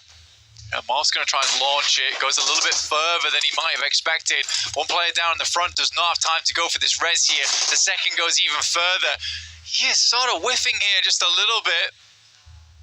But it's a tough position to be in, and it looks like you might be right here, John. Frozen might just do it again. Jumps the vehicle, tries to bait the sound cue, and through the smoke, a demon in the mist. My goodness me, Frozen puts them on ice. That is nasty coming on through. Foot have a guardian angel somewhere who is laughing. That is incredible stuff coming on through. R8 go down to it, and now we're going to refocus to the southeast side as Ulf trying to march their way up. You've got Gaming Stars, Boom, Loops as well for them to try and deal with. The circle shifts down to the southeast and gives them a little bit more time to play with. GSC are getting pretty far into a lot of these matches, honestly. They are holding their own here. They are down towards 12th place, sadly. But again, I think you got to give them credit for how far they get into a lot of these games. They're always prevalent towards the 18 to 20 minute mark, which is great to see from a squad like that. Aaron having the back off. This is funny that Ulf has basically said, Aaron, you now need to go deal with the entirety of Boom. You got a 1v4 last time. you can do that again, right? Surely. Crack on, lad. Give him 6 nades, see what he can do. He is downhill this time, and it doesn't look like he has first aids. I think he might be a bandage only, or maybe stims sticking up. Yes, bandages. He's only got bandages full. Yeah, that's not ideal. It's going to take Aaron a little bit of time here to wrap the entire body, it seems. The rest of Wolf still up as 4, though. But for how long? Because I think Aaron evacuating this portion of the map, pretty difficult. Very, very difficult. Under the purview of Boom. I think it might need some smoke cover or maybe some assistance from the rest of Ulf, because they are only dealing with half of Loops on this northern flank, so it feels a little bit... He's taking so much more damage. He spent so long healing the back up, and now there you are. Ruin it for him. Nade over. That's going to be the knock. Okay, yeah. Aaron now down. It's going to happen eventually. I'm going to commit for it. Yeah, it really is a case of Ulf. Where are the boys? Where are the boys right now? They are pincered, to be honest, and I think right now for Aaron, his big objective was to delay as much as you can.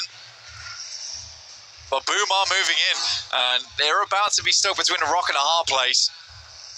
Up to the other 3 of Ulf. Luke's going to be moving in. They had 2 players in here. Now they're going to move in as a full roster.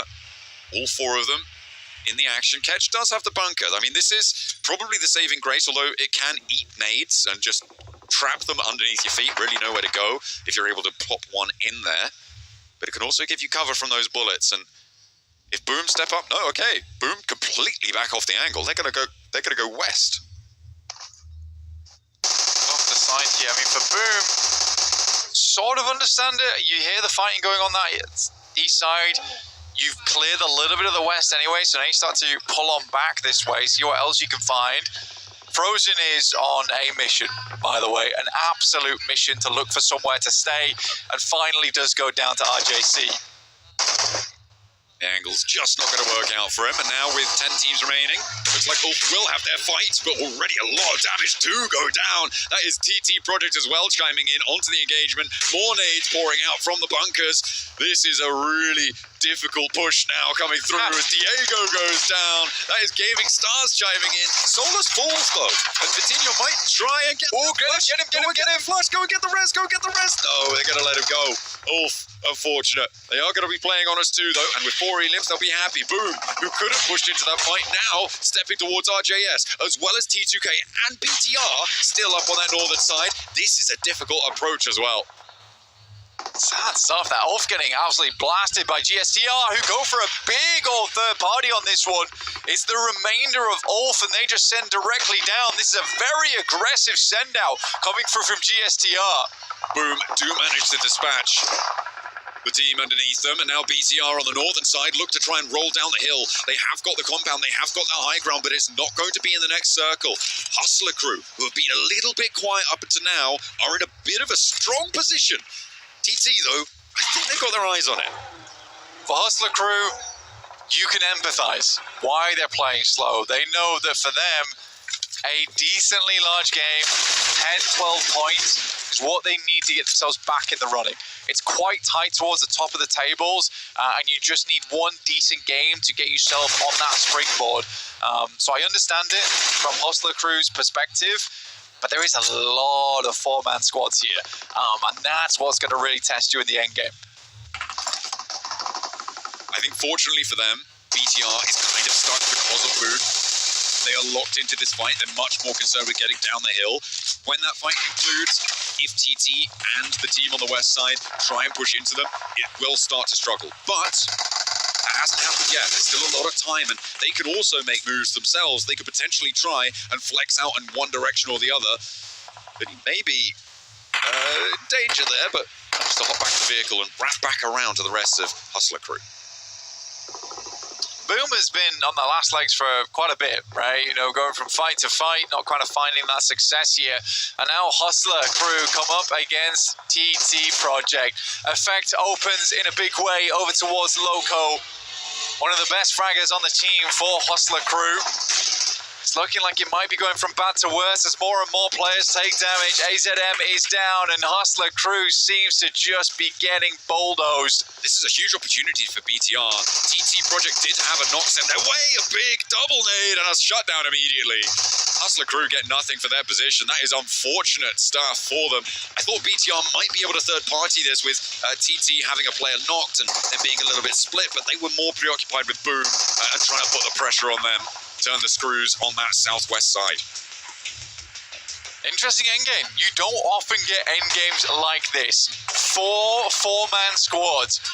Anything can happen. Third party's going to be a big deal. Yumi moves up to the plate here, gets the first knock over towards BTR. Razy desperately edging his way back to the rest of the squad, trying to get that knock res, but an instant off angle sent through, a rundown from Boom, but they are getting torn to bits. There is an off angle coming through from TT Project. BTR, I don't think they make it out of this, but I don't think Boom do either. They didn't see the approaching danger from across the ridgeline, and now TT Project have complete control over this entire fight with the numbers just going their way. A flush does come through with a nade from Boom, but I don't know how much further they can go. GSTR looking to wrap over towards the west. TT Project doing the same, and in that moment the circle moves east, John. Okay, everybody has to move back over towards the east side. More eliminations come on through, and Boom do fall. Now BTR trapped in the middle, but who's going to make that break to the east side first? TT Project are starting to envelop, and they are going to take charge of the northern side of this next part of the circle.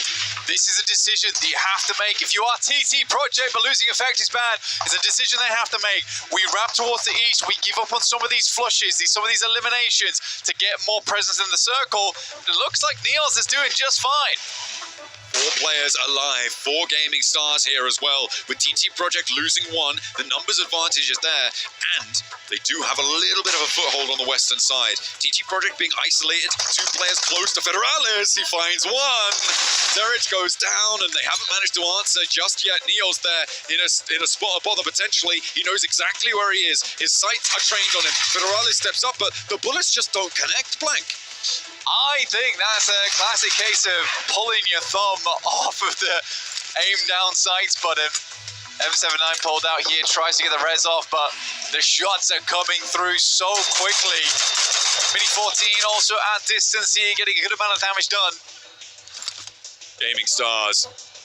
They forced TT, well, rather TT had to go for a regroup. They moved their solo player from the north side back on in, and immediately that vacuum was filled. Gaming stars able to take the chicken dinner, and with a decent elim count as well. Yeah, it's a slow-paced game. Love their wrap down towards the southeast side to take down Ulf. They moved out of the circle to do that, but they've already cleared out so much of the space on the northern edge that they had time to do it. Overall, though, TT Project, their rotation on the north side was pretty cool too, the way they went about it. Bit of a slower paced game though, definitely, on our side of things. BTR consistently in the conversation, as is Ulf. There's some clear teams moving ahead of the pack. Absolutely. Really interesting stuff coming through from that game. I'm sure the desk have a lot of opinions about quite a few things there. Obviously, the plane path still pretty brutal on that match. The circle was a lot more reasonable. The big feature of that circle was, of course, Stalber and that big northern shift that we saw in stage. Yeah, I think for Stalber, it's such a problematic area of the map to play in a lot of times for these teams where you're trying to cross up the uphill, you've got all these rocky outcrops to deal with. A lot of times it isolates those fights, but you don't really want them to be isolated. You want to get the third parties in. It's tough, John. Absolutely, but in the end, only one team weathered the storm. Gaming stars able to take the chicken dinner.